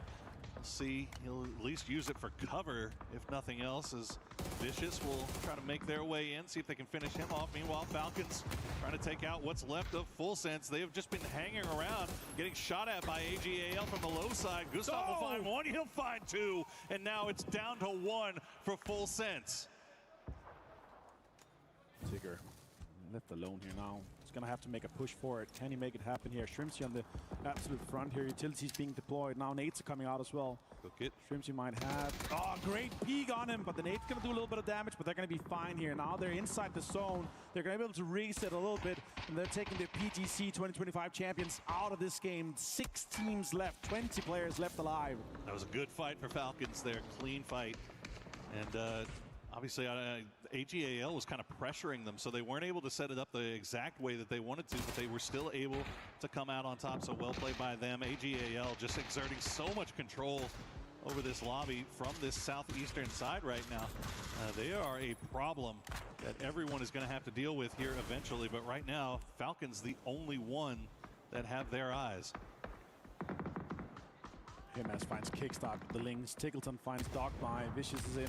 Virtus Pro is out in 6th place here. And what an effort from Beamy here. Well played by them. Now we're down to AGL having this much control here. It's going to be so difficult for the rest of the lobby. Falcons trying to survive as much as they can. And look at that. Southern shift straight onto AGL. This is their chance to make it to the finals. If ever you needed a game to go your way, AGAL going to hit this one as Delwyn gets the knock on the kickstart once again. Falcons just getting pressed from all sides. Now Vicious taking shots over there, but now Sharper has actually got a flanking angle over here onto AGAL, so they can't focus fully on Falcons anymore. They have to be looking over towards Sharper. 642 damage there on, I think that was our Zapalui that we just looked at, but you see what Falcons are having to deal with. It's not great. It's not great at all. Yeah, it's going to be difficult. No utility left, no smokes in the M7, everything. Just nothing. Obviously, their focus now is trying to get out and get Vicious out of the game and eliminated here. There's 2 potential kills on them, and also the point for placement. That'll be a 3-point play for them. But let's see how this applies here. Sharper also a potential big game for them here, and they need it. 18 points so far before these 3 games here. So now they're going to be pushing up even further. Gustav finds Stanawat from Sharper. He's going to be able to confirm the point. I'm not sure though. Tanawat kind of getting caught in no man's land there as the rest of his team still playing on the other side of the hill. They're going to have to move eventually. It looks like they're focused in on Tai Lu right now. They've kind of given up, then it all for dead. Can't really blame him as Tycon will just spray through the smoke, see if he can find something. He's going to get some damage, but not going to get the knock. But Powell will. He'll find Gustav. He'll find Kickstart immediately following. And now Vicious, there you go, Tig. It's going to get the return knock. Tycon's been spotted out. Let's see if Tickleton's mini is still popping. He's a 1v1 here versus Tycon, but a lot of cover here for Tycon to play around. Absolutely. Stolen kills left and right and center. Him as finds Stanawat. Huge rate. As well. Yeah, it is. Him as is finding Thunders as well. Takes Sharper down. One Dragon goes down to Sharper. It's a big 3-way fight by the big teams left alive. And now without just Jedi, Hausker and Kong from Tai Lu. Falcons is out in 5th place. Tai Lu showing signs of life here at the end. Kind of talking about them prior to the game, saying that they don't really have much of a chance. We don't have a lot of faith in their abilities to come from behind this point, but yeah, good night, sweet Tycon. Of course, it's going to be Delwyn that gets him too, isn't it? Well, AGAL, we were saying earlier that they looked to be in a fantastic position to secure a win here, and now they have complete control as the circle will pull to them once again, and Tai Lu is up against the wall. Tai Lu's on the clock. We're talking about them. This is their chance to put points on the board. And they need to win. They need the points. They need the kills. They need a lot. Yeah, they need everything basically. Especially considering they had 1 point from the 3 first games of the day here. And so far now with 2nd place, 6 points replacement alongside the kills that they have. So it's a good one for them. But I don't see them winning this game here. There's a 4-man strong with full 3 gear, with FAMAS, with Lynx. I don't know how many bullets Hennis has left, but Hausker is taking lots of damage here. He has a Panzer. Could have an impact. I don't know if Delva's going to be too greedy with that beard aim and getting too close. I don't think so. Yeah, I mean, you could see just the way that AGAL is posturing right now. They know they're in a 4v3. They're not going to take any super high risks here. They have control of the circle. They have everything they could possibly want. Oh. And we'll see Tai Lu. They're going to put 2 in the vehicle, try to send it, but that's going to get absolutely lit up immediately. Hong Kong going to have to hop out, and he's going to get spotted by Sololzi. Somehow Hausker is still alive. Is able to get behind a tree as the Panzerfaust comes through, but he will get the knock onto Delwyn. Crazy, right? They'll spot him at. But, you have to imagine Tai Lu kind of in a tough spot. There's no way. You're not going for that res, right? That's crazy. Delwyn with a, oh my god, the confirm from Hausker and Tai Lu here. Great utility usage from him. 6 kills for them so far, and a 12-point game considering they going to be pushing up until 13. Still going to have 2 massive games. Shots comes in. Himas gets so much damage done on to Hausker. You're not going to get that res.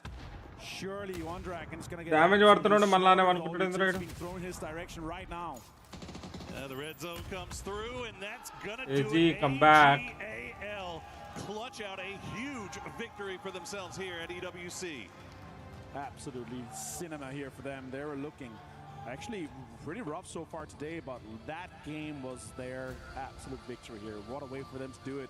They were in 33 points going into this one here, and now with the chicken dinner, with all the kills they're able to get here, they're going to put themselves into 50-plus area here, so that's going to be close to finals. That was a team that we had very high expectations of coming into yesterday, and obviously not really delivering in a big way. I mean, it was an average day for sure, but they needed more if they were going to secure their spot. Well, more will they deliver here today, and they've still got 2 more games left to play, but fantastic work by them all the way throughout this game. I mean, taking that roadside, and honestly, just as soon as they were able to take out Vitality, it was almost just set in stone from that point on. Yeah, absolutely.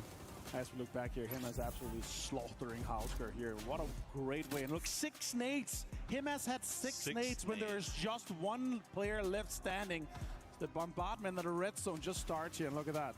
5 kills, 7 kills I think he ends up on here. What a way to do it from him. And also tons of damage to come in. Very cool, calm, and collected there, aren't they? Yeah, I felt like that's so expected for them from that position. We were talking about it already, minute 12. Oh, yeah. they are going to win this game just based off that position, with the utility they have, with the links, with the FAMAs that Delvin was able to get, and also at BRDM. It's so strong. It's, it's for me, it's almost like a top 4 is guaranteed with the BRDM.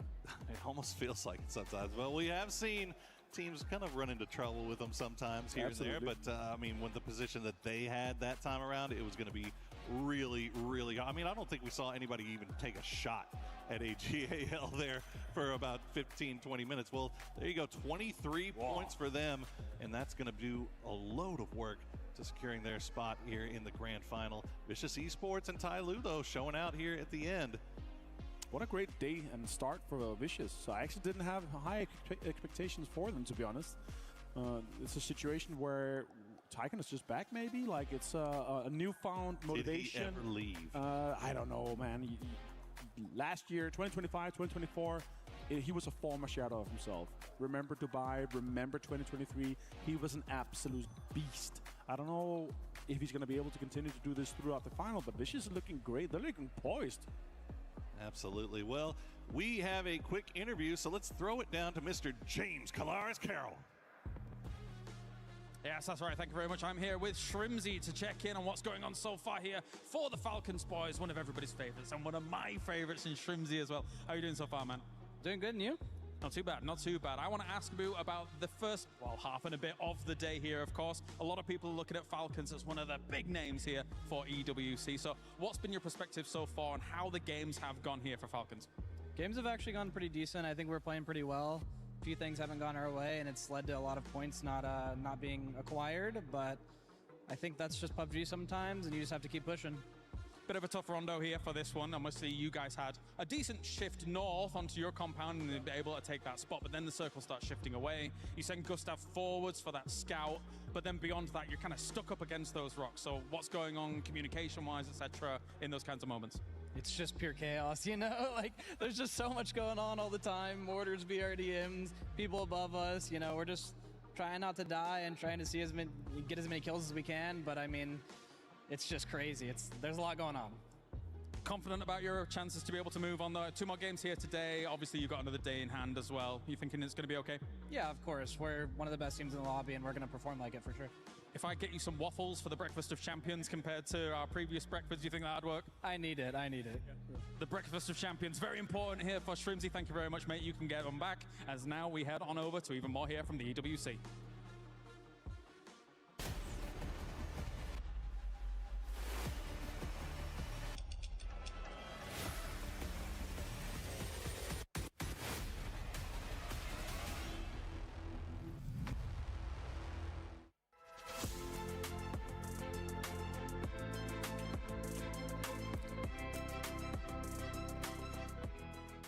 Everyone is playing, you're not yet. EWC Play is your all-in-one platform to compete in fantasy, pick'em, and quests for a grand total of $300,000 in prize pool. Build your dream fantasy team in 5 different games and track your score with live results tables. Predict the winner of every game, every group stage, and every tournament. Complete daily and weekly challenges to earn boosters that help you climb the global leaderboard. Got what it takes? Join EWC Play now.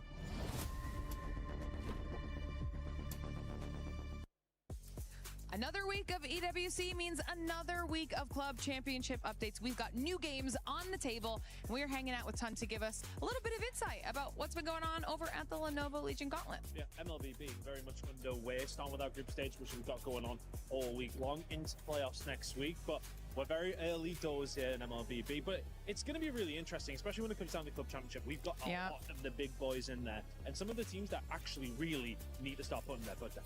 I mean, similar situation to what we've got going on for PUBG as well, which means that when we're looking at the Falcons, AGALs, the squads that need that win in order to be eligible to claim the trophy, this could be a huge pivotal week for them. Yeah, I mean, Falcons, speaking of them, they've got 2 teams within our tournament. So one of them did come through in week 0 of WC, actually. Managed to make it through the qualifier.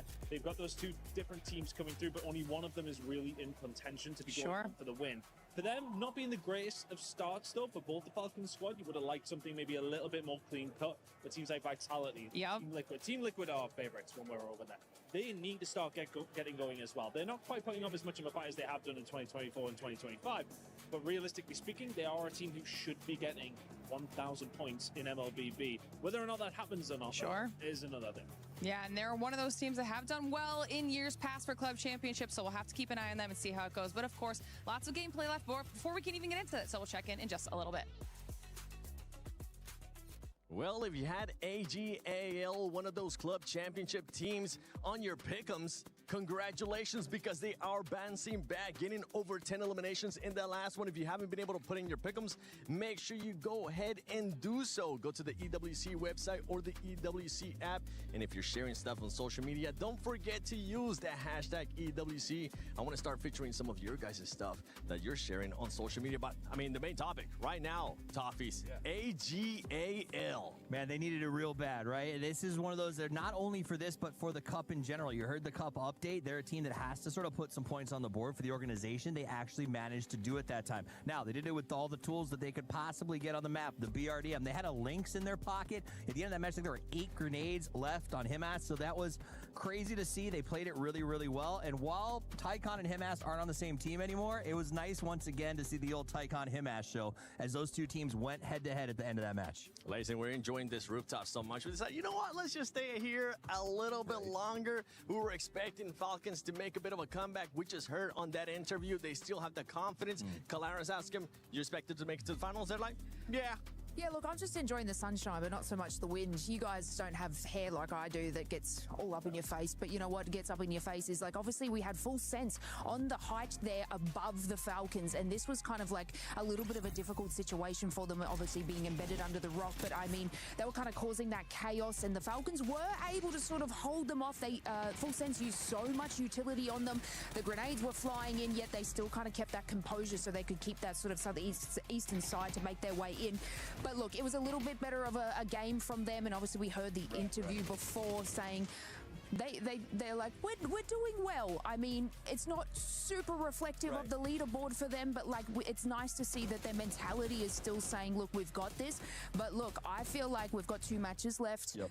They're going to have to do something crazy in the next group stages. Yeah, I mean, full sense is, all right, sorry. Falcons are used to being on top of the mountain. That's the way they breed, right? When a Falcon's on the ground, they're at their weakest. So full sense up above them, covering them, keeping them locked up against the rocks. There wasn't much they can do. I liked Shrimzy's attitude in that interview. He said, you know, the game's going the way that not how we want it to, but we're not mad about our calls. Like getting to that rock, being run over in the last game, this time getting stuck underneath full sense. It's not necessarily bad choices. It's just unfortunate. Like we said earlier, PUBG happens. That mentality to bounce back and make a move is what matters most. And that's one team that we expect to be able to bounce back and continue that consistency. And honestly, they even said it. They are one of the favorites. They're going to end up being on the finals, and I don't expect anything different from there. Talking about teams that are going to be going to the finals or might not be able to make it to the finals, because now we're moving into the last 2 matches of Group A. And this is why that win was so big for AGL. But we got to talk about some of the other squads. I'm looking at Tyloo. Now they're going to be going to the last games. It's going to come down for them to pretty much just go for broke.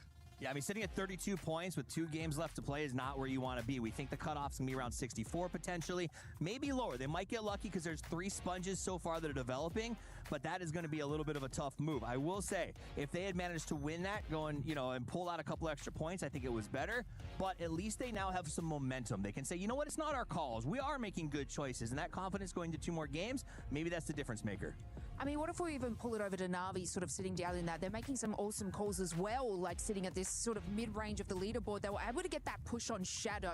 But you were talking to me about this, but at the cost of what? They took pretty much the entire team just to be able to get those eliminations happening, but that was down to 1, and they weren't able to sort of, I guess, resurrect themselves from that play. When we talk about the Na'Vi situation, right? So Shadow set up a pretty good trap. They're tucked up against the hill. They get Hackatory. And if there's something you want to do when you fight Na'Vi, it's kill Hackatory as fast as possible. They did it. The problem is you have to remember, never go full stack. They stacked up together on the side of that hill, and it was one boosted grenade dropped on their toes. They looked down, they said, oh no. It was like one of those movies, like you're watching Saving Private Ryan, where all the guys are like, oh, it's over now. And they go. That's the end of them, and then Navi's able to sort of salvage up some points. Navi, I think, is in the same position, I think, as the Falcons a little bit. That 20 points right now after 4 games, a 5-point average is okay. That puts you at 60 on this track, but you say these are all bad games, right? You got to have one good game out of 12, surely. So if they get one game where they average 9 to 12 off of that game, that puts them into a spot where they will probably qualify. I mean, what I'm seeing from like Navi is they are trying different things and they're making these decisions. And I'm not saying the Falcons aren't making the decisions. You heard them. They are happy with what they are doing, but it looks like Navi's just pulling out everything and throwing stuff at the wall and seeing what sticks, which is what I like to see from a team. No, that didn't work out so well for them, but they'll go back to the drawing board in these next matches, and I feel like they could do something a little bit more in our match 5 and 6. I think the thing I like about Navi is, so we talk about Twisted Minds as a system-driven team often. Navi, and I actually heard this, Twisted Minds wasn't stoked because Navi came in and sort of memorized their system, adapted it a little bit, and has used it for themselves. So I think the idea that Navi is system-driven, but when the fight breaks out, they become very sort of work on your own or work in duos. The system is dead, let's just frag. I think works really well for the modern environment and the way that PUBG has been evolving so quickly. This is one of my picks for teams over the next 2 years that will continue to just keep climbing that board and be world champions at some point. And for Navi, they just came in today, too. So they still have 6 more games tomorrow to go. They got time. If they're taking a little bit of time, that's completely fine. One team that started off hot today and it has slowed down in a way, but even though they've still been getting the points, it's VP. VP, in the way that they're positioned currently in the overall, they're looking like they're going to be going to the finals. But at this moment, I mean, if you're going into the last 2 games, they could use that to play a bit of a spoiler role to some of the other squads that are also in Group A that are having a hard time. Yeah, it's one of those, do I take that risk? Do I sort of mess with someone and they come back around? If there's a $2 million tournament, that's the one to make bad blood on, right? So they could mess with someone. That's not VP's nature generally. I think what they'll do is try to run up those numbers a little bit, because you also want that confidence. You want to walk with swagger into the grand finals and be like, yeah, we broke 110. And then everybody else is terrified of you. So I think that's what VP is going to look for the next 2 games, is to crack up above those 3 point, 100 plus and say, we are the guys to be scared of when it comes to the grand final. And earlier we saw Full Sense being able to bounce back a little bit too, getting themselves closer. Shadow Esports is in that range as well. For some of these squads, I feel like if they can possibly end up clutching up a win in the next 2 games, Lays, that could end up meaning a ticket to the finals. Yeah, I mean, it's absolutely huge from these games, and we saw it coming out of like the first kind of group stages and stuff like that. They have really turned things around. They went back to the drawing board, and they are showcasing it today. And I know you've been a big fan of Shadow, and y'all saying it in the green room, but they are absolutely turning up. I'm all in. I'm all in on Shadow Esports. Toppies doesn't agree with me, but the thing is that I'm all on Shadow Esports because of Toppies. I said good day one. Which they did. So after that, I was like, this man knows what he's talking about. That's why he's here with me in Paris for PUBG Battlegrounds at EWC 26. But I know we got something cool going on the stage with Barney and Luti. Erangel, Miramar, Tego, and Rondo. You know, if me and you had a map, what would it be called? I mean, we can do like everybody else. Like, we take our 2 names and we smash it together, like Looney. No. Okay. Booty. Oh, no, definitely not. Yeah, no, maybe. Okay, regardless of what it's called, what about the terrain, okay? So, like, teacups everywhere. Of or like course. the Eiffel Tower in the middle. That's a good idea. And it's like destructible, so in every game, it just gets smashed to smithereens. You want to destroy the Eiffel Tower? That's rude, bro. Like, imagine if I said the same about Big Bob. It's Big Ben. Oh, yeah, whatever. Map are good and great as they are now. So Game 5 around the corner now. And for some of our players, there are only 2 games left in the group stage. That's right. The points threshold is starting to take shape, but our teams from Group A really need to step up and do something and end with a bang if they got any chance of making it through to the grand finals. And so with that being said, it's time to head over to our casters. Let's do this. Right, come on. We can destroy the Eiffel Tower. No, buddy, we're not going to destroy the Tower Eiffel. Yeah, we won't talk about Eiffel Tower destruction or the destruction of Big Bob, but we are going to destroy a couple of hopes and dreams here if these teams aren't careful. 2 games remaining for our squads in Group A, and there are definitely some that are going to be sweating going into these final 2 matches, Martin. Yeah, that's going to be Tyloo. Very much sweating here. 32 points. Petrichor Road, 34 points. That's a Supers shocker to me. 46. That's a shocker to me. Yeah, there's some names here that should not be down here. And after what we see from AGL, then 56, they're safe. Full sense is looking good on 52. So yeah, it's very much and very nervous for the teams at the very bottom here. Well, 2 games remaining. Tego is where we are going now. We'll see if those squads that are in the hunt, in the chase, that desperately need something to go their way, they can find a little bit of Tego magic to bring them where they need to be. The plane is in the air and it is hugging the western side or southwestern side, so probably, hopefully, maybe not another shipyard circle. You know what I love about Tego? What's that? We get to say, it's time to Tego, guys. 2 more games here, Paul. And you know what? Can't avoid it. From the southwest to the south side here, a lot of teams are not going to be able to get to Kangyong Airport, Shipyard, even to Yeongcheong. It's going to be a stretch in a car for VP. It's going to take some time to travel. Might see some contest for cars in some of the areas where teams are not used to. So I think it'll be difficult for this one here. Tyloo, 2 more games. So we're currently at the bottom of those teams that have played 10 games. And yeah, they're going to be close to Gen G, close to Vitality. And Vitality's been looking great. They're also have played 10 games. And 57 points for them. Guaranteed to go final in my book here. Sure, they're going to get a few more points. I think the cutoff, considering how kind of top-heavy we've had it so far, I think the cutoff might be significantly a little bit lower. Yeah. Maybe the 50 to 55 point mark. So yeah, we'll see. And we get a southern side shift here.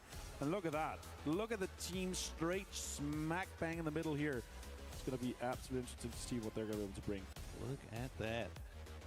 Yeah, I was keeping a very, very close eye on this because anytime you see plane paths that really kind of tend to hug one side and really cut off a lot of normal drop spot locations, as you were saying, airport, anything up to the north, that's when you start getting a little bit worried because looking at these drop maps coming into this, it's the alt drops where everybody is kind of like piled on top of each other. Everybody says that Songam is their alt drop. They got like 4 teams saying Songam is their alt drop. Well, fortunately, it looks like everybody kind of got the message and they found different ways to do it considering this plane. So looks like the luck in their favor this time, and we won't see any early game shenanigans here. But as you said, Petrichor Road, they're in a really nice spot here. They got Chewy 7-1 right in the middle.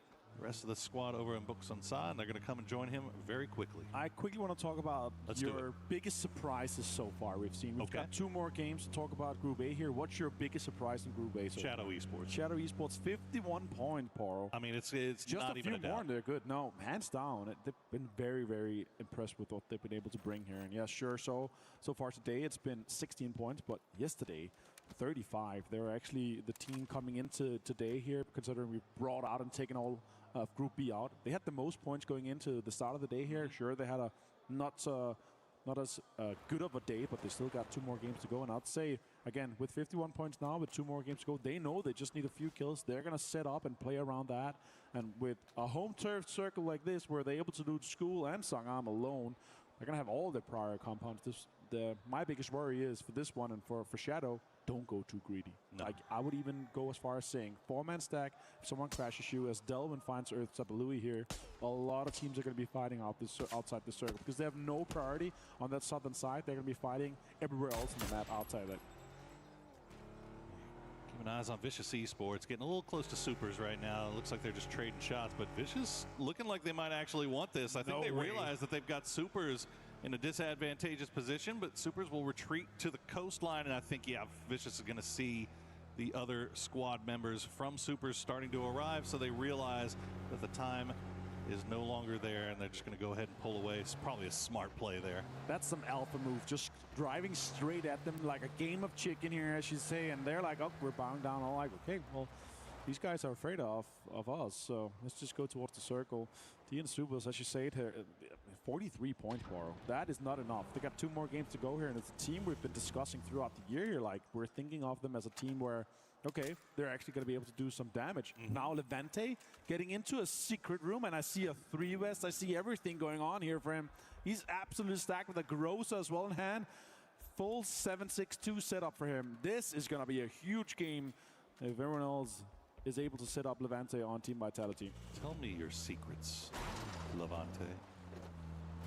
Only if you have the key, Poro. Only if you have the key. And that's obviously a new addition here in esports. It's awesome. Played a lot of it in ranked, and I actually really love it. It's high risk, high reward. Some of the areas are hard to get to. It's hard to contest. Some of them are a little bit more secret. And all the teams not fully prepared to, like, you have to remember, oh, where are these areas actually? Because we've been playing with them in esports where we didn't have the keys, where you couldn't get in, and they were really weak positions. But when being able to open the door, being able to play from inside, is actually way, way safer. So that's interesting to see. Sure, here it doesn't have a big impact for Vitality because they're going to go back to their 2-2 split or 1-1-2 split. And now on screen here with Na'Vi, so far, of course, only have been played 4 games, but only 20 points. It's a team that just by the sheer brute force of mechanical skill and pull-ups, they don't need placement points. They can just kill everyone. But they have only had 15 kills, 5 placement points. Is that enough for a team of this caliber?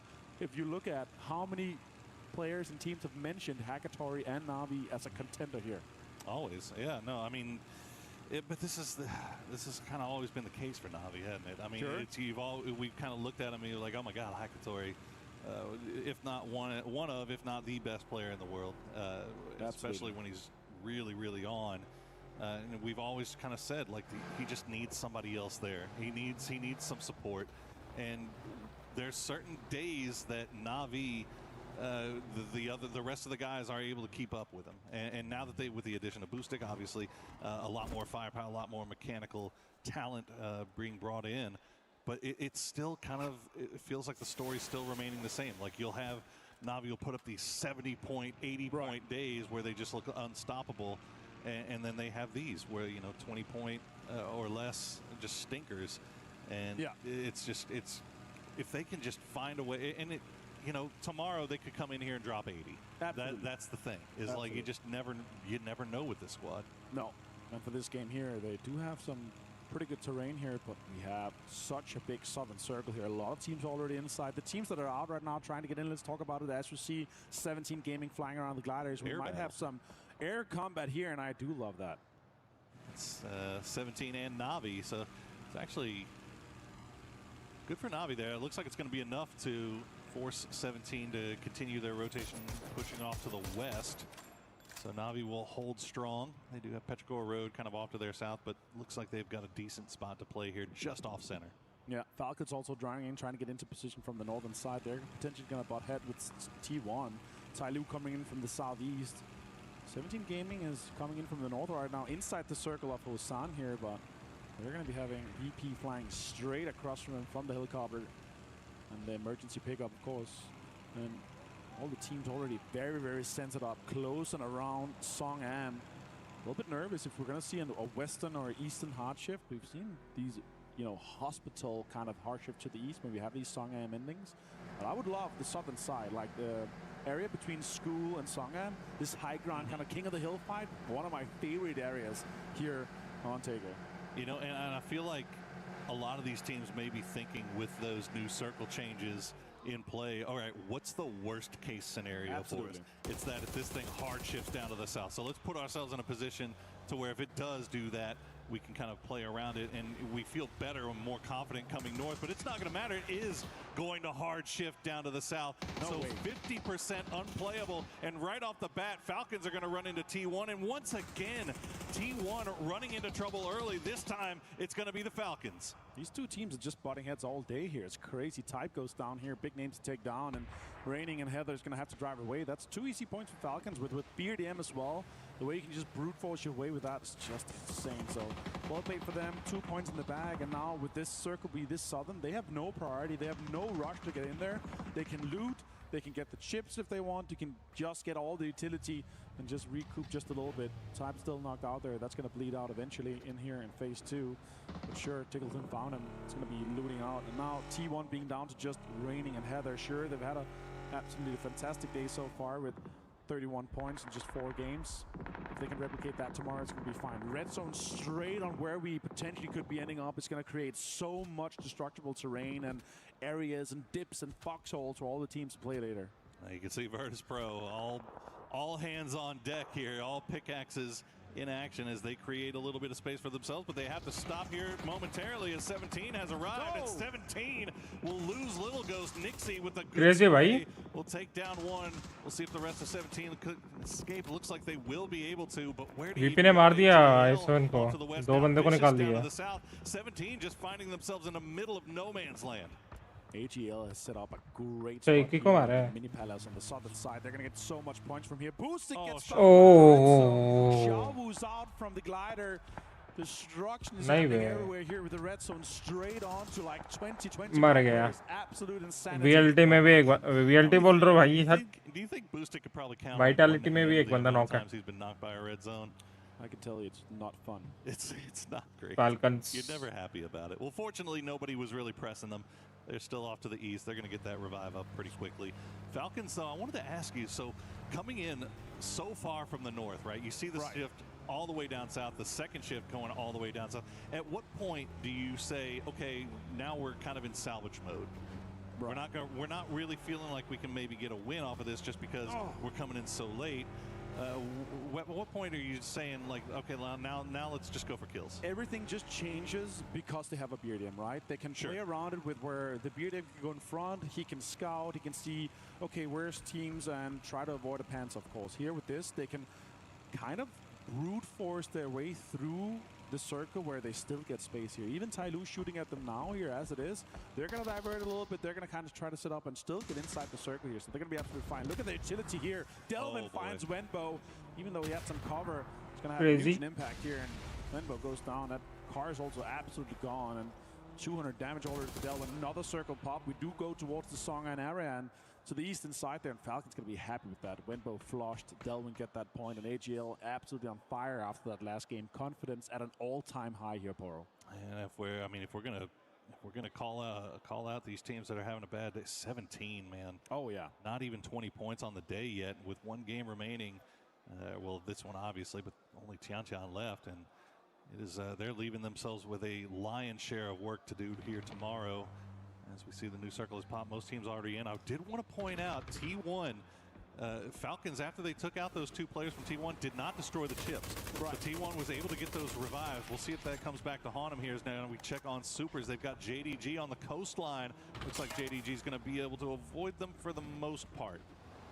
That's going to be quite the amount of teams going to try to go for some of the coastline play here, because sure, it's phase 3, but no longer having land ratios, not going to be guaranteed to go away from this water area. And we've seen some tendencies where it actually goes towards water in those phase 4s and phase 5. So let's see what happens here. With that northeastern shift here, look at the amount of space that Falcons was able to create from some. Also, I'm going to have to get my magnifying glass out, because it looks like there's like 5 or 6 teams in the dead center. It's Vicious, Gen G, Shadow Esports, Sharper, Vitality, Petrichor Road, and Na'Vi absolutely stacked on top of each other inside the city. That is going to be very hectic if and when they have to leave. But right now, they'll just be uncomfortable neighbors as we check back in with AGAL. Still have to make their way inside zone, and they've taken their time about it. And as a result, Virtus Pro has kind of gotten themselves into a spot that caused them some trouble. As we see exactly what Mr. Avenger was talking about. Lots of residents in the city of Songam right now. New applications are closed for Songan. No vacancies. There's no vacancies available here in Songan, absolutely.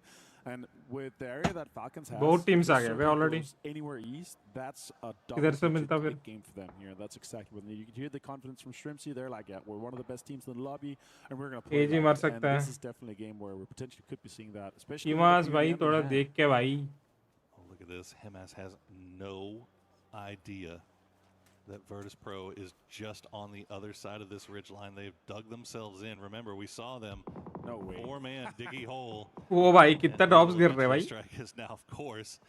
1, 2, 3, 4, 5, 6, 7. The emergency, the drops are going to come through. So we'll see if anybody has the guts to go for it. I don't think we will. But AGAL, they think that they have a free and clear path up here, but it is not free nor clear. And Himas just has yet to figure it out. We see the stress coming through in the fans right now. They know oh my this could God. be dangerous. That circle crazy, bro. Oh my. 45% water. Half the city is still inside here, but look at that. Tyloo is laughing. They're going to have a hard time as Thanos finds Setsuna. And AGL is just running southwest here. सीधा निकल गए AG तो. That area, and taking some of the space is going to be so crucial. Zone देखना चाहिए भाई. Zone दिखाओ, zone दिखाओ, zone दिखाओ. AGL's life right there. Because as soon as it popped, they immediately hopped in vehicles, started heading down south, going towards the coast, and Virtus Pro was not able to spring the trap that they were setting up. But now the fighting is going on in the city. Shadow Esports, Jexy and Hansi might be the last two players left alive, but they're finding knocks. It's an urban horror story here for everyone. Shadow Look at the kill feed. Absolutely lighting up. We're not going to be able to catch all that. So let's talk about what's happening here right now. AGL coming up against JDD is massive. JDD trying to hold out everyone from the southwest on that ridge. Big nade coming in, does not connect, no damage done. 55 from another one from December 12th. Nant also with utility in hand, trying to fend off this aggressive push from Solalsi and Himas. That would have been a great grenade had they been actually standing on that one. But fortunately for JDG, they have pulled back.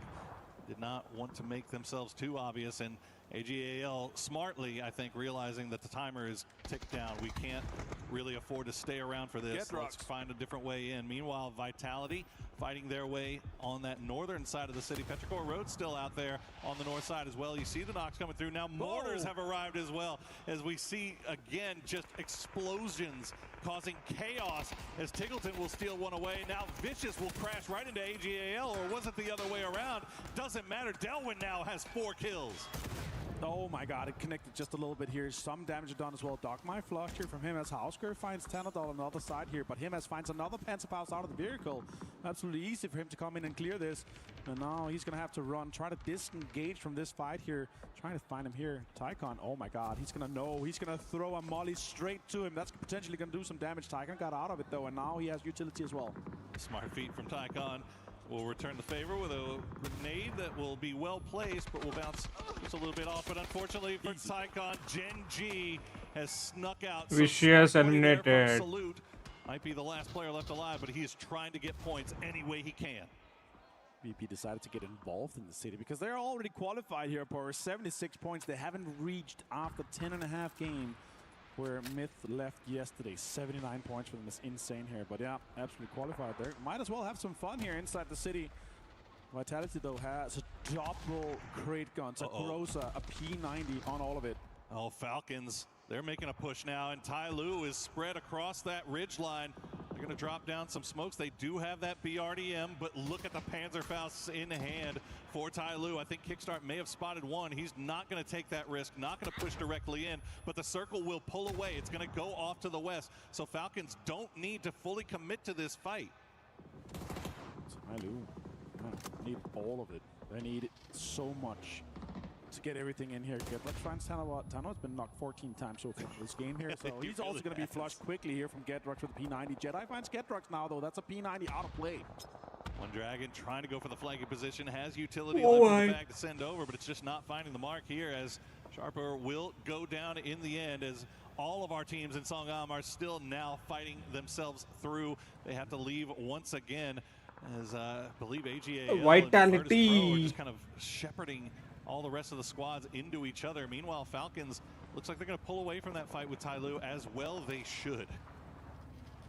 He's going to continue to plug all that beer. He's going to be absolutely not going to have anything left. He'll have nothing left. Beamy finds destroyed. Delvin also down with another nade here from Beamy. A great push from VP here. Both of these teams are qualified, but who can make the most of it? They're playing a high-risk, high-reward game of trying to play the edges of this city. And unfortunately, they run it right into each other. And there you go. AGAL gets wiped. 6 kills now for Virtus Pro, and they should be able to reset. Shrimsy and the boys came on to T1, but they will lose one. Reigning now the last player left alive. Tiggleton allowed to stay alive, but he's going to go down. Falcons get picked out. क्या कर रहा है भाई ये? You would expect so much more from that. Tyloo held that eastern side so well, but अरे उसको जाके पहले kill finish confirm तो करता है. Everyone was just shooting at them, especially Navi from that northern side. Songham on fire. Hello, my bad. Tons of damage taken here. Yeah. So utility. That's double nade straight on him. Double stun grenade straight on him. Oh, crazy nade. Levante goes down. Hello, my bad. Right behind him is Quizzy. Will have to retreat to the hard cover. Meanwhile, Navi, they have been playing quietly over on the eastern side of Songam, have managed to keep everybody alive. Now they're looking over in that direction of all the teams that are going to have to cross that road. So they are in a great spot here. Petrichor Road is going to find Tai Lu before eventually going down. So Tai Lu doing the most here, but Navi now sniffing over in that area as well. Tai Lu 2 kills, potentially more to be had here, but DN Supers are sniffing out. This could be huge for Supers. Yeah, but look at the nades coming in. Triple 4 nades coming in. Hakatar Ferris gets the most of it. Now it's just Lee, and DN Supers is backfilling his position on that eastern side. They want to get it out of here. JDD and DN Supers is looking great from this position here. They have so much control from the water side. Oh man, but the problem is 0 kills. Nobody has really revealed themselves to them. Everybody knows to expect a full squad down there.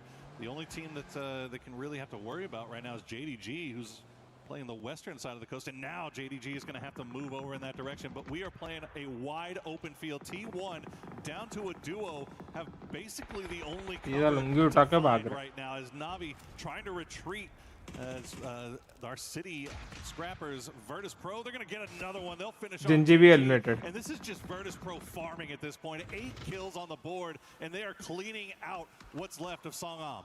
I can't believe it's still being 4 alive here. That's मर गया. utility being thrown Shadow भी eliminated. Jaxi, and that's Shadow Esports. Dominate कर रहा है भाई lobby को. BP continues to farm the lobby here. Absolute insane. Shooting inside the smoke, maybe thinking there's more alive, but no, you just hit your teammate just a little. नावी को निकाल दो, हो गया GG हो गया जाए, GG होगा VP का. Oh, nice grenade from Suze, as that's going to kick off the fight on the coastline. We'll see if Supers can rebound, but Navi doing their best to try to hold out Virtus Pro right now. They see the smokes. If they can time the grenades perfectly, they might be able to get them. A lot of damage comes through, but they'll be able to keep that US alive. JD का fight हो रहा है DN के साथ. Continue their push. Heather finds Corexi for the confirm. Raining also finds Spyro. T1 with a 2-man just fighting everyone still. That's huge. JDG finds Rex for the flush. And now he's pushing December 12th. अरे ऊपर कैसे हो गया Vened? Committed to this fight here. On to a 3v4. Super's able to get one of those reses off. Weren't able to get Rex. They are just laying down the smoke, trying to slow things down, trying to slow JDG down, see if they can maybe nice knock. Get something here. But nice grenade from Cold will take down Guman. And they are once again on the back foot. The smoke. ये लोग नेड किधर डाल रहे हैं भाई? Gotta wonder how much offensive JD तो अच्छा नहीं डाल रहा है left at this point. As they are just, sorry, JD बोल रहा हूँ. DN तो अच्छा नहीं डाल रहा है. They take this fight with Supers because if they can come out of this clean with all 4 up, they are perfectly positioned for a win here. Yeah, they're realizing, is it worth betting on us winning this 1v1 fight or 1v1 team fight with them? Because if we can coexist here, we could farm the rest of the lobby and then fight later on. I don't know if that's what JDD wants. Beamy finds Boostic though. Navi is under some pressure. Tai Lu still has Lee alive inside the उधर VP को देखो dominate कर रहे पूरा kills निकाल रहे पूरा. 17 surviving on that western side. Surely eventually he's going to be found by VP. Yeah, that's who I'm looking at right now, because VP, I mean, they came from the city. They have no idea to even look over in this direction. Tiantian just being the sneakiest snake right now. Heather will find Boostic as the grenades from T1 just going to, I think that might have been a freshly rezzed Boostic, so not a lot of damage, but it gets him back up. But that one will. He'll finish him off, and he's going to get the knock onto Spyro. So Navi, once again, Bush को finish कर दिया. It's actually impressive that Virtus Pro was able to keep 3 alive and make their way into the circle, but Tiantian could strike at any moment. Kylo को zone है. Crazy circle as well. T1 still being in now. DN को भी zone है. पास में ही है DN का. ये GD वालों को निकालना पड़ेगा अभी DN को. Because they need to move both of them. खुदाई कर रहे, खुदाई कर. They approach this one. छोटे खुदाई कर. Could have an impact. Look, Human slowly pushing towards this rock here, trying to take space away from it. And even if they try to kind of wrap on the eastern side, उसको देखना भाई. Zone के half उधर से इधर. Yeah, this is interesting though, because JDG has also sent Cold 119 back over to the west to kind of look back to see if that's an available rotation. No way. As T1 is going to hold the line. Virtus Pro tried to sneak up on him, but so far so good for them. 17's Tiantian will get spotted out by Cold 119, so that snake will not have the opportunity to strike. VP में last बंदा बचा है. Fighting over the shack. JDG VP eliminated. From Cold 119 to come over here, because this is a lot more. This is probably an easier game-winning play if they can take out T1 while they're looking. But what a hold from the duo from T1 to take down Virtus Pro. Insane plays here from Reigning and Heather. What a way to take a 2v3 straight to VP. Oh, कैसे बचा बे? He does have a little bit of a backpack, and he's going to be able to survive that. Oh, the heal comes off. ये तो मरेगा. But Navi knows exactly where he is. I wonder why. Maybe it's the 4 burning cars and all the tips around it. could be a little bit of an indicator there. टाइलो के पास तो crazy है भाई. Hey, I'm being sneaky over here. वो तो आराम से बैठ लेगा उधर ही. Smoking, burning husks of cars. Yeah. Well, look at JDG. Okay, so they're going to allow Supers. DN भी खुदाई कर रही पूरा. After the pressure came through initially, Nons and Suze have been left behind. JD को zone मिल गया. Crazy बन पे. अच्छे से zone ले लिया. But I mean, JDG, they're positioning themselves for late game while also keeping eyes over here towards Supers. We'll see. It doesn't look like anybody's got angles on them. T1 has eyes on Navi right now, and the same is true in reverse. कितना नीचे को बना दिया Looks like they've run out of offensive utility to send over towards Lee. If JDD plays this right, this is a double-digit kills win easily for them. The way that they've approached, the way that the south side is set up for them, with the cover that they have as well, it's gonna be crazy. But T1 definitely the biggest winner so far of this game here. 6 kills as a duo.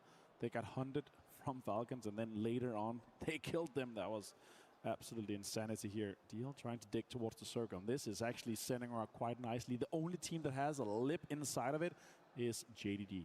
Just the tiniest little bit of space to play, and JDG is 4 alive. They have the opportunity to kind of go for that. Here's the blue zone grenade. Going to force Spyro to move. Double nade. They do still have offensive utility left to send over towards Lee, but unfortunately, it's just not falling. The flashbangs are going to be perfect. Unfortunately, the grenades were not. So Lee able to survive a little bit longer, and Navi still has to worry about him. Keeping eyes on T1 just to make sure nobody's sending it over. Lee did have at least 1 grenade to send over, will cause some damage. The second one will find the knock, but that is going to do it for offensive utility for him. Look at that. He just found another nade and another Molotov. Why not? That's huge. December 12th finds Reigning, and this is the JDD push I was talking about. To be able to take that south side control and also hold out the other teams trying to get in. It's going to be T1 losing Reigning surely, and then it's just down to Heather. He's got another one. He's going to get the re-knock on the Hakatori. Hakatori wasn't even able to stick the res just yet, so I think Ferris' job is just to send flashbangs over there to make sure he doesn't throw yet another grenade.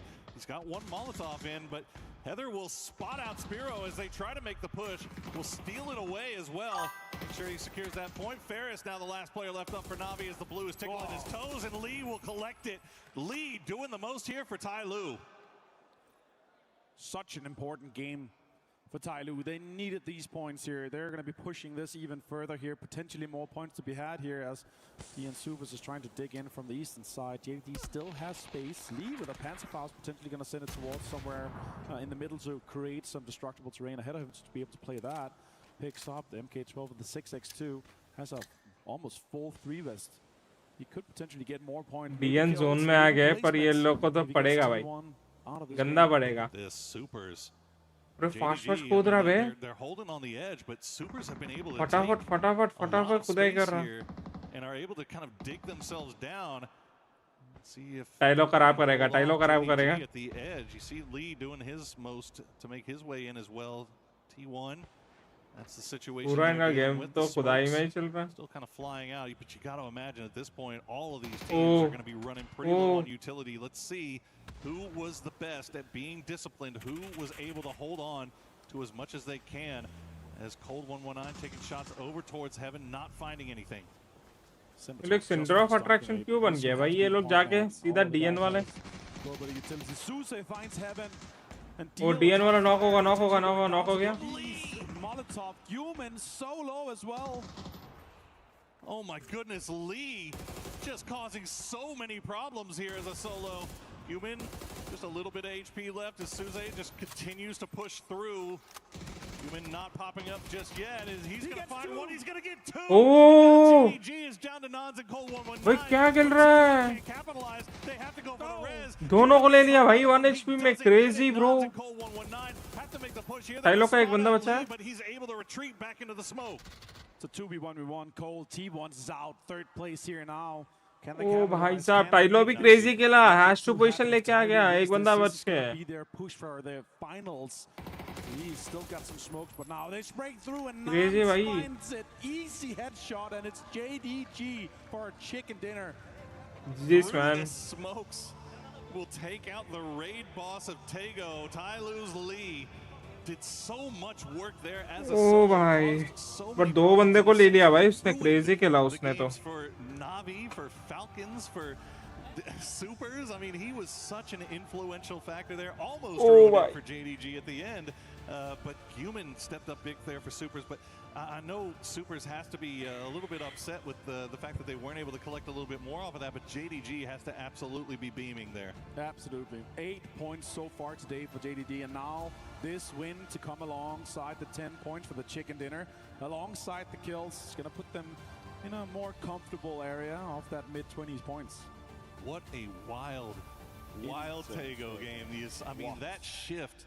And so was it C3, C2, C3, C2? 4 or 5, where we just had 45% water. It's just unbelievable stuff. And I mean, all those teams that had crashed into Songam, I mean, we saw it, we talked about it. There was just, I mean, 6-7 teams all inside Songam. And guess who was वो crazy था बे उसने सो के दो बंदे को निकाल दिया अच्छा था वो so good. Yeah, there's no vacancy. Good one. And, the Virtus Pro landlords, they came to throw everyone on the streets as the circle moves out. And look at that, JDG celebrating. Gotta be needing happy. it, yeah, for sure. 2 points per game average before this game here. And now they're able to capitalize. I think they're going to be ending up around 25 total points after this. So that is huge for JDG. Yeah, massive stuff for JDG, and they still got another day left to play as well. So they've got their eyes on the top 16. But Tyloo starting to show some signs of life here late in the day. But is it too late? That's the question. Lee doing everything he can to drag his team up the leaderboard there, but we'll see if it's going to be enough. We've got 1 game left to play today, guys, so don't go anywhere. We're going to be right back.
We've managed to grab Trav from the Allianz Vault because it's day 2 of the group stage over on your side of things, and so we're looking for a little bit of a club championship update.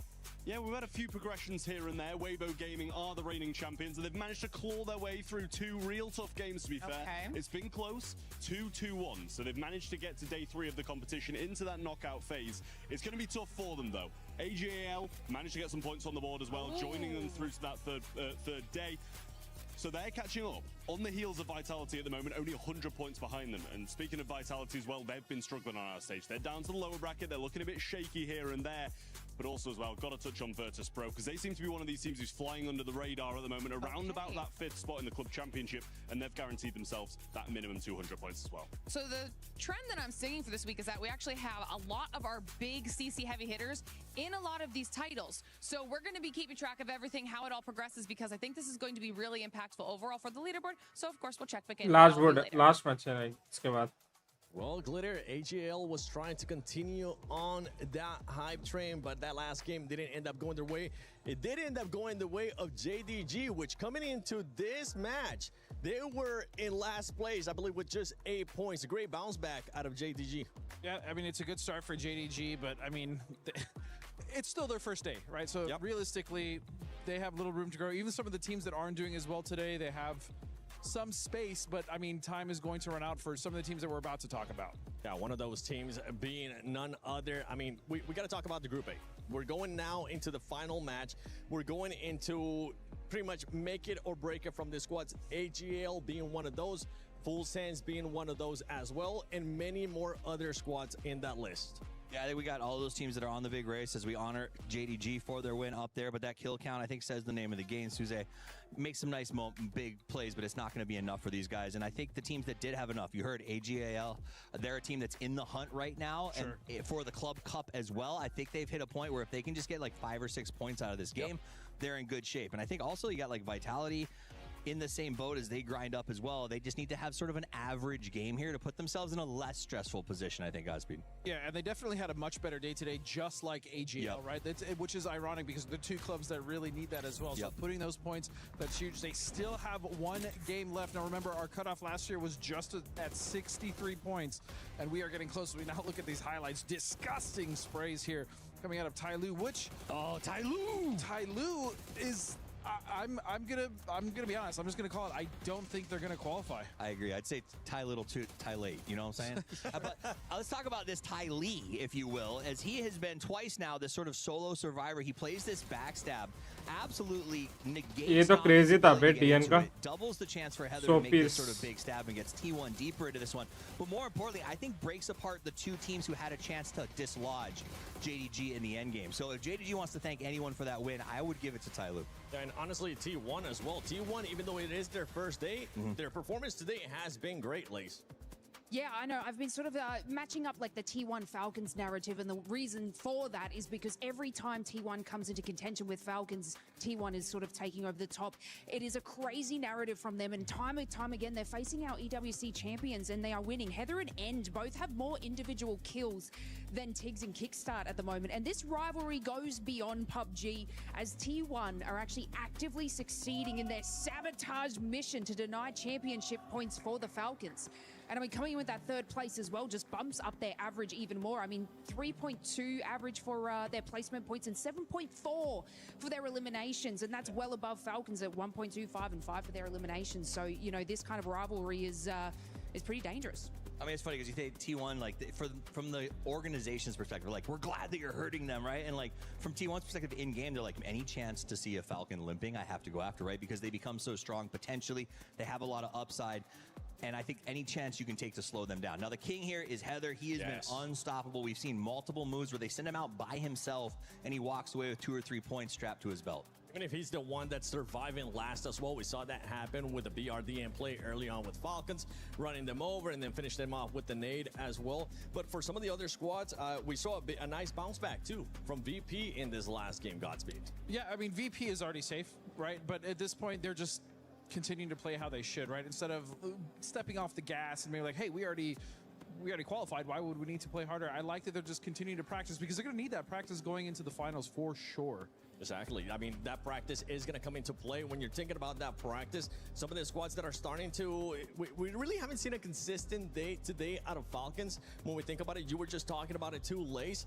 We did see the confidence come out in the interview that they ended up doing with Kalaris. Especially going into tomorrow, do we maybe start waving a flag, a red flag of just a, I don't know.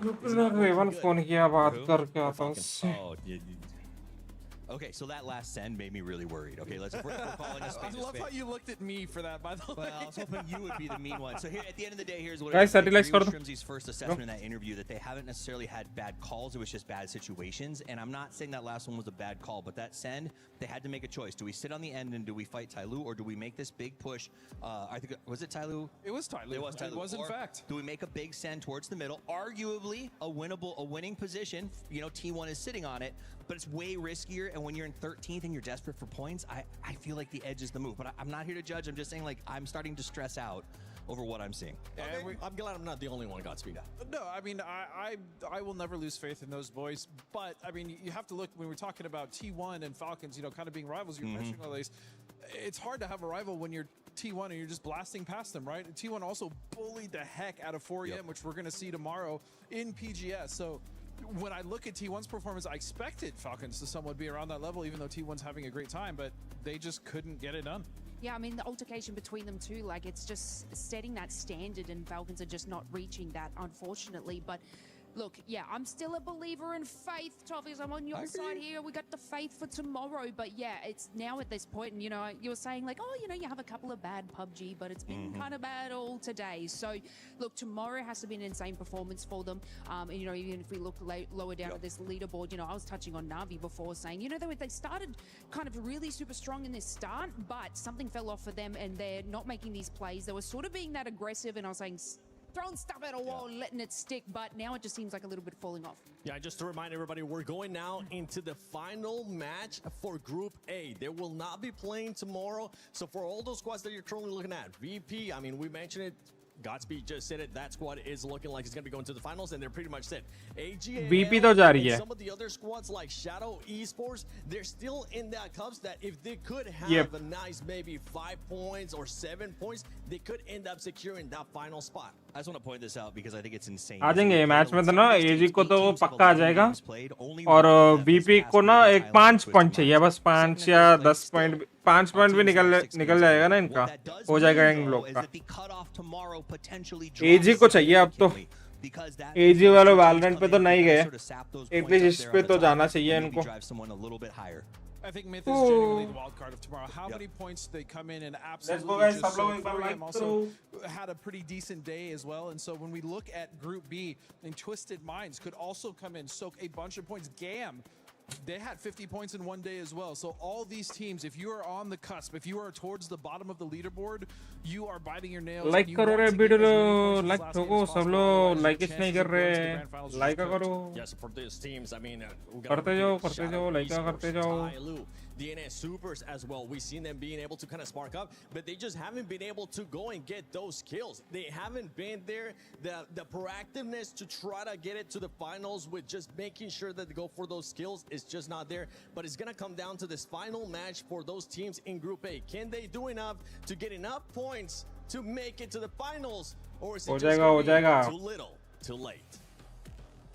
One match left to determine who from Group A will be going on, or they can do as much as they can to set themselves up for tomorrow. We'll find out what that cut line is looking like a little bit closer after this one is done, but there are some teams that are still sweating going into this final map on Erangel. 8 teams with just 1 game to go, and we're going to be going back to the absolute most historic map, and it's going to be an absolutely insane plane path. Let's look at it. Look, I'll tell you this right now, Martin. We were talking last game about how many alt drops you see on these southern plains. This is another one where this compound, just on this western side of Sosnovka Island, has about 6 teams that have claimed it as their alt drop, and this is a far, far south plain. So this is going to be interesting. We'll see if any teams decide to drop onto each other there.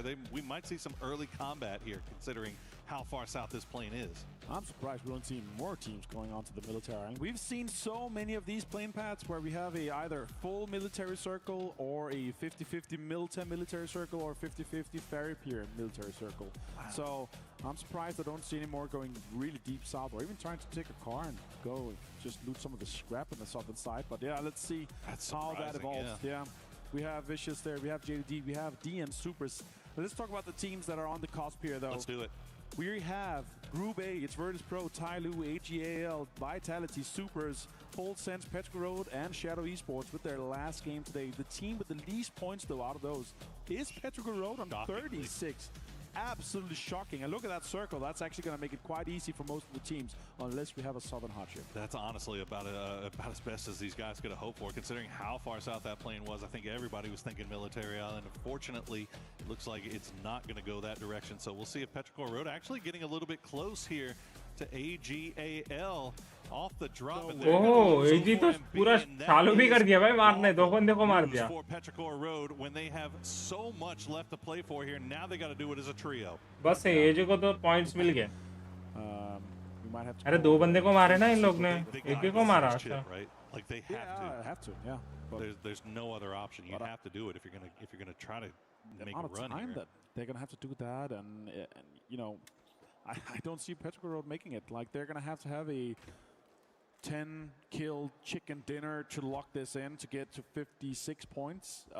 It's just going to be pretty much impossible for them having lost one. And sure, they can go for it, but are they going to think, okay, are they going to camp it, or are they going to do something funny about it? Because AGL is already qualified, to say, with the 61 points that they have now. I think, as Toffee's mentioned on the desk, we're going to have a lower cutoff. We're going to see Myth and Twisted Minds go absolutely ballistic tomorrow. They're probably going to try to breach that triple digits. T1 trying to get into Yasnai here and getting some loot. They're going to have no priority inside the circle. They're going to be getting in really late. Starting to loot at the 3-minute mark. That's usually where a lot of the other early teams, they start moving from their loot to try to get some of the high priority. Look at that though. Vitality enhancing. Shots comes in, and Vitality and Levante, the big fragger of the team, finds another point for Vitality. And they're now on 63 points. That is massive for Vitality here on home turf. That is huge. And it's great news for Levante, too, as he has been the victim a couple of times of going down early to something like that happening. So, again, another team that could definitely use a few more points to feel a little bit safer here. Shadow Esports only 54. They're going to have to hope that that cut line is a little bit lower, but it looks like Vitality is starting to kind of loop around and see if they can spot out the rest of these Shadow players. Quizzy going for the UAS. I don't think he knows that Setsuna is there. Setsuna will try to go for the spray, gets him down to half HP, but Vitality will leave. Yeah, Levante reading that, and good cover there from Quizzy to make sure that Setsuna can't just free fire at him. Yeah, that was well played. Shots comes in from that Dragon. Big shots, potentially. Some headshot put them really low, but yeah, they're just gonna dip and dive out of it. So many teams, you know, outside the circle trying to just be the big white shark in the water. And now JDG tries to go for a actually pretty early E-pick up here, and trying to maybe find some control inside the circle here. I like this play from them. And if it wasn't for that last game, they would have been dead last so far. 27 points now for them. They just need a little bit more, and they're going to have everything on the table for tomorrow. We also have to talk about Tyloo, 42 points. That's not going to be enough in my book. They're going to need 10, maybe even 13 points more. Cut off in what I could expect and see here. 50 points, maybe 55 points, depending on what happens tomorrow. If we have a big, you know, game from both Myth and Twisted Minds, it's going to be lower. But if they don't, and if they just go out and have fun with it, then the middle pack's just going to be so tight. Cutting back over here to Petrichor Road. I've been keeping an eye on this. They've been doing a little bit of a chess match. A little psychological warfare going on here between Petrichor and AGAL, but they will get that chip, which is great news for them. They have Razak for free, should get that revive off very easily, and Razak's still inside zone, so they can afford to take the time to get him back and get him looted up. Now, they had the north pretty much to themselves, but it looks like Vitality doing the long wraparound on the north side, north of the river. T1 also starting to creep over in this direction, but they're coming in on the south side of the river, so Petrichor Road will need to be on keeping eyes off to the east, make sure that T1 doesn't take them by surprise. Absolutely. We're going to get that res off. 0-4 MB comes in. The Nightbane of Petrichor Road. They need this last player to make this happen. 36 points so far. One more game to go. In 30 minutes, we're going to know exactly where we end up with them. And if they're going to be flying home tomorrow, or going to play in the final. Oh, Panzerfaust left for that. Now Falcons as well coming in this northeastern side into this circle here, Poro. Quite the space ahead of them, but if timing allows it, they could be driving straight into Petrichor Road or AGL. All the timing right now is kind of weird for Petrichor Road because Chewy was sent to scout off to the south, and he's returning back. It looks like he'll be able to get back to him. Petrichor Road, after they hit that revive spot, they immediately got on the move, which is good news because T1, as you see, has now made their entry into Razak after looting up in Yasnaya, but they're going to see the taillights of Petrichor Road. So Pero not going to have time to get loot up for 04MB, but 04MB already on the move. You can see he's coming back in as Petrichor Road still trying to find a spot to play. This might be a ruins, if anything else. AGAL already in position, and I think Petrichor Road knows it. This could be very scary, both for T1 and for Petrichor Road, because AGL is just going to spring out and do some damage. Some drive-bys are happening now, though. T1 trying to get some damage done onto Petrichor Road, and they're shooting back as well. T1's flying around, Raining taking so much damage, down to 48 HP. T1 has had a banger of a day. so far for themselves. They'd love to be able to get a few more points here today, as EN will get taken down and flushed out by Falcon, so that'll be a point secured for the boys in green. But for T1, you have to imagine trying to get as many points as they can today, because when tomorrow arrives, they have an enemy entering the lobby that they have a lot of familiarity with in 4 a.m. That is going to be a major storyline for tomorrow. As you see, 04MB will land. Pickleton taking shots from range, but it looks like he should be safe in Petrichor Road. Now back up to 4 strong. Absolutely. 04MB just running for his life, trying to get a little bit of scraps of loots here. That's on this higher ground of ruins, as the other guys trying to get some space ahead of them here. As this Thank goodness for esports loot, right? Absolutely, yeah. It's insane. Gonna have plenty of loot there for him. He's just gonna need some helmets. The other guy's gonna have the utility. And Vicious from that military island trying to get in with an E-pickup too. We're gonna have this circle pop though. Let's see where we do end up, Poro. Yeah, it's a real AD pickup for Vicious. See where I mean, yeah, you can't blame him for it. Obviously, they're waiting for the circle to pop and be able to drop wherever it may go, and it's going to go on the mainland. Still hugging the coastline here. Na'Vi have their pick of the litter as far as places they want to play. AGAL also in a pretty decent spot, but a number of teams off to the west are all going to be running into each other right now, and it's immediately starting as you see a number, some more E pickups being popped up there by Genji. I don't think that they're going to end up taking that one. Salute just kind of holding the line. Absolutely, so much is going to be happening on the western side here. Correctly goes down. Beamy returns the favor. Deal finds Beamy as well. DN Supers needs these points. They're in 48. They could be the cutoff team if they don't get more. And now they turn around here. Virtus Pro down to just 2 players. A red zone dead center as well. We're going to have such a absolute fiesta towards the late game here with so much cover being created. Tanova finds Tianchan. Sharper being engaged in 17. Lots of damage done here with utility as well. Yeah, the top of Pachinki Hill getting a lot of love right now here between 17 and Sharper. See if they can get Tianchan back up. Gotta give credit to Supers immediately getting those 2 kills and flushes onto Virtus Pro and getting their knocked man in the trunk of the car and get him out of the danger zone. It looks like Vicious has arrived as well. Eyes in the skies will be taking shots at them, but all the people on the ground have maybe more important things to worry about, so that might be good news here for Vicious. Jedi sees 17 shots, comes in, connects quite a lot, but the car is also providing cover. Jedi and Earthsop Louis from Sharper trying to fend off 17. Look at that.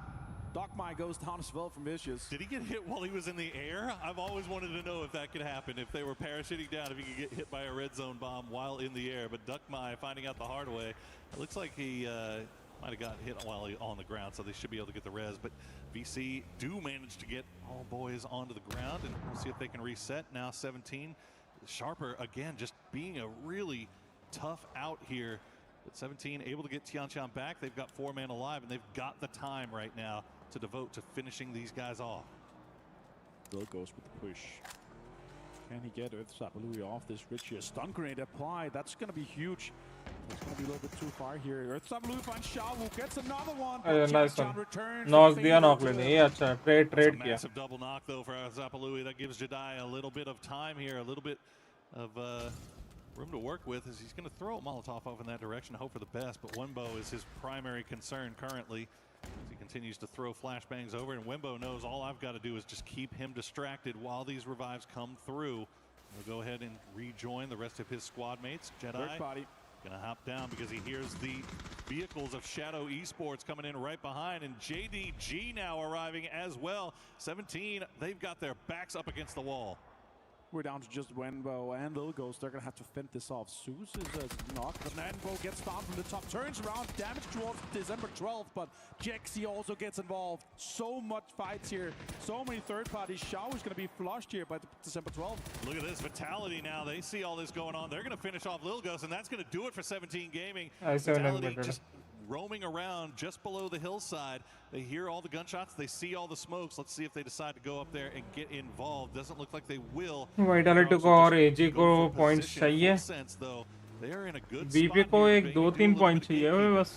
17,000 on there. Yeah, absolutely. 17,000 in 16th place here means they're going to end the day on 23 points. It's probably the lowest I've ever seen 17 Gaming on at an international level. Benadol with the MG3 in hand, the bullet hose. They decided to not take shots towards Shadow here. So they're going to be able to sit up towards the center of the zone. Looks like Vitality is actually going to avoid all that as well and just continue down to the south. Meanwhile, Petrichor Road, they wrapped all the way from the northwest all the way to the southeast. We'll see how much longer they can stay alive as Shadow Esports are just dug in. अरे damage पड़ा फिर भी उठ के वो drink P रहा. I think that's Full Sense mostly taking shots over in that direction. As Full Sense now have control over the west. They do have क्या कर रहा भाई ये? top of the hill, and that's about the only problem that they have to worry वो about. Stage पे जाके ऐसे करते. Yeah, as we have the final match here on the Qiddiya City grid for the Battle Royale stage at Esports World Cup 2026. You see live from Paris, you see the nerves coming in from everyone. Levante finds Lukarux though, that's a big headshot with the MK. Quizzy gets the confirmation. And sure, Virtus.pro had a great day so far today, 85 points. Took them 11 games to get above mid. A hell of a tournament so far for Virtus.pro, and they're down to just Nixie right now as Supers continue to clean out that compound. Meanwhile, Shadow is just expecting the push here from Full Sense. There you go, Nixie will go down. So Virtus.pro is eliminated. They will be comfortable in having a good performance here for the first 2 days and can start thinking forward towards the final. Genji also on only 16 points after 5.5 games is insanity. If you look at the names on that roster, Falcons here in the northern side, they're actually in there safe. Gustav is creating space around him on that eastern side, actually taking some of the great big compounds that's available as T1 is driving ahead of them. It's going to be quite congested towards the middle in some of these smaller dips. We have Navi playing extremely aggressive, trying to hold down that compound with the big white building inside of it. Tigger finds Kamals from Shadow Esports as Full Sense approaches and engages. Look at that utility being committed to that. That's going to be a great of Shadow Esports from Full Sense. इतना अच्छा से dips बना के क्या फायदा? You can do if you get smoked off like that and you're not in a position to prevent them from getting into grenade range, you know what to expect, right? You know that these guys are just going to get within grenade range and just drop it right on top of your heads. And unfortunately, they had no better option than to stack on top of each other as the circle will pop. It's going to go dead center, Petrichor Road, right in the middle. आज तो VP crush करेगी भाई नीचे teams को. Before this game started, Poro, and yeah, it could be the Patty situation with the burger all around them, and you don't want to be that. Look how many teams are trying to get close. Vitality actually getting and sniffing closer to the area here. D finds Quizzy. Genji also needs the points here. Levante also. The point away though, as Supers are playing their last game too. They need the points. They need to try to get into this 55+ terrain. Oh yeah, rough stuff for Vitality. They will survive for now under pressure from Vicious, keeping 2 alive. Regardless of what happens in this game, that 3 kills that they've gotten so far will bring them up to 65 points. You got to imagine that they're probably feeling comfortable here as we get a look at Rex finishing off young Nixie. Yep. Not what you want to see peeking around the corner is a guy with a Panzerfaust in hand. Oh, you just think I'm dead. Tickleton finds Raining now. The T1 and Falcons, they just continue to fight throughout all the game here. Tig, can you get the confirmation as well? At least they know the information now. More shots, more knocks are coming in here as they try to approach it. I think he's trying to pick him up. Tig finds a knock and a flush onto T1. More points come the way of Falcons. T1 Raining को मार दिया और T1 Type को मार रहा. Put him in their pocket right now. Gustav just giving them the readings, letting them know where they are. As Type will, yeah, you can see him just kind of crawling around. The rest of T1 looks like they're going to hop into vehicles. Ian and Heather already on the move. Shrimsy tried to take the flanking angle to catch him as soon as they did. And T1, they're in trouble. Heather is going to go down, and there's going to do it for T1. They will go out early, but 43 points on the day. Not too shabby for old T1. Not considering Tyloo after 11 games is on 42, so that is massive. Tyloo under a lot of pressure from Falcons now as they're going to have a scrappy fight on this northern side. Hakatar finds Shrimsy, and now Tyloo's going to potentially try to steal that away from him. Yeah, Hakatar actually gets the confirmation. That's huge from Navi. They also need the points, but they are dead center. They got hot cover to play around, so let's see how far they can take it in this game here for their campaign.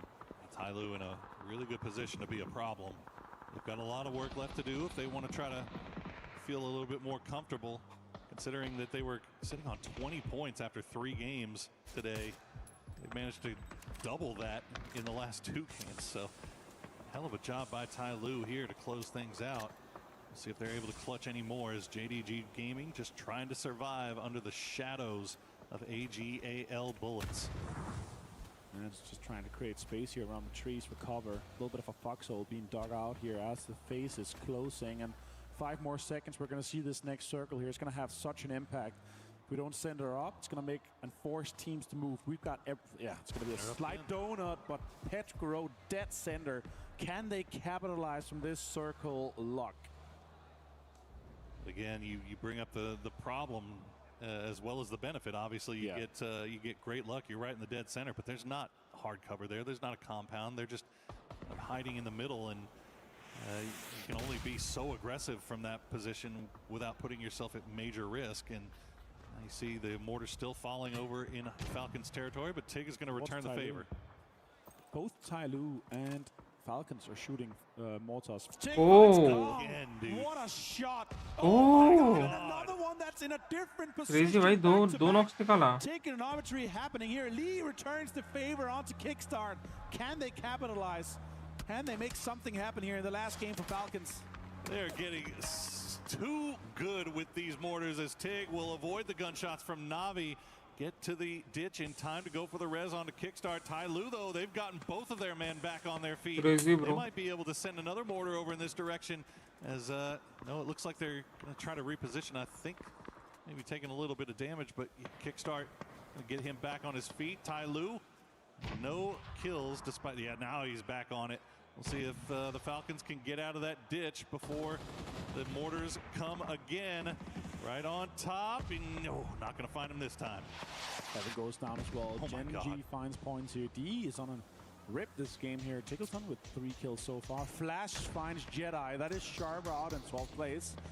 It's going to be a little bit rough for them as well, but 29 points just. They're going to be joining that mid-pack.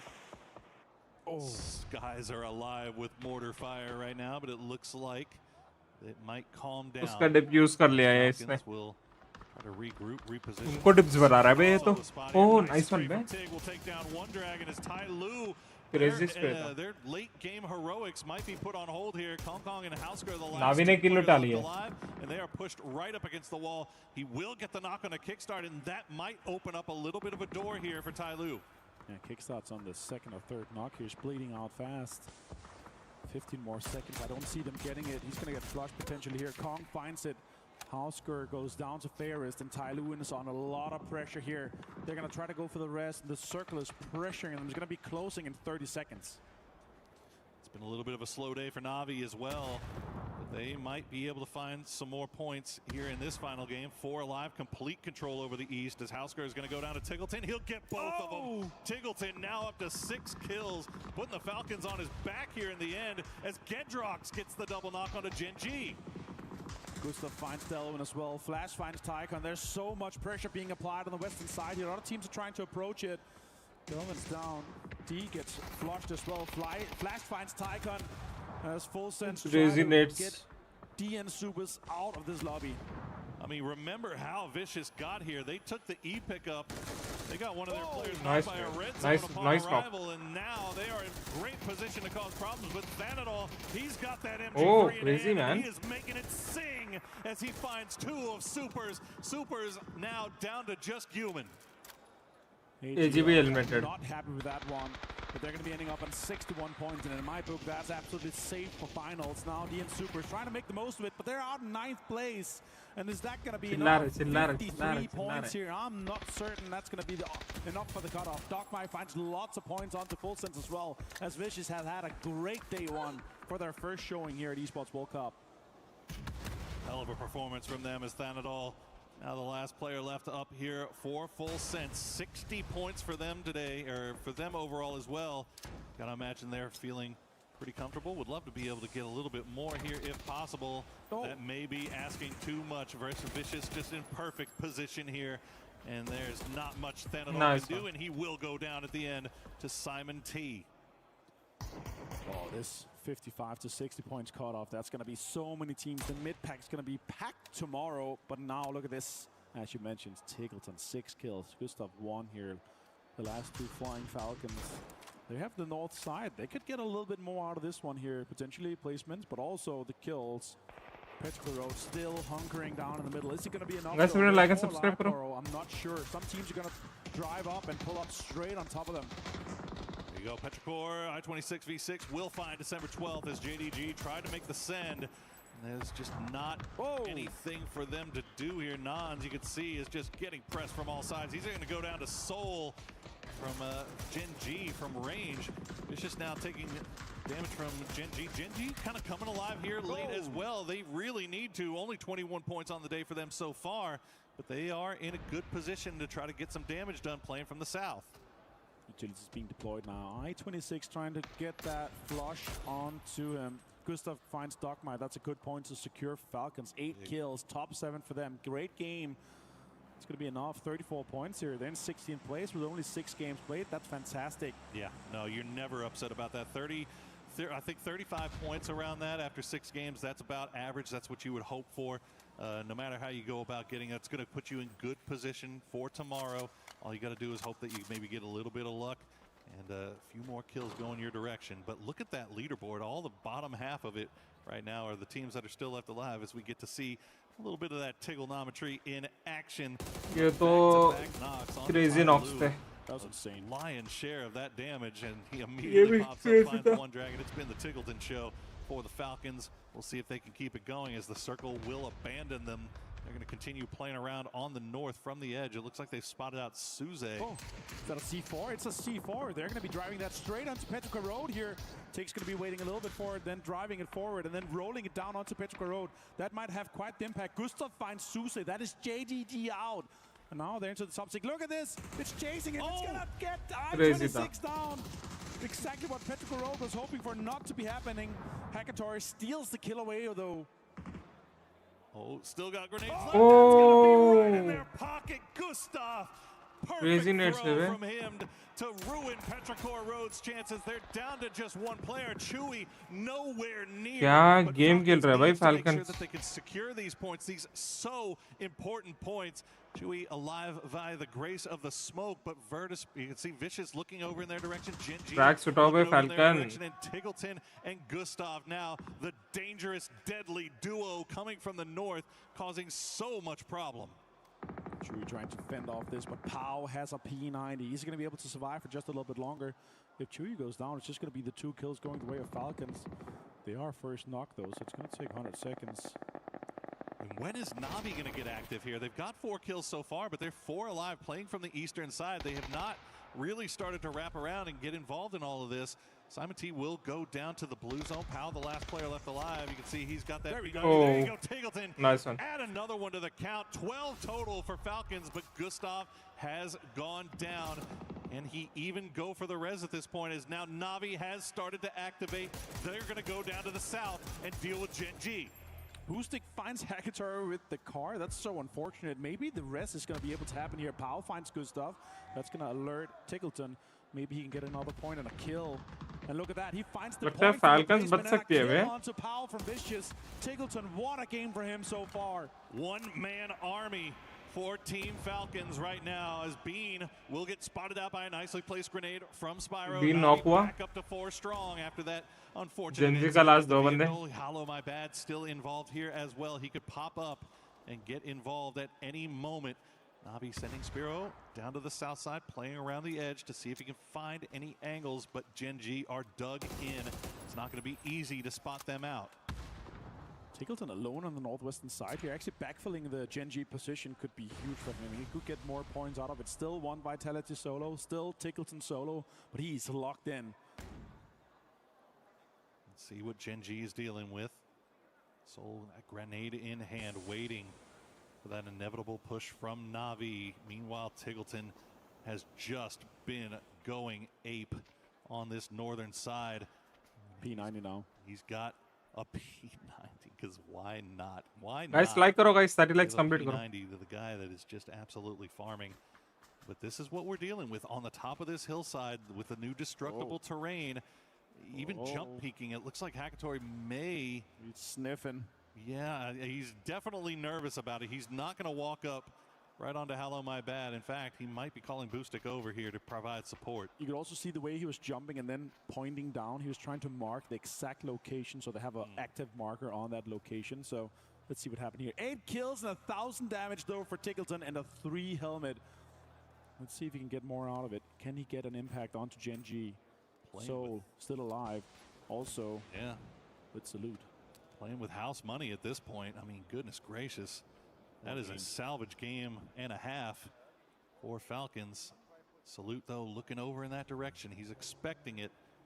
Waiting for the push. Might have spotted him out, and in fact, he did. He's going to trade the shots. Almost gets him, but Tiggleton will go down. Salute able to spot him out and heal up once again. As Gen G, they're finding some success here late in the day as well. Vitality absolutely squeezing the most points possible out of this one here. And Gen G only 16 points after the 5 games we played until this one here. So they needed this.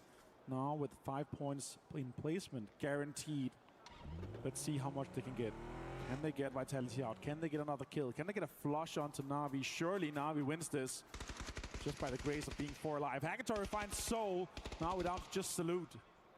Yeah, Soul trying to go for that northern flank, but Na'Vi more than ready for it. Salute will try to trade some shots back as we'll have to get on the move once again. I think he just spotted out Hackatory behind the tree, but will run away, and that grenade might be enough to do it. No, it's going to fall just shy, and now Hallow My Bad will strike. The grenade will find Salute, but Hallow My Bad securing a second place for Vitality. Can he get any more? Nice one, Vitality. But Na'Vi, good try, win here, a much needed win at the end of the day. And Na'Vi being absolutely different here, playing it surgically perfect. They did not want to risk it. They wanted to be 4 alive to secure this chicken dinner. And it's going to put them quite deep into the race here. Sure, it's their first day tomorrow. They got 6 more games to play. And they're going to be ending up somewhere in the 40 points here after this game. What a way to play it. But the story of this game surely has to be Tiggleton and his new duo partner of Gustav. What a way to impact this northern side. And what a way to make a name for themselves in this last game. Massive salvage game for them, and definitely going to be feeling a lot more comfortable going into day 2 after that big performance to close out the day. So hopefully maybe get a little confident snowball rolling there as well. But Na'Vi, man, I gotta feel like if they were in a better, if they had had a better first 5 games, they were in a position to where they could have been a lot more deadly if they were more in a spot to take high-risk plays. But instead, they realize, okay, we need to have a win here. We need to just secure this. We're 4 alive. We see the kill feed just lighting up like a Christmas tree. Let's not throw. We don't need the kills just yet. Let's just get these placement points. We're perfectly positioned for it. We'll take the 6-7 kills to go along with it, and that's going to set us up very nicely for day number 2. He didn't even get the point for the kill there, but he did get the point for placement. Surviving out from Gen G there. Vitality also, what a great day for them. Fantastic day for them. They're able to put themselves into 60+ points, so that's absolutely amazing. Even maybe 70+ points here. So far, so good. Virtus Pro saved, Made in Thailand saved, Twisted Minds, Team Vitality. In my book, AGL is also W, guys. W. Side of that coin, teams that we were keeping eyes on.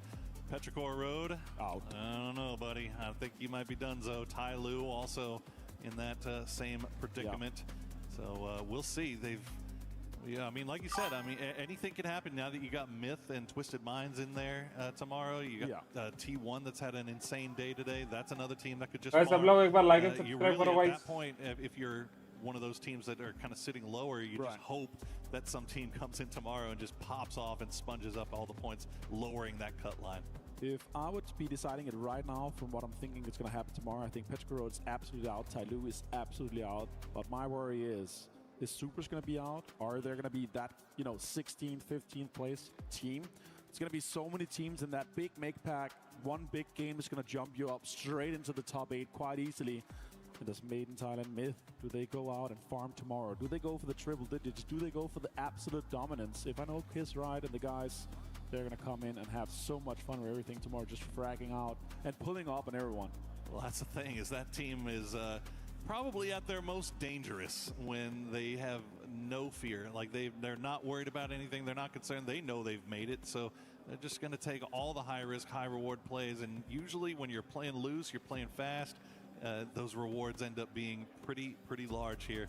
You could say the same thing about Twisted Minds. That's not a team that you want to have to play when they're playing confident and don't have the stress and the pressure of having to reach that cut line as well. So we'll see. A lot of obviously a lot of things on the line here tomorrow when we play with Groups B and C to close things out. Group A, you did what you had to do. Hopefully you did enough.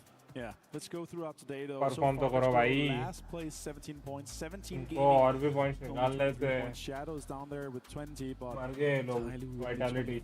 That's not good enough. Genji after this last game here jumps up into 26. There's so many teams in that mid pack, but Virtus Pro, what a way to start and end.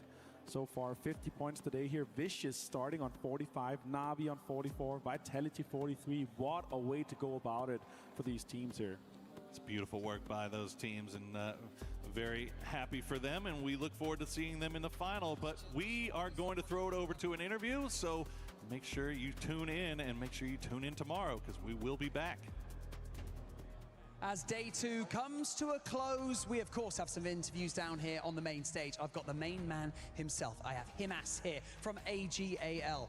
Himas, let's kick things off by talking about today. Slightly better than yesterday. Yesterday seemed like an uphill battle, but talk to us about the end. You looked like you were particularly upset after that last match.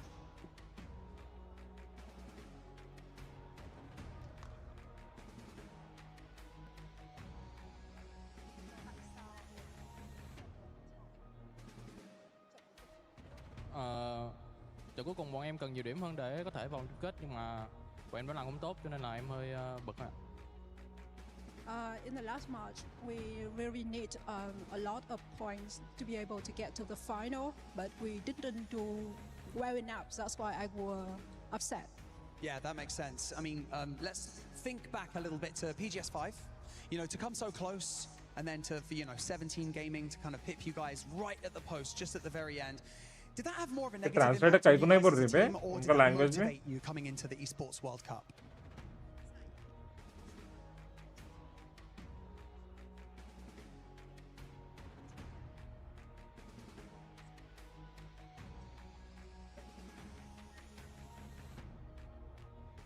Sau khi mà giành top 2 ở BG5 thì bọn em đã lấy lại tinh thần cũng như là động lực để có thể bắn giải tiếp theo.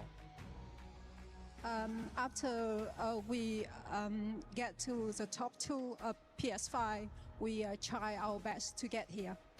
That's fair, and touching on what you said earlier very quickly before I let you go, 61 points. Do you feel like you've done enough to get into the grand finals? Em có nghĩ là hôm nay em đã làm đủ tốt để có thể để đến được vòng chung kết không?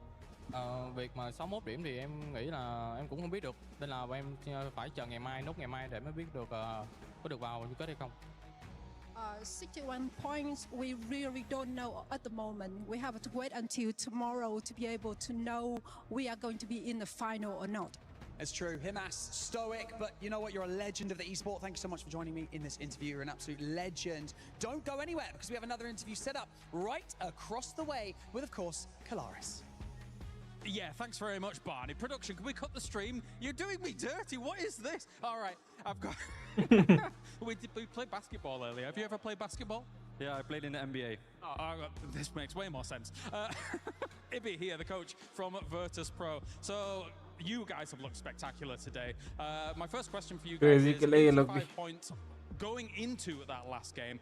A very aggressive 2-2 split. Was this you guys limit testing, or you did lose? You look to qualify, yeah? No, that's just playing with balls. I would have also done that 2-2 split. I like it that they did it.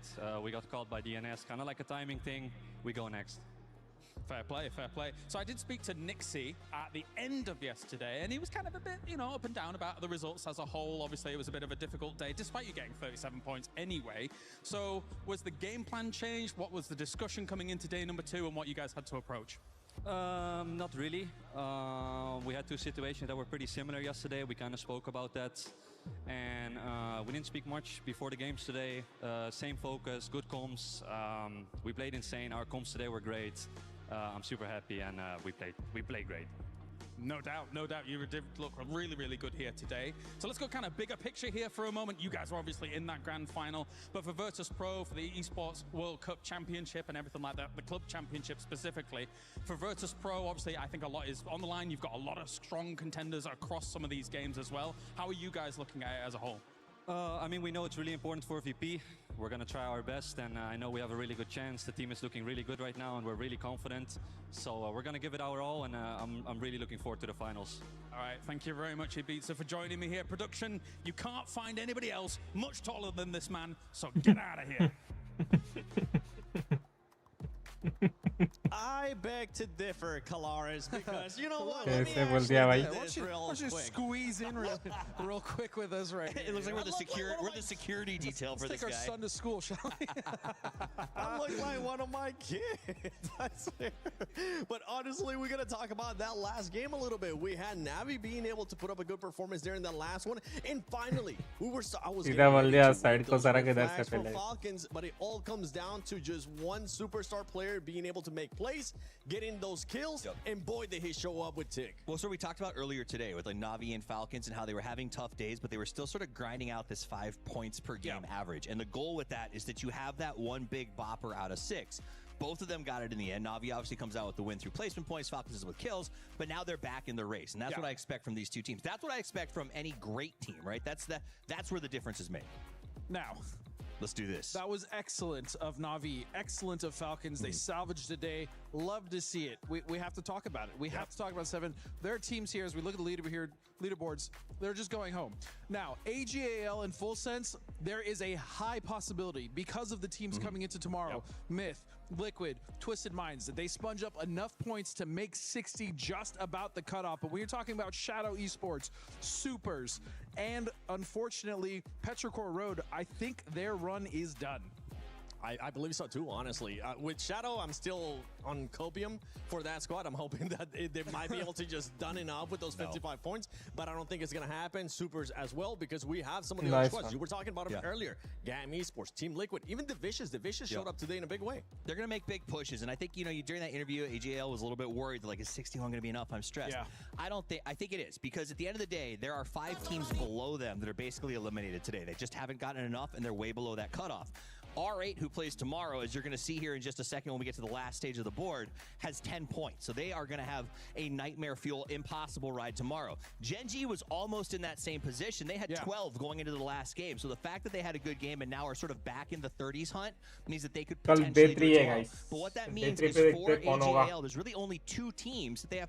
Like, there's only 2 teams that they have to worry about not getting passed by. You know what I mean? Like, when you count those numbers. So I think that they are probably okay. In fact, I would even argue if that cutoff goes to 60, some of our other teams, like Full Sense, might still be in. Yeah, it's very much a chance. But 2 teams I really want to talk about, too, as far as going into tomorrow, are T1 and 4AM. Because, again, 4AM has pretty much been bullied in PGS by T1, and they're going to face off. And both of them are just around kind of the 30-point cusp. So that's going to be a really interesting fight to watch tomorrow as well. 17 Gaming, one of those teams that we were expecting them to do a little bit better too. Today, only 23 points.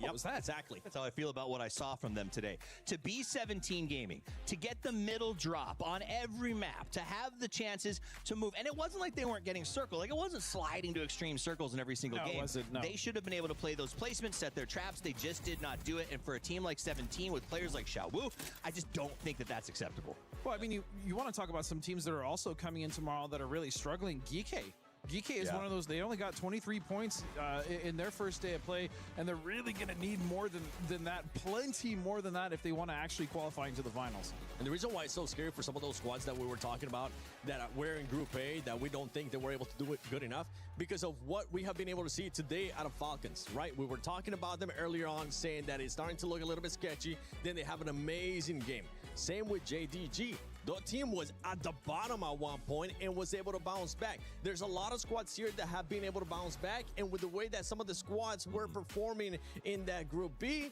it is a little bit sketchy. Especially like when we look at the Falcons highlight here, you see Gustav making a good play. And if the rumor is true that they did make a change to who is the in-game leader, and they just did it before this event, you only get better, right? If you've got those 6 new IGL games in a super competitive environment under your belt, I think that's where you start to adapt and grow. So I think Falcons tomorrow comes in, shows up. They always do. Falcons से अच्छे के लिए guys, those teams to sort of keep rising. Yeah, I could agree with Falcons. Navi should show up. I feel like in that last game on the south side, they could have done more. They could have been a little more proactive to get some more points. Do I fault them for it? No, because as you stated, they just need that win. Right. They just want to be safe. But again, the champion mentality, yes, it's just top 16. I wanted to see more. That being said, Falcons, I do agree with. I think they're in a good position, and after that game, kind of a sigh of relief. Hey, we just need to play at least decent tomorrow, and we should make that cutoff. So you say champion mentality, and I agree with you. I get that idea of like you want that sort of aggressive, take all the points idea. But I think Poro pointed it out as well. He said they just were in a position where they couldn't risk it. They had to get the 10. They knew the win was on the table, and it's fair. But to me, that actually is my champion's mentality. The idea, the ability to go, now is not the time, right? Like that is a really tough thing for a lot of pro athletes across the board to truly wrap their head around. It's like that this is not the moment. This is where we go slow. This is where we stay passive. This is where we make moves. And the beautiful thing is that tomorrow we'll get a chance to see both of those champion mentalities because Myth is going to be coming in. Falcons is still going to be here. And tomorrow will be the final day of PUBG Battlegrounds at EWC 26 group stage. Don't worry, we still got a lot more to come your way. Hopefully you guys enjoyed it. Shout out to production, shout out to everybody being able to work this amazing event. And I can't wait to see who's going to be going home tomorrow because we'll finally get to crush some keys.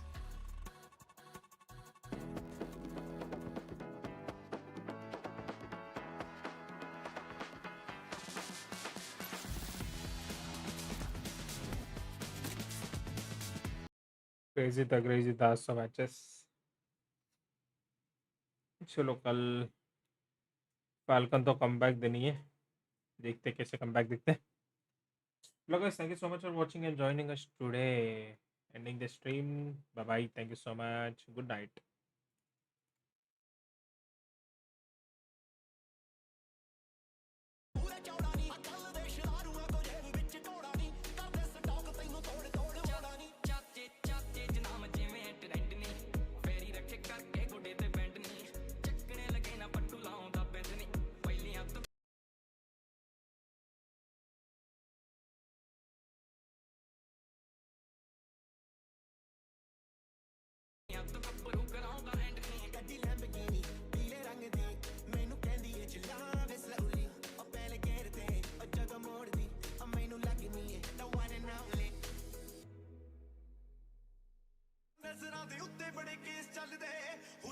ਦਿਸਦਾ ਸ਼ਿਕਾਰ ਹੋ ਗਿਆ ਅੱਖਾਂ ਵਿੱਚ ਅੱਖਾਂ ਨਾ ਤੂੰ ਪਾ ਜੱਟ ਦੇ ਕੱਲ ਨੂੰ